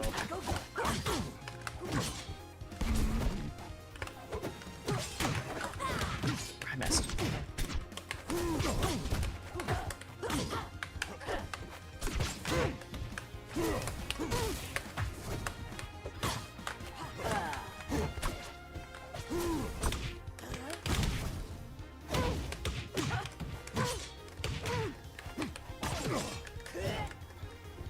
What? I thought that was high enough. All right. All right, it's all right. You can't start the win-a-thon without making it a little tense. It's okay to drop game one. It's okay to drop game one.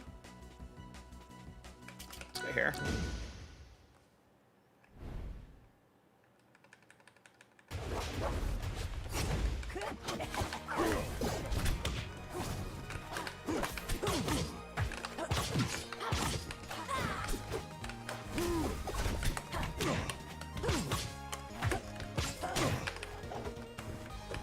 Okay. I kind of just am trying to smother him right now.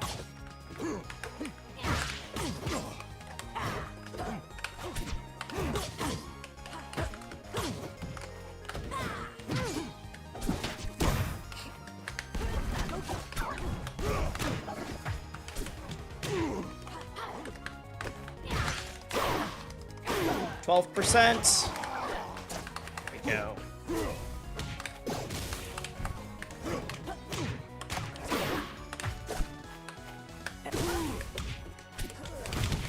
I was not hitting special fast enough. He's never done regular pummel, so I'm going to stop going for that.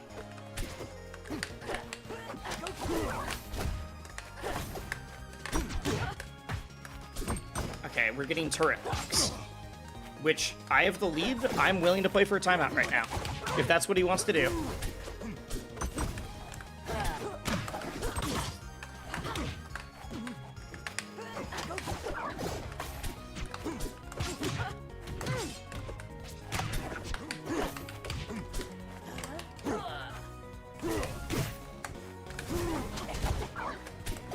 Dude, you have to approach me.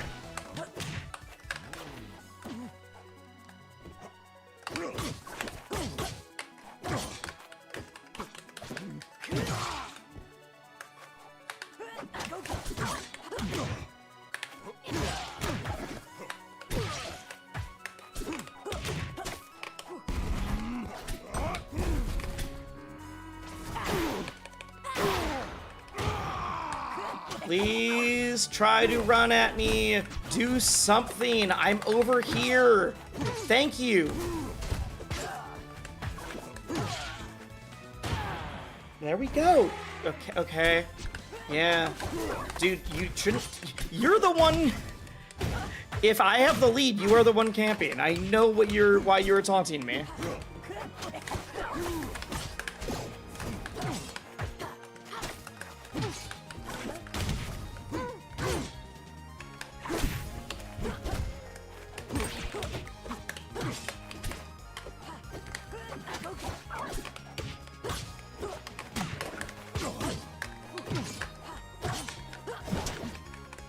Oh, I died. I killed myself. You gonna taunt again? No. Alright.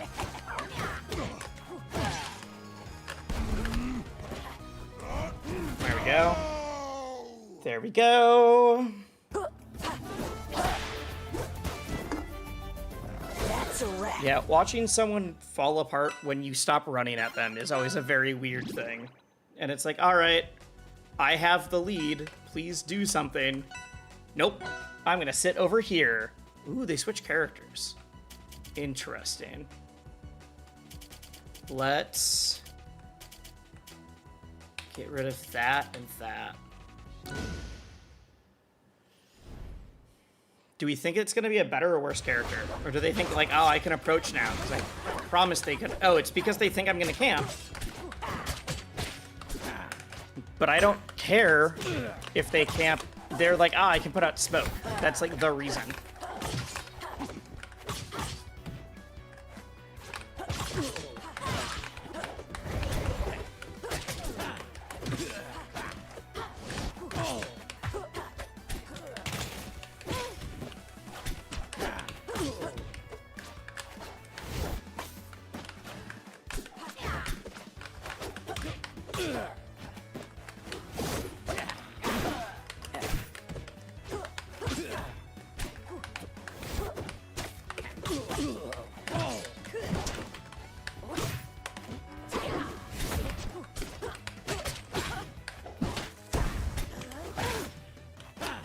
Nope.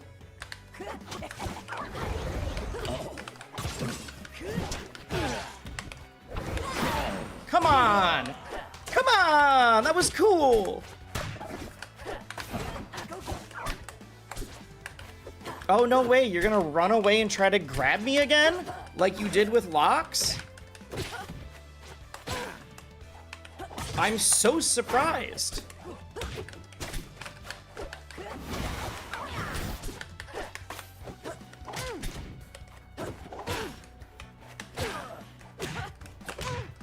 I've DI'd in where they could do combust like 3 times. I don't know what they're waiting for.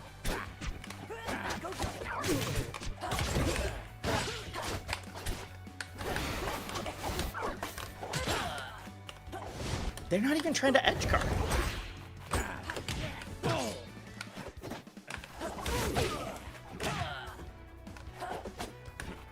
Gotta play your first game as Olympia? Let's go! I would make sure you go into training mode first. Olympia's recovery is very weird.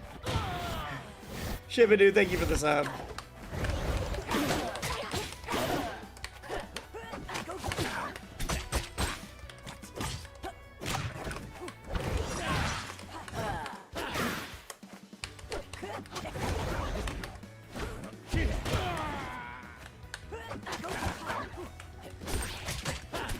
I need to keep track of how many people directly buy the game because of me.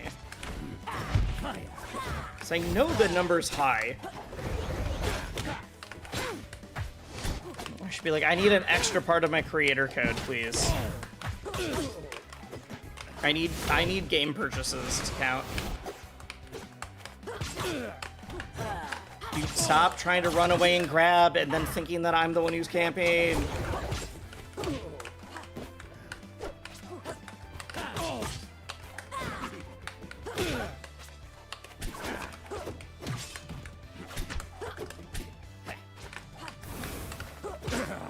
Like, I would not at all be worried about how this person is playing.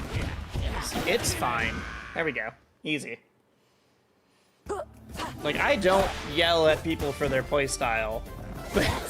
But when you start taunting because... and like, spamming grabs because you think that's what I'm doing and you're just wrong, it's just like, what? The guy who says his own profile icon just wants more? Yes. Yes, I do. I do want more. I want to be able to know exactly how much of this game's success has to do with me. That's what I want.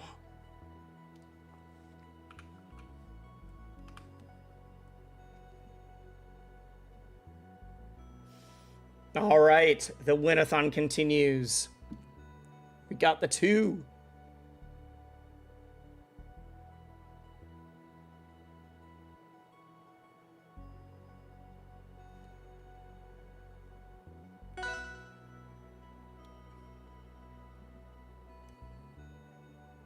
Okay, matched. Let's go. I need it to not just be me with the bald icon and whoever buys it. I need everyone to be forced to look at me. They shouldn't have any opportunity, no other options. They just have to. Flame grilled who? What does the rest of their thing say? I can't read it. But they're on a 2-win streak as well. Fium grilled Whopper. I think it's Flame grilled Whopper, unless Fium is a joke and this is a pun of some sort. Every single character a bald skin. Hey, wait. There's more to me. There's more to life than being bald. We could have characters have my sense of style, my fashion before that. But you know what? If we need to, we need to. I'm down for bald or cane. Oh, uh-oh. Nope.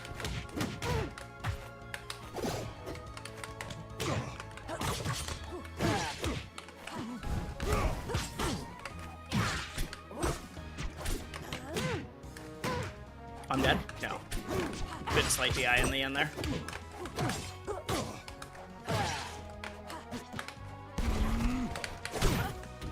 Trying to work on those. I messed up! Please hit me, thank you. Oh no, I still died. You know Twitch chat only sees bald. So that's the problem, is that every other streamer has like people in their chat that are like, you're short, you're bald, when they're not, and I just am short and bald. So usually it's fine. Usually I get way less of the like bald than everybody else. But it's not people joking about me being bald. It's people that are like, there needs to be a Wisely skin in this game. It better be a bald skin.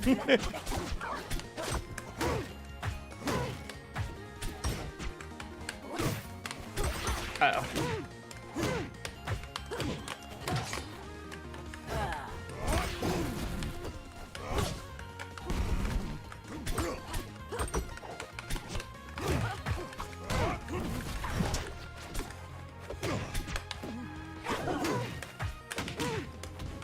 Oh, I rolled in.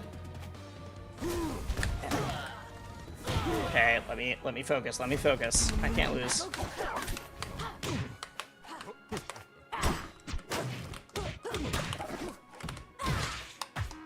That was just sick. That was just sick. There we go. I did a cool thing. I need to get a clip of that, because I bet it was not as cool as I thought it was. That's how that usually goes. I'm like, oh yeah, look at that cool thing I did. And then I look, I'm like, it was okay.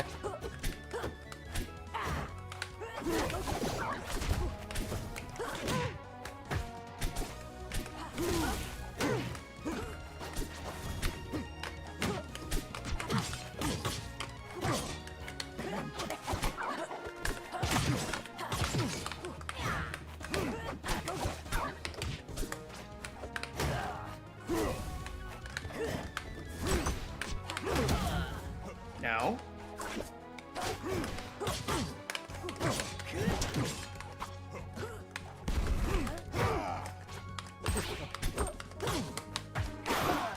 I keep getting forward tilt into the tech in place into down strong, and it feels so cheesy, but it keeps working.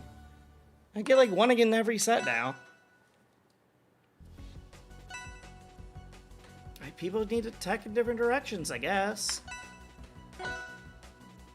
There we go. Should I play casuals or just send it in ranked?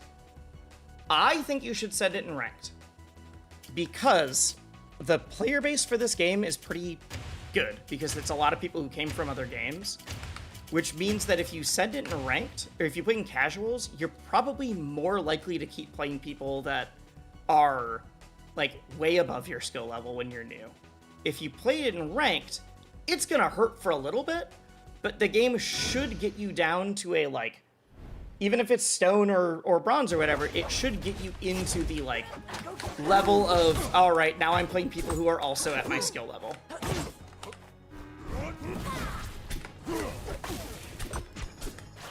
In a weird way, I think that playing ranked gets you better, closer matches. Even though you're like, oh, but my number, whatever. Like, I almost never play casual in this game. Because I really prefer getting, like, good close sets on average.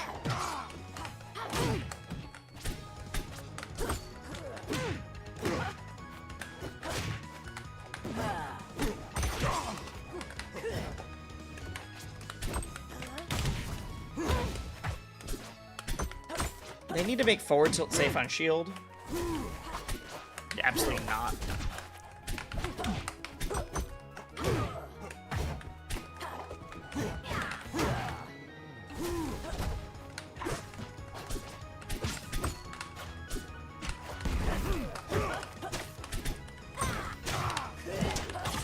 Dead? No.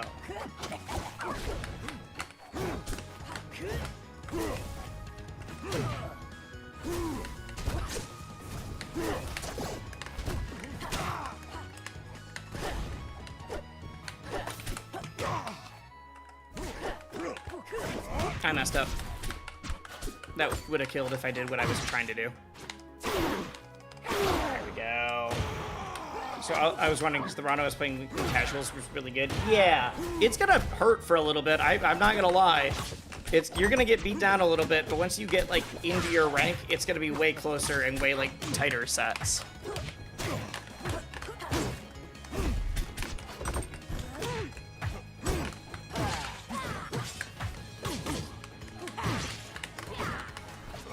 I thought I had a stock lead.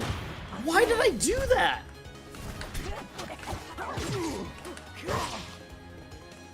When I want to play the same character. Yeah, you can use that for like learning new characters.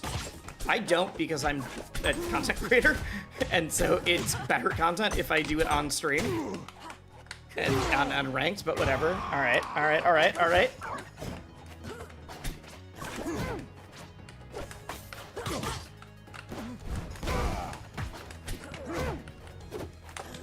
Oh, I'm getting beat.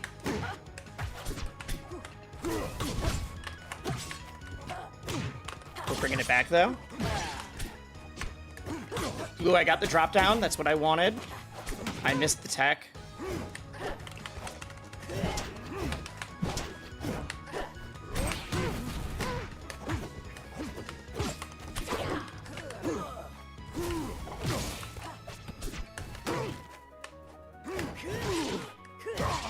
Okay.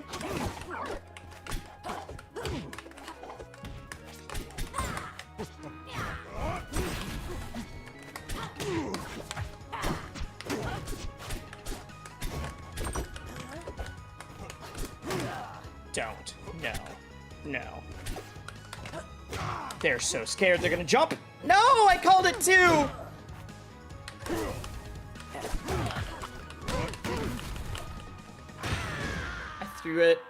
I threw it. I went for that kill when I thought I had a stock lead and I didn't hit it. I almost brought it back. You don't deserve pizza. Okay. That's alright. That was so close, and I threw away a stock at 20%. We're fine. More than fine. I'm gonna flame grill this Whopper.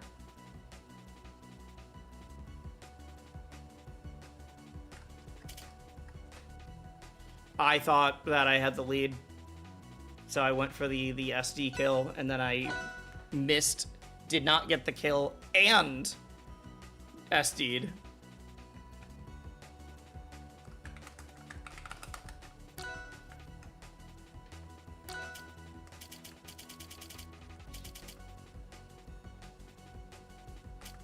There we go. Okay, let's focus up. Yo, what's up, Outcast?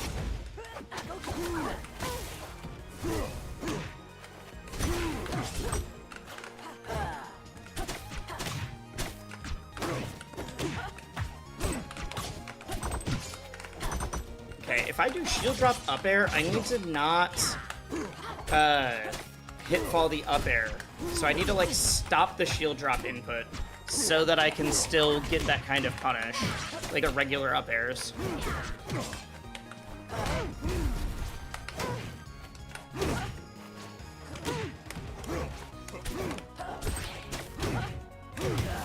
Okay. We talking EVO? We were talking EVO.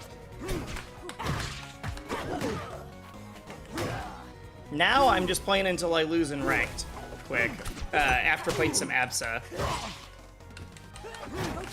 So I D-ranked playing ABSA. We're gonna see where I end up.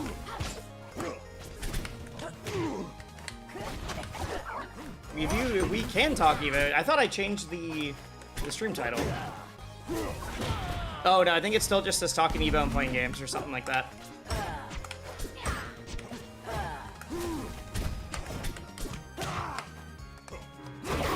Oh my god, he jumped into it. Alright, I'll take it. I SD'd at 20% in the last game, and then still almost won, so...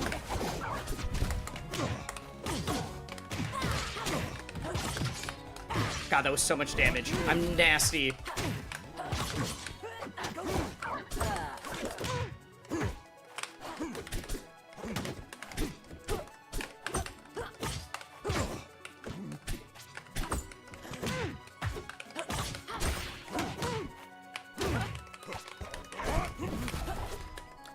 I let myself die early to the gimp. Can't have that.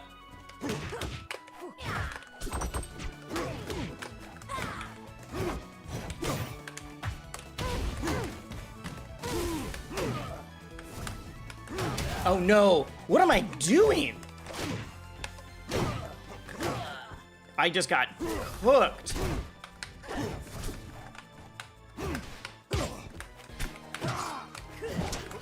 And then I didn't tether early enough. Okay, I can bring this back, but God, it's gonna be hard. Nope.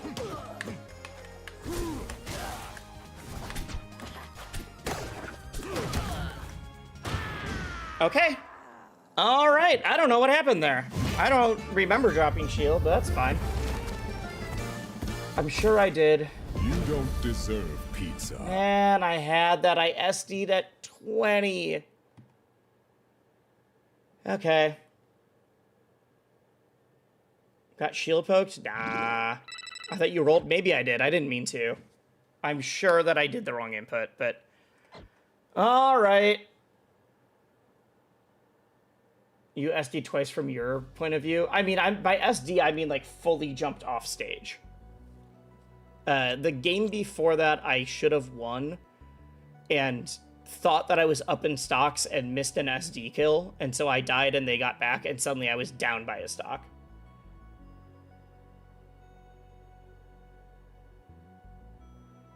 My first impression of this game is the community is real toxic. First game was against another person with their Twitch name who was just trash, talking trash the whole time. Like, they were streaming and talking trash. Unfortunately, you're going to get that in any game. I'm really sorry that you got unlucky. In person, this is a very, very good community, but unfortunately, that's just people being shitters at fighting games.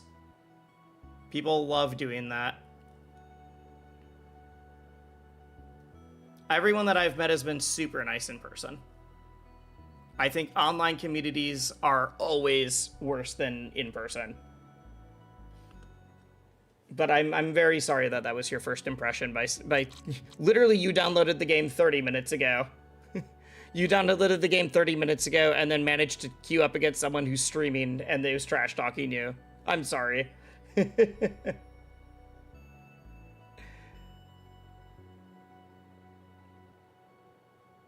GG's, James, was that you? Were you the Locks, the flame grilled Whopper? Man, I'm not Johnning. That was a very fun set, but I thought I was up in stocks when I did that forward air. I was trying to do the double duck forward air kill, and thought I was up in stocks and we were even, and then suddenly I died at 20%. And it kind of all went downhill after that. GG's. GG's.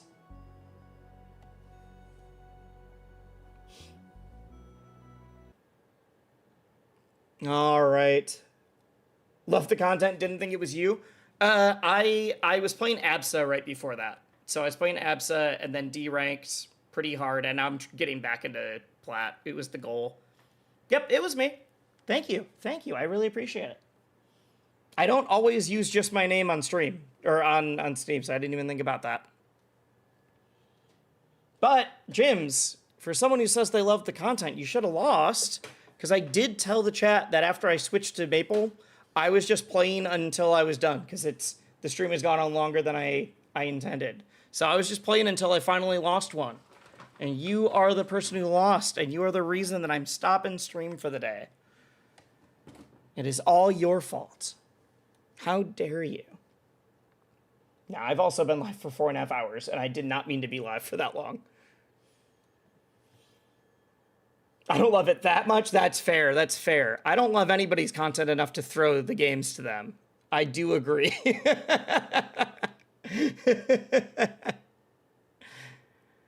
All right. I think we're calling it for the night. Let's see who's live. Oh, so you guys likely hit all your points when it comes to EVO? Yeah, I talked about a bunch of different stuff. It was mainly like EVO overall. I talked about EVO, like the numbers for all the different games, the numbers from like that Rivals is doing super well, especially because Supernova's the next week. Talked about a lot of different stuff. So no, Shibanu, we're not asking who it was. We're not doing that. I'm trying not to give someone who's trash talking and doing a bunch of stuff much attention. Definitely not rating them or sending hate their way, but I don't want to see who it is. All right. Who can I go? I'm joking. Yeah, but other people would not have been. That's the thing. That's the thing. Who can I raid that I think would be fun for you guys?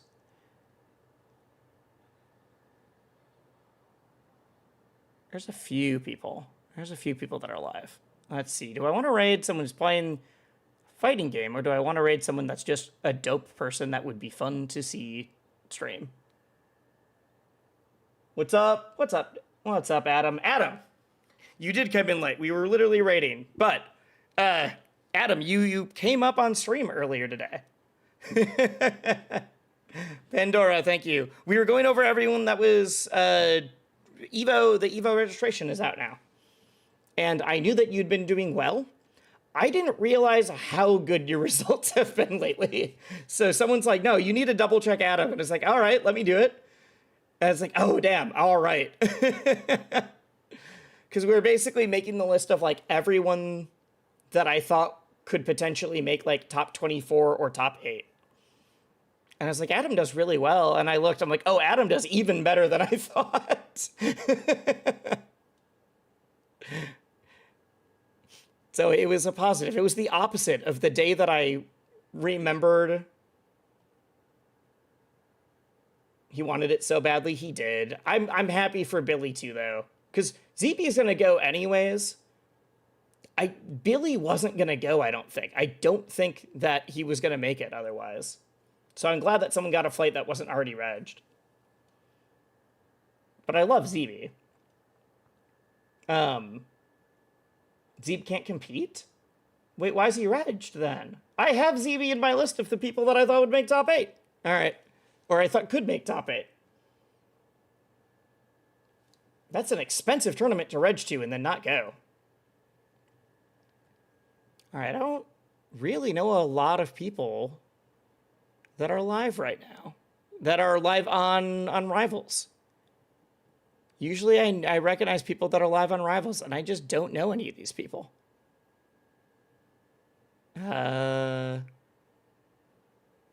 So we're going to pull an audible. Sadly, no. All right, we're going to raid Dad. Dad as heck. He's playing Spelunky. Good friend of the channel. Also a PM player, not a Rivals player.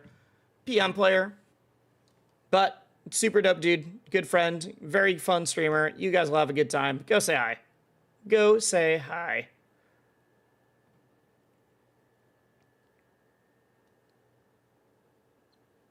Have a nice one. I will.